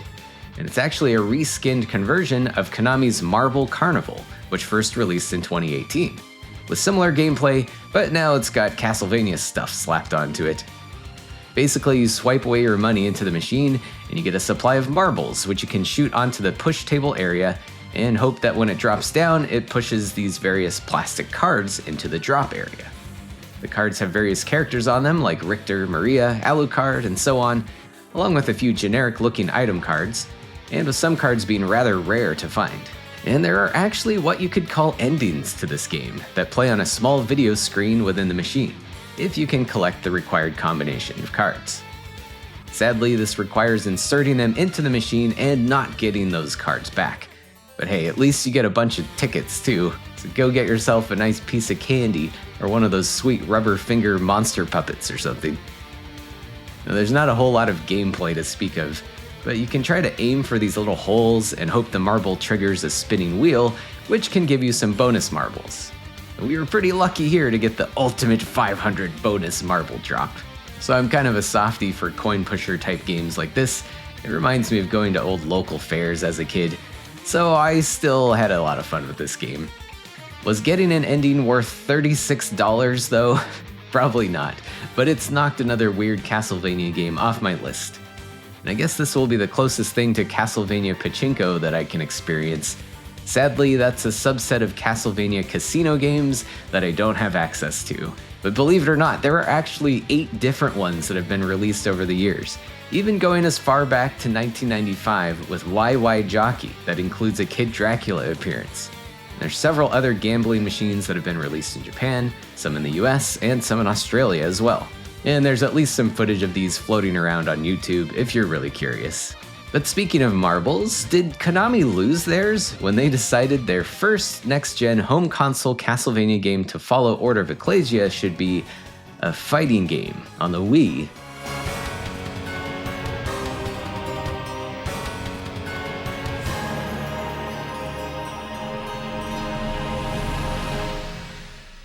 In hindsight, yeah, I'd say so. But now we can retrospectively bask in the hot mess that is Castlevania Judgment. First released in North America in late 2008, and eventually in Japan and Europe in early 2009. For development on this one, Konami brought in the company Aiding, formerly known as Rising, who were active making arcade shmups and fighting games. But in the mid-2000s, we're focusing on console games. Notably, lots of casual fighting games based on anime properties like Naruto, Inuyasha, and Full Metal Alchemist.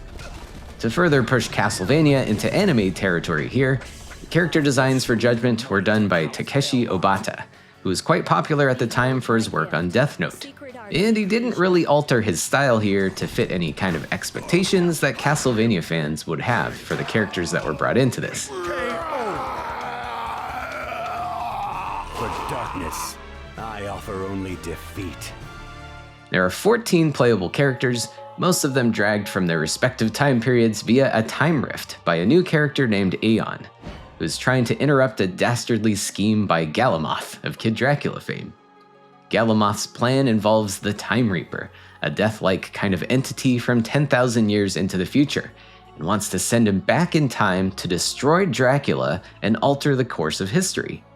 The plot is just whatever, really. It's a fine excuse to include a bunch of characters from different timelines, and at the very least, it does lead to some interesting interactions between different characters. Even the vampires are bigger than mine! What are you babbling about? No way am I losing to you! But getting back to the roster, it's a cool assortment of familiar names, but some drastic liberties taken in their designs. Feel the might of House Belmont. Simon and Trevor Belmont represent our whip-cracking origins, or should I call them the Beltmonts. The Dracula's Curse crew are also here, with Alucard, Sypha, and Grant. I'm done playing around. We've also got young Maria from Rondo, weirdly obsessed with Booba. Will you stop? These things only get in the way. How can you say that? Those are a sacred gift! But who could blame her with Carmilla looking like this? Shanoa is also present, and the only representative of the 6 recent handheld games, leaning heavily into a nun fashion style. Some other deep-cut characters also show up, with Cornell in his wolf form being a nice surprise, considering that the N64 games were previously removed from the official timeline. And Eric Lacard from Bloodlines is here as well, but weirdly, he is a child for some reason. And rounding out the playable bad guys, we've got Golem, kind of an unmemorable boss enemy to include, but I guess they needed a big slow guy for the roster. And we've also got Death and Dracula in the mix with their own kind of funky designs. Why wait for my curse to finish you? I'll kill you here and now. And finally, the new guy, Aeon, the Guardian of Time, who may have had some potential to be an interesting character in the franchise, but with how this game unfolds, I would be surprised to see him ever make a comeback in a future game. Now, each character has their own little backstory presented in a cookie-cutter cutscene that kicks off each individual run of story mode. But beyond a few sentences and some minor interactions with other characters, there's not a whole lot going on there, which is unfortunate for single-player play, as you have to beat story mode with everyone in order to unlock the other characters, and then beat it again with everyone for true story mode in order to see the true endings and fight the Time Reaper.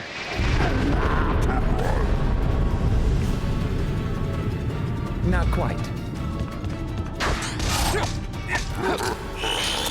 So now, what is the actual gameplay like? As mentioned, this is a 3D 1v1 fighting game, probably most easily comparable to Namco's Soul Calibur series at first glance, but it does have a few elements to set it apart. One big one that leans into the uniqueness of the Wii hardware is the motion controls. Now you can opt out of this and use a classic controller or even a GameCube controller instead, but if you're enough of a Castlevania sicko to try this game out in the first place, you gotta experience the waggle.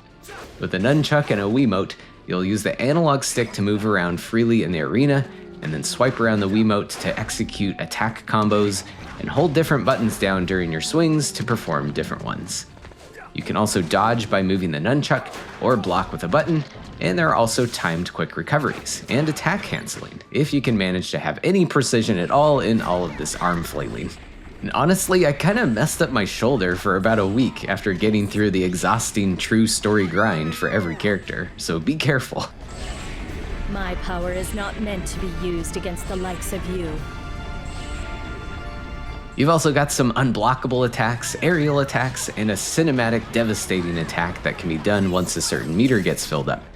These are really easy to do and only take a single button press, and they do massive damage.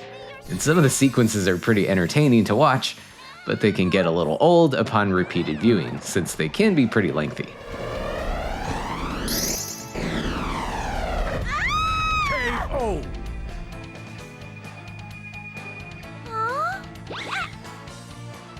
Overall, the fighting system wasn't totally awful, a bit jank, but very playable. And it certainly has a more loose and casual feel similar to Aiden's previous anime fighting games. And the arenas add to this a bit too, with various hazards and even some items to pick up. And there are heart-powered sub-weapons as well, like daggers, holy water, and stopwatches and whatnot. And maybe I was missing something, but I didn't really find them super useful during combat anyway. The Judgment experience also expands into the usual modes included with fighting games, multiplayer versus, of course, a training mode, survival mode, and maybe most notably, a castle mode. This has you working through a board game-like structure and completing objective-based challenges like fighting monsters or breaking objects. I'll be honest, I was pretty over this game after spending so much time on story mode, but Castle could be a fun little way to mix up the gameplay sessions a bit. There are also a ton of artwork, music tracks, and cosmetic accessories to unlock and collect for all the characters here, but likely another very lengthy endeavor if you care to unlock them all. Speaking of music, that may be one of the more positive aspects of this game, as it does have some great tunes, mostly reworks of the classics, so maybe at least check out the soundtrack if you don't care to give this game a shot. In the end, I'm not sad that I played this or anything. It's probably still fun if you've got someone to versus with, but it's truly an outlier in the franchise for its aesthetics and gameplay genre being so out of left field. KO! I can't believe it. I hope you make Sypha happy. And truly mean that. Finally.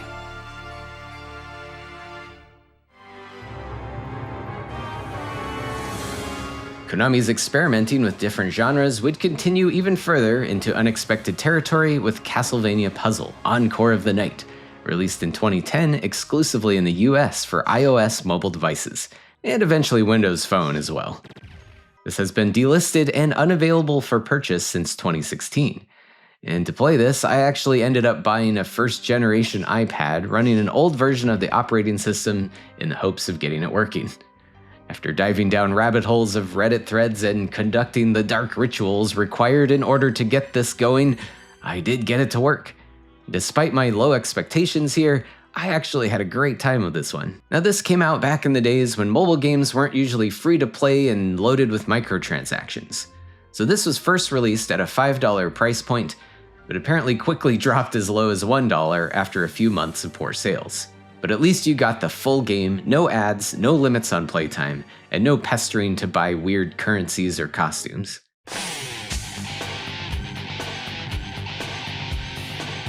And as you can guess from the title, this is a puzzle game, utilizing art, music, and characters from Symphony of the Night, and with gameplay core concepts modeled off of Konami's Tyson Puzzle Dama series, which first began as an arcade game in 1994, but saw several follow-ups, often pulling other franchises into the mix, like Twinbee or Tokimeki Memorial. And notably, Castlevania Puzzle would be the first time a Tyson Puzzle Dama game would be released in the US. To get less obscure here, the gameplay is quite similar to Puyo Puyo, with the screen split between two opponents, and lining up 3 adjacent blocks of the same color will clear them, and any combos resulting from the blocks falling above will drop dormant blocks on the other player, and the dormant blocks will become active once any adjacent blocks are cleared. Castlevania Puzzle adds some complexity here by giving each opponent hit points and magic points, and various other stats, and when the hourglass in the center flips over, they will each attack and deal some damage to each other. Filling up the screen with blocks won't finish someone off, but instead deals a much larger amount of damage, so getting big combos gets very important in difficult matches. You can also trigger certain abilities during a match, both offensive and defensive, that have a wide range of effects, and you may recognize plenty of old favorite moves like Dark Metamorphosis and Soul Steal. Soul Steal! The game's arcade mode lets you pick from a variety of Symphony of the Night characters in face-offs with the computer. This mode is fine for a quick game or two, but the real highlight of Castlevania Puzzle is the story mode, a full-on campaign where you play as Alucard, and the same basic plot of the original game unfolds as you explore a nearly identical map of the original castle. You'll fight enemies in puzzle battles, and even collect new gear and level up with a surprisingly in-depth attempt to recreate Symphony's RPG elements. And it's not just a matter of making numbers go up, you have a lot of options for enhancing certain abilities, or building affinities for certain block colors, to make clearing them have more of an effect. You even have to find certain abilities to access new areas, matching up nearly exactly with how you might need to backtrack during a playthrough of the PS1 game. And there are plenty of moments of dialogue taken word for word, although the librarian in this game is not only there to sell you some stuff, but he also acts as your tutor in the early parts of the game. The complexity of the mechanics can be a little overwhelming at first, and I'm not a pro puzzle gamer by any means, but I eventually got the hang of it. Submit.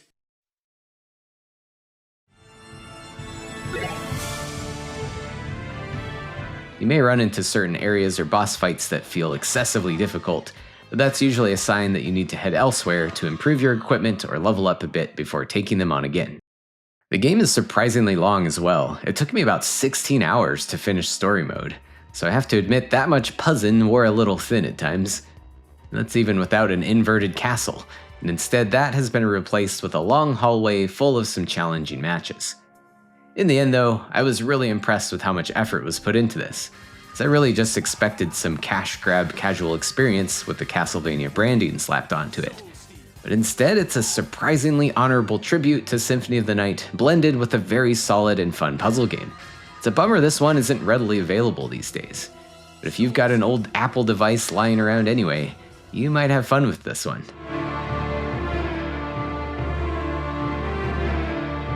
Are you ready for another weird genre experiment for the series? Well, next up is Harmony of Despair, not to be confused with Harmony of Dissonance, but I can't blame you if you do, since the titles are so similar. First released on the Xbox 360 in 2010, and on the PS3 in 2011, both digital only, Harmony of Despair is a 2D action platformer with assets largely from Symphony of the Night or the Nintendo DS titles. But it's actually a multiplayer-focused cooperative game, where you work together to take down giant bosses, and most importantly, rake in swaths of sweet, sweet loot. and notably this would be the last Castlevania title with Koji Igarashi's involvement before his eventual departure from Konami a few years later. There really isn't much of a story here to speak of, but the general idea revolves around the Grimoire, a book where Dracula's castle comes to life, and characters from various eras of the Castlevania timeline can magically work together to put an end to the curse. The base game includes playable characters Alucard, Soma, Jonathan, Charlotte, and Shanoa, with the same old sprites and similar movesets and abilities from their respective games. There are a lot of DLC characters that can be purchased individually as well, including Richter, Maria, Julius, Yoko, and 8-Bit Simon, and even Getsu Fuma shows up, despite his Famicom game not being directly related to this series at all. And again, all of them with their own familiar playstyles. The base game also has 6 chapters, and 5 more available via DLC, with each themed from a different game in the series. Basically, once you start a chapter, you have a 30-minute timer to track down and defeat the boss, with navigation made a bit easier with the ability to completely zoom out the camera to see the entire stage in real time, which is nice to map out your route, see where treasure chests are located, and also see where other players are at, since everyone is basically free to wander around wherever they want. The game's definitely designed for group play. While you can play solo, you might find yourself having to chip away very slowly at enemies and bosses that have tons of health. It's certainly not impossible to play this one alone, and it can be a satisfying challenge, but multiplayer remains the clear intentional draw here. The game's also a bit notorious for grindy character progression. It doesn't have a traditional experience point system, and instead, a big part of getting your character stronger is collecting new gear, along with money to buy gear or consumable items. Each character also has their own unique ways to improve their abilities, such as Soma gathering multiple instances of monster souls, Shanoa absorbing glyphs, and so on. It's kind of a min-maxer loot grinder's dream, really, and one could easily rack up tons of hours on this to become an overpowered monster hunting machine. And despite this game being 15 years old at this point, surprisingly, the online multiplayer still works, and everything is still available for purchase in their consoles' respective storefronts. I personally played some matches on my good old Xbox 360, but it's also backwards compatible for Xbox One. Now, getting 5 to 6 player games off the ground was admittedly a struggle between differing Xbox platforms due to how friends lists work, and sometimes the connection would just fail. Not to mention everyone needs an Xbox Live subscription, but once games got going, it was working surprisingly well. Sadly, the Xbox versions don't support local co-op, but the PlayStation version does for up to 4 players. Online play still works on PlayStation as well, and Harmony of Despair is also available on the PS Now streaming service, although you can't play any DLC if you play it that way. Adventurous types may also find an active underground community playing this on an unofficial PC port, which I haven't tried myself, but it's really cool that it exists. The multiplayer experience can be a little weird though, depending on the group. If everyone is starting from scratch, progression will feel pretty natural. But if you have brand new characters running around with characters that are hundreds of hours deep into their grind, it's pretty unbalanced, as they could just melt bosses for you while you sit there and harvest the rewards. And you can't really have different save files unless you use different accounts. The best an experienced player could do to even it out would be to intentionally nerf their gear and perhaps pick a character that doesn't have their abilities progressed, if that's an option. But it's definitely an interesting and fun experience overall. Remixing all this Castlevania content is really cool for longtime fans of the series, especially with a couple of stages getting really old school, with a level connecting together all the stages from the first Castlevania game, or you've even got a sprawling Getsu Fuma Den experience, which was actually the first North American appearance of Getsu Fuma at all, with the Famicom Classic being a Japanese exclusive. Again, it's not directly related to Castlevania, but shares some similarity with the open world feel of Simon's Quest and a spooky setting steeped in traditional Japanese yokai folklore.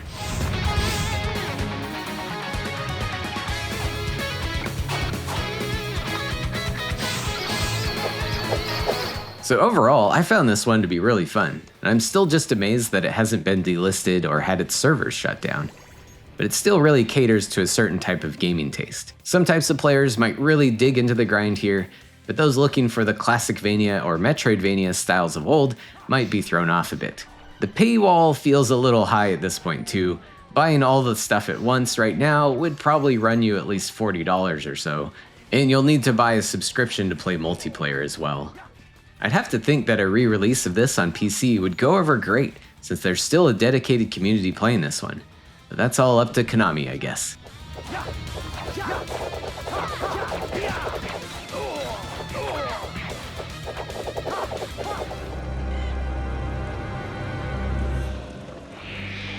These are dark times. Times without hope. 2010 would also see the release of another fresh take on reviving Castlevania with the release of Lords of Shadow, just 2 months after the first release of Harmony of Despair. Konami's continued disappointment in game sales for the franchise would have them tap the shoulder of a new dev team for a complete reboot of the series, the Spanish studio Mercury Steam, who up to that point had made the Deep Cuts Scrapland and Clive Barker's Jericho, but later would end up being much more well known for their work on Samus Returns and Metroid Dread. The game was released on Xbox 360 and PS3 at first, and eventually ported to PC in 2013 with a nice boost to 60 frames per second, and that's the footage you're seeing here.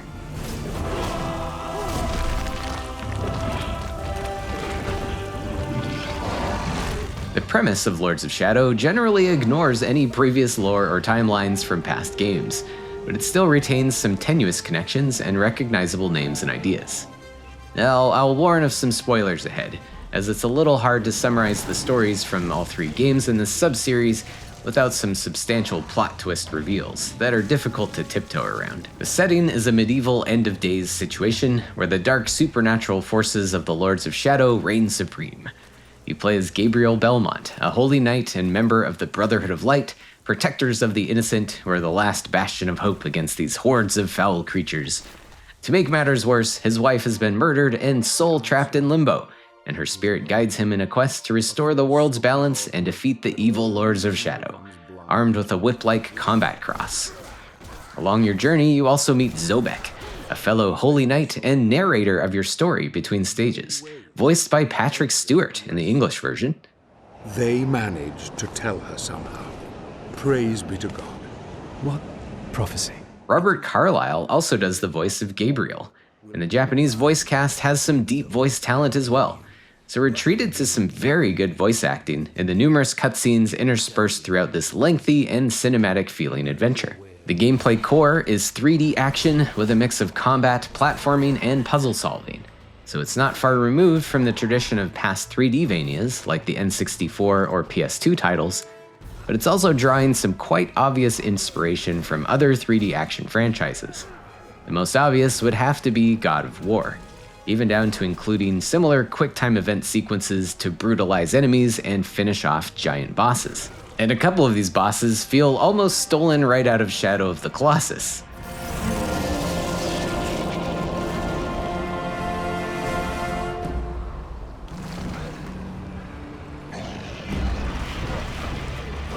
Despite being a bit derivative, the combo-fueled fighting feels pretty smooth. There's some other mechanics to get this out of being a flat-out copy. Eventually, you'll have the ability to enable light or shadow magic to either give your strikes healing powers or do additional damage. You're rewarded in performing a variety of attacks without taking damage by filling up your focus meter, which then triggers all hits to drop orbs that keep your magic meters full. So there's an engaging motivation to not mindlessly button mash through the hordes. And while Lords of Shadow does not have a traditional RPG leveling system, you do at least earn skill points that can unlock a very wide array of attack techniques of your choosing.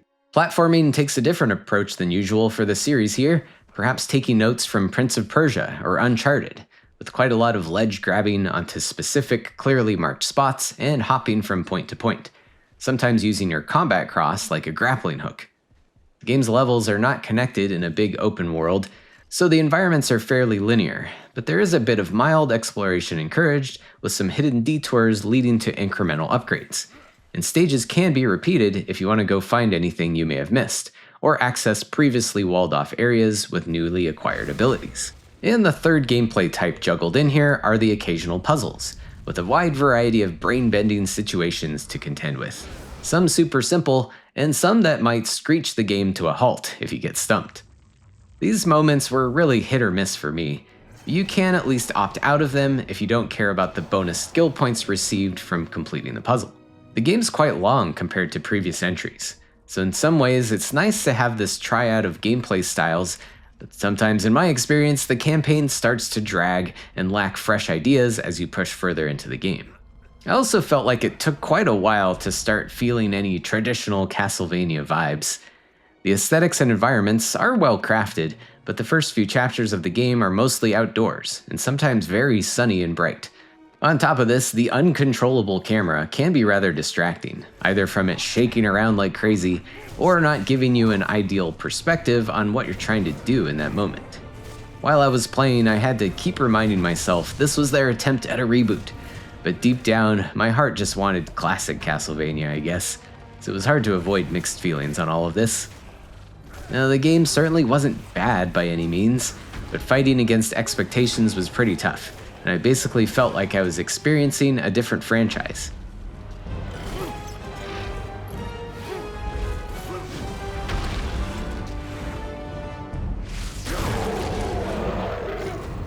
Interestingly enough, rebooting the series did what Konami intended, and Lords of Shadow became the best-selling game in the franchise. So maybe I'll just accept that I'm not the target audience here, and at least I gave the game a fair shot anyway. And I do have to say, there were some really cool boss battles that punctuated some fun story twists. And we should probably get into some big spoiler territory here, as Lords of Shadow 2 picks up directly after a cliffhanger ending here, and I can't really avoid this big twist at the end. And this is a real rough summary here, but nearing the game's end, Zobek reveals he is the Lord of the Necromancers, and has been pulling the strings the entire time to get Gabriel to gather the powers of the Lords of Shadow for him to take himself. And then Satan shows up, and turns out he's been manipulating Zobek this entire time. Satan ends up being a pretty lame boss fight, sadly, and when the game rolls credits, at that point you might be wondering where the hell Dracula is. But if you wait through those, you'll see Zobek still alive in modern times, and he finds a vampiric Gabriel hiding out in a church, with the big reveal, he is Dracula. Yes, it turns out Dracula is a Belmont, and that is where Lords of Shadow 2 will start off. Like it or not, it's a pretty bold direction to take the series' storyline into.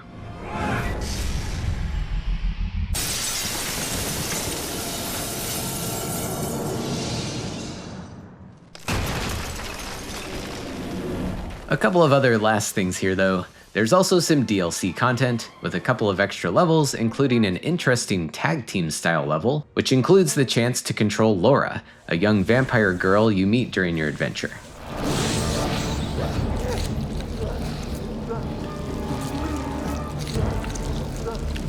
And another chapter facing off with the Forgotten One, a giant boss that is actually difficult, and makes for a more satisfying game clear than that disappointing Satan fight.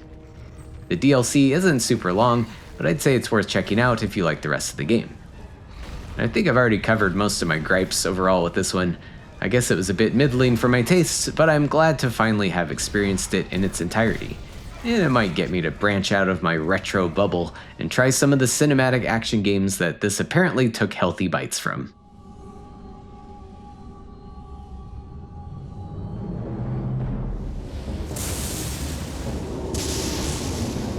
And before we get into Lords of Shadow 2, there was an interesting sidestep with the next game, Mirror of Fate, first released on the Nintendo 3DS in 2013, and eventually getting an HD port to PC, PS3, and Xbox 360. With Lords of Shadow actually hitting the highest sales figures recorded for the franchise and getting good critical reception on its release, Konami hired Mercury Steam again to continue the rebooted series, with Mirror of Fate acting as a kind of spin-off or bridge between the two main games, but this time bringing some very familiar faces into this newly created canon, and perhaps attempting to extend interest to longtime series fans by bringing back the 2D style gameplay while still maintaining similar combat mechanics to the first Lords of Shadow. The game opens up with a short prologue and tutorial with you controlling Gabriel, but it's soon revealed that his wife Marie secretly gave birth to a son while he's away, none other than Trevor Belmont. Flash forward to the first act of the game, and now we're playing as Simon, searching for his father Trevor's combat cross, with the guidance of a lost soul pointing him in the direction of Dracula's castle. From there, the game is split into 3 main acts, with the second one bringing Alucard into the story, who in parallel has also been traversing the castle to face Dracula, and the third act goes back to Trevor to tie everything together.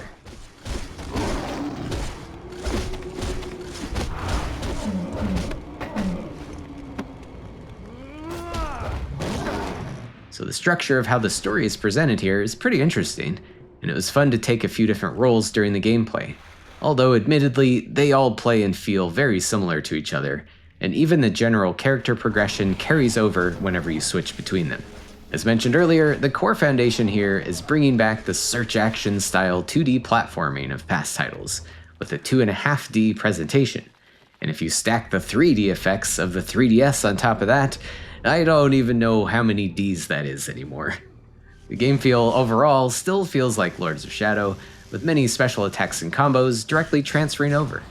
There are also similar ledge grabbing and grappling mechanics, although this ends up giving the game more of a cinematic platformer vibe like old school Prince of Persia or something, but without the precision.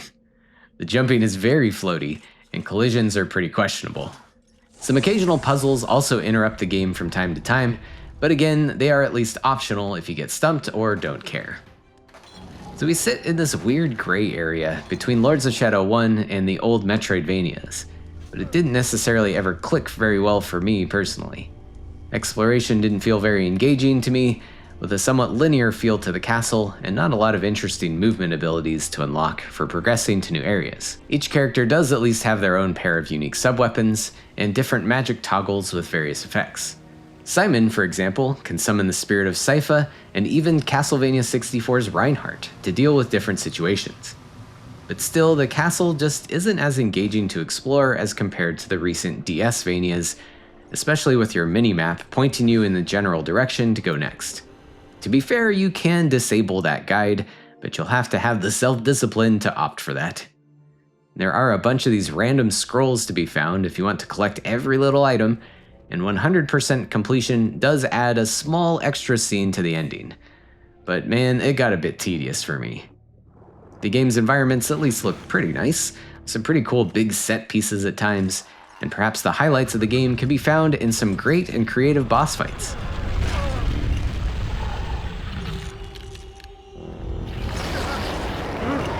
So this game certainly has its moments, and at least it's not overly long compared to the other 2 Lords of Shadow games.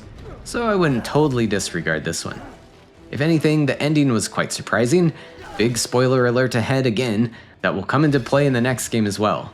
But following the third act with Trevor, Dracula ends up winning that battle and kills him, only to finally figure out Trevor is his son, and he desperately gives him some of his blood.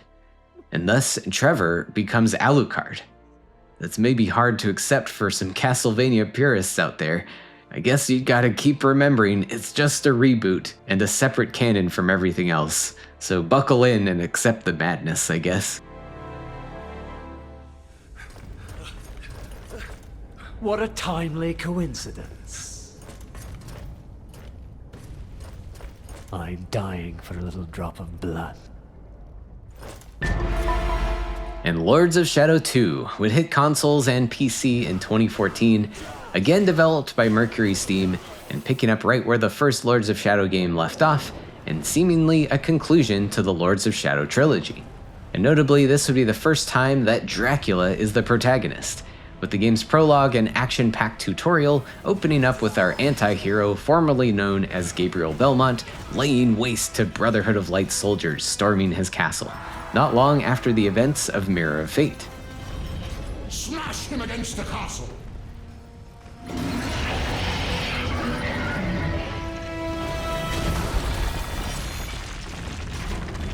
Flash forward 100 years later into seemingly modern and mildly futuristic times, and Zobek finds a tired-ass Dracula asking him for help to fight against a resurgence of Satan, in exchange for ending his immortal suffering with the vampire killer whip. So your journey begins searching for Satan's acolytes and regaining your former powers in the process so you can defeat Satan once again. Gameplay is mostly similar to the first Lords of Shadow, but with an overhauled game engine and some other changes. Combat feels about the same, but fortunately the camera can be controlled now. and you also have some cool blood-drinking finishers you can pull off to regain some health during your battles. The light and dark magic toggles are also present, but in the form of a void sword and chaos gauntlets. But it's essentially the same healing or damage increasing effects. Platforming is also very similar, although the grapple points have been made even more obvious now with big swarms of bats indicating where to jump to. A few puzzle sections also pop up, albeit less frequently than the first game, but still might have a tendency to kill the momentum of the action. Excellent decision. But something new ham-fisted in here are the notorious stealth sections, and you get a really dumb one very early in the game. Basically, you have to avoid getting spotted by these Space Hulk wannabes, using distractions like bat swarms, or inhabiting their bodies to open up doors, or taking the form of a squad of rats to sneak around and chew on wires and stuff. I didn't really find these parts to be very fun, or necessary at all, and I'm not alone in criticizing these sections. I think it might have been fine with one thrown in there like a puzzle would be, but they pop up multiple times throughout the playthrough. But getting beyond that, another change here is a more open world-like structure as opposed to the segment and chapters format. Although it's still fairly linear feeling, and I wouldn't really consider this a search action or Metroidvania per se, as far as needing new abilities or items to progress, as it feels more plot-driven than character progression-driven. It also jumps back and forth between the modern setting and the old Gothic realm, seemingly within Dracula's mind, and where he reclaims his former strength by literally dealing with his inner demons. It's kind of a neat concept. It certainly makes the plot a bit confusing, and the world ends up feeling rather fragmented and disconnected in the process.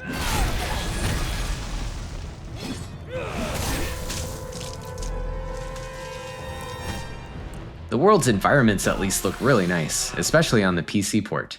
And other than indoor warehouses and stuff like that, the Castlevania vibes are more present here. Although there are some laughably ridiculous cutscenes at times. At least they didn't let things get too serious the whole game.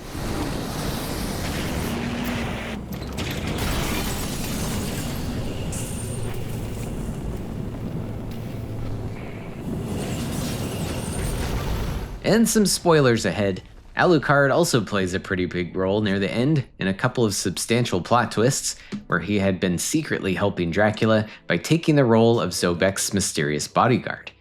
He proposes to fake Dracula's death by stabbing him with a chrysogrim, bringing Satan out of hiding only to be defeated by both Alucard and Dracula.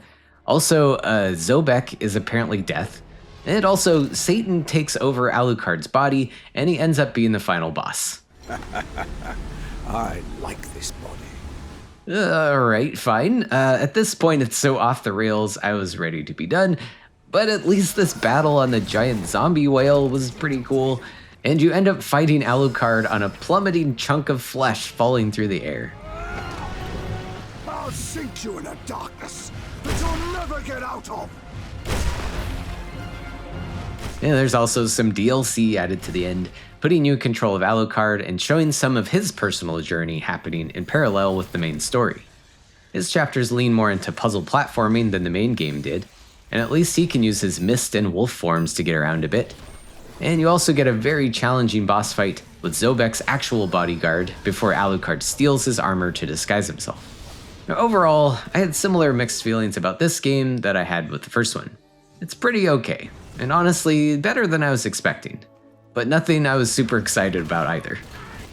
Some aspects of the first game were improved, but some of the changes negated them.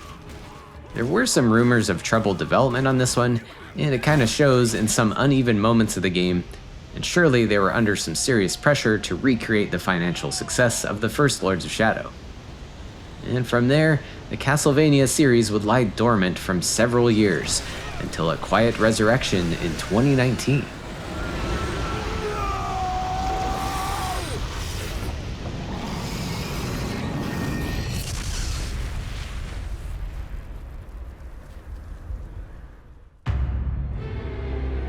As the annals of history reveal, a sinister force is reborn once every 100 years. Born from those who seek to fuel the evil that resides within us. Oh boy, and we've got a real doozy here with Grimoire of Souls, a game I have some very conflicting feelings for, but it's a fascinating piece of the Castlevania series that is often unknown, disregarded, or perhaps ignored on principle. It first released on iOS and Android platforms in September of 2019, exclusively in Canada of all places, with little fanfare, despite it being a return to 2D Castlevania action platforming gameplay, and with a great cast of well-loved characters from the series, and basically ignoring everything from Lords of Shadow. And it has a deep character leveling and gear upgrade system, building upon some of the ideas put forth in Harmony of Despair. But unsurprisingly for Konami in this era, it also introduced microtransactions, multiple currencies to manage, daily login rewards to keep you hooked, and the dreaded gacha mechanics to randomly get new pieces of equipment that incrementally improve your character by a tiny amount. This specific release of the game is one which I unfortunately never got a chance to play myself, as it ended up discontinued just 1 year later in 2020. A seemingly lost and forgotten mobile game casualty until it would be resurrected once again in September of 2021, this time exclusively for the Apple Arcade subscription service, and reworked slightly with some graphical improvements and the removal of all of the microtransactions and multiplayer functionality. It's a bit unfortunate for it to be currently gated off to Apple device owners and a monthly subscription service in its current state, but at least that's better than it being lost media. And there's a pretty wild game underneath, now that some of the rather predatory wallet-busting mechanics have been removed from the experience.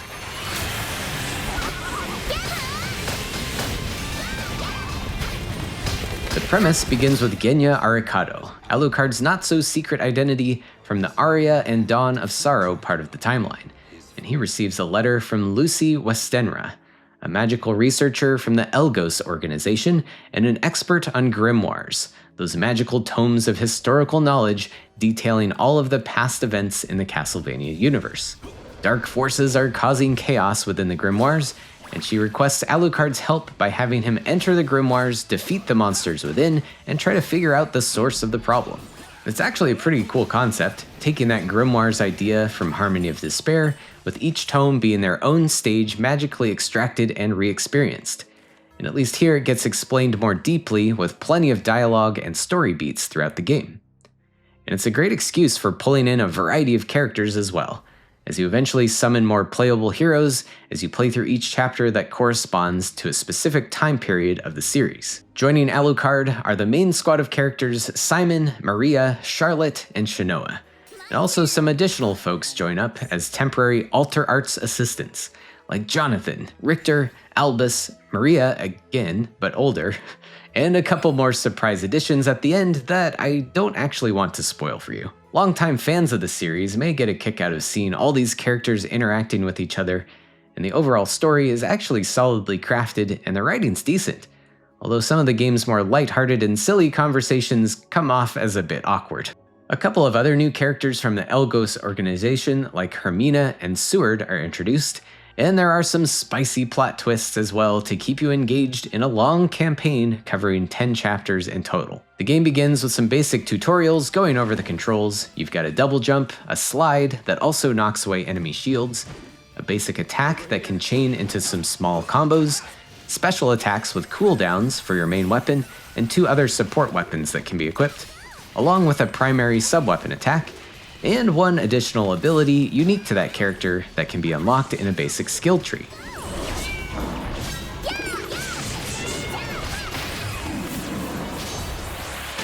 The control feels pretty in line with past Castlevania games, and each character also has slightly different speed in their various maneuvers and movement, with Simon, for example, feeling a bit heavy and slow, while Maria feels quite agile and floaty.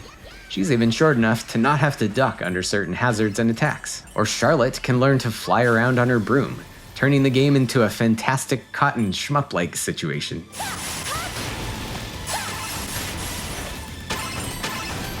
Getting back to those extra alter arts characters, they don't have their own gear, but they can be swapped to briefly once you fill up your meter, and they each have their own special abilities and often come in clutch in dangerous situations. Now the controls feel pretty good, although I did have occasional input lag, eaten inputs, or just some animation delays.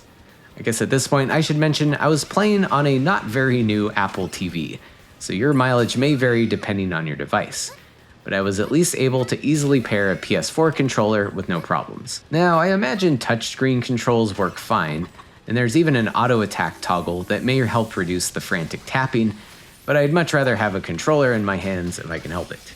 Each chapter of the game is broken up into smaller levels, each with 3 optional challenges that can unlock a few additional extra stages, along with some bonus resources. And eventually you'll get to a boss fight, aka the Vital Soul, the source of chaos you're trying to take down within that grimoire. The levels themselves are fine, if not a bit bland and generic looking most of the time, but they fit in with the era of the grimoire. The character models are reminiscent of the art style of the Rondo remake on PSP, Dracula X Chronicles, but they're a little higher res. If anything, it seems like a lot of effort went into the enemies, which is pretty cool.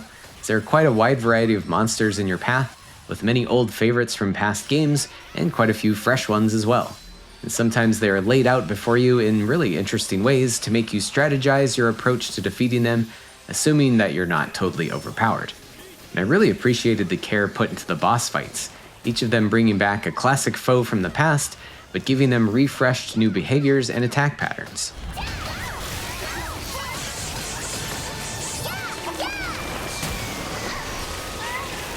But enough about the actual gameplay, let's get into what you're really dying to know about: the grind, the gacha, the hot menuing action. So yeah, this is very much a gacha game, and hate it or love it, or hate to love it, you might be spending a considerable chunk of time in this library lobby place and make number go up. I'm not even sure where to start explaining all of the different currencies and resources without starting to sound like a crazy person. I guess the core of the matter is, you need some good gear.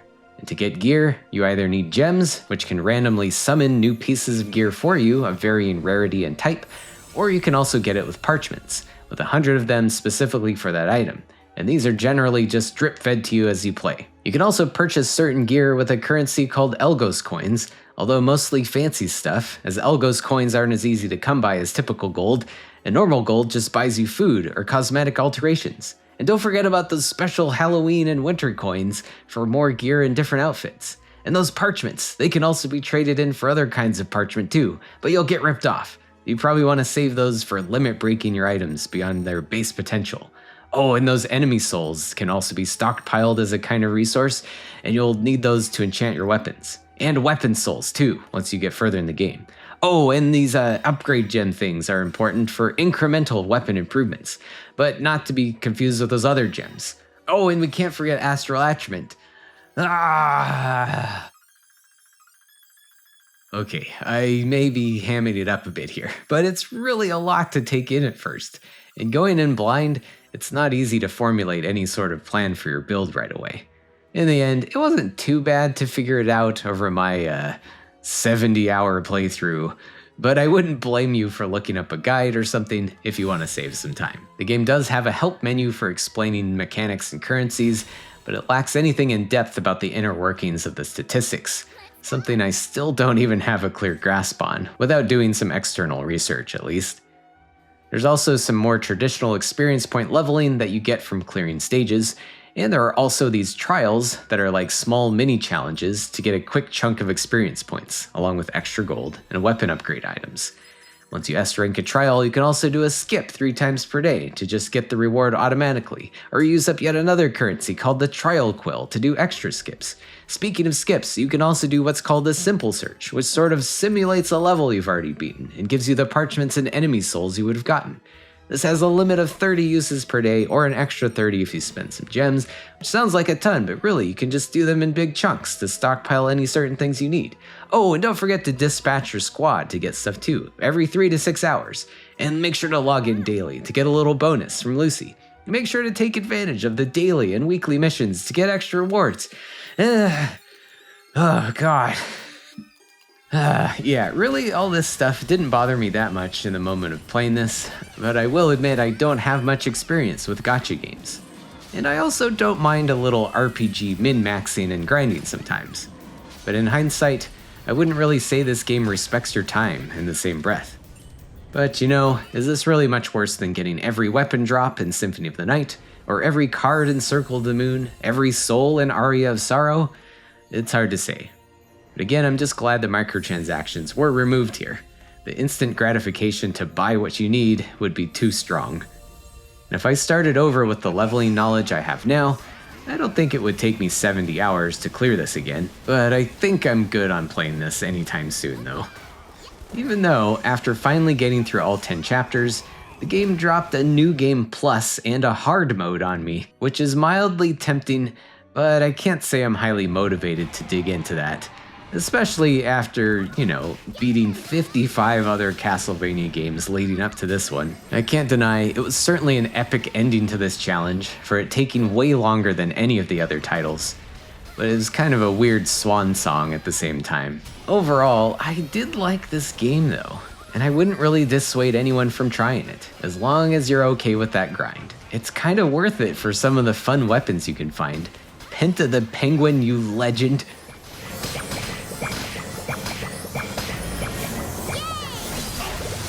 And it really had some spicy challenges here and there. And I emphasize again, the boss fights are awesome. A highlight being a really cool fight with Death at one point. If I had to complain about anything, it's the soul-crushing feeling of getting to a new chapter and your character's rating just simply isn't high enough to do any damage to the enemies there. So you gotta grind away in the menus, convert resources into other resources that give you tiny incremental gains, or maybe you just go back and do old stages over again to clean up any of the challenges you missed or unlock some more bonus levels. And who knows, I probably wasn't perfectly optimizing how I was building out my party. Maybe someone smarter than me can stroll through the game without having to slow down and grind as much. And I guess even though this game is fine, very playable, dare I say pretty good, there's still an air of disappointment about it. Knowing how it all began in its mobile form, seeing how some actual effort and love for the series is hiding in there, but still it's got that gotcha ickiness on it. I totally get why series fans might scoff and disregard this game. With an open mind, you might want to give it a go sometime. Maybe if they could combine the best bits of Harmony of Despair and Grimoire of Souls and tone down the grinding a bit, we could have something more captivating here. But I have strong doubts that any big updates to this game will ever happen at this point. It does seem Konami hasn't totally given up on Castlevania though, as in 2024, we got Haunted Castle Revisited for a little taste of new Castlevania goodness. And I did already cover that game in part 1 of the retrospectives if you're curious, but I think the hunger for a proper Vania still lingers. I still have some hope that the series will rise once again someday. And to wrap things up here, there's of course plenty of Castlevania content to be seen popping up in other games, like the numerous recent crossover DLCs in Dead Cells, V Rising, Dead by Daylight, Vampire Survivors, and Baylor Jail.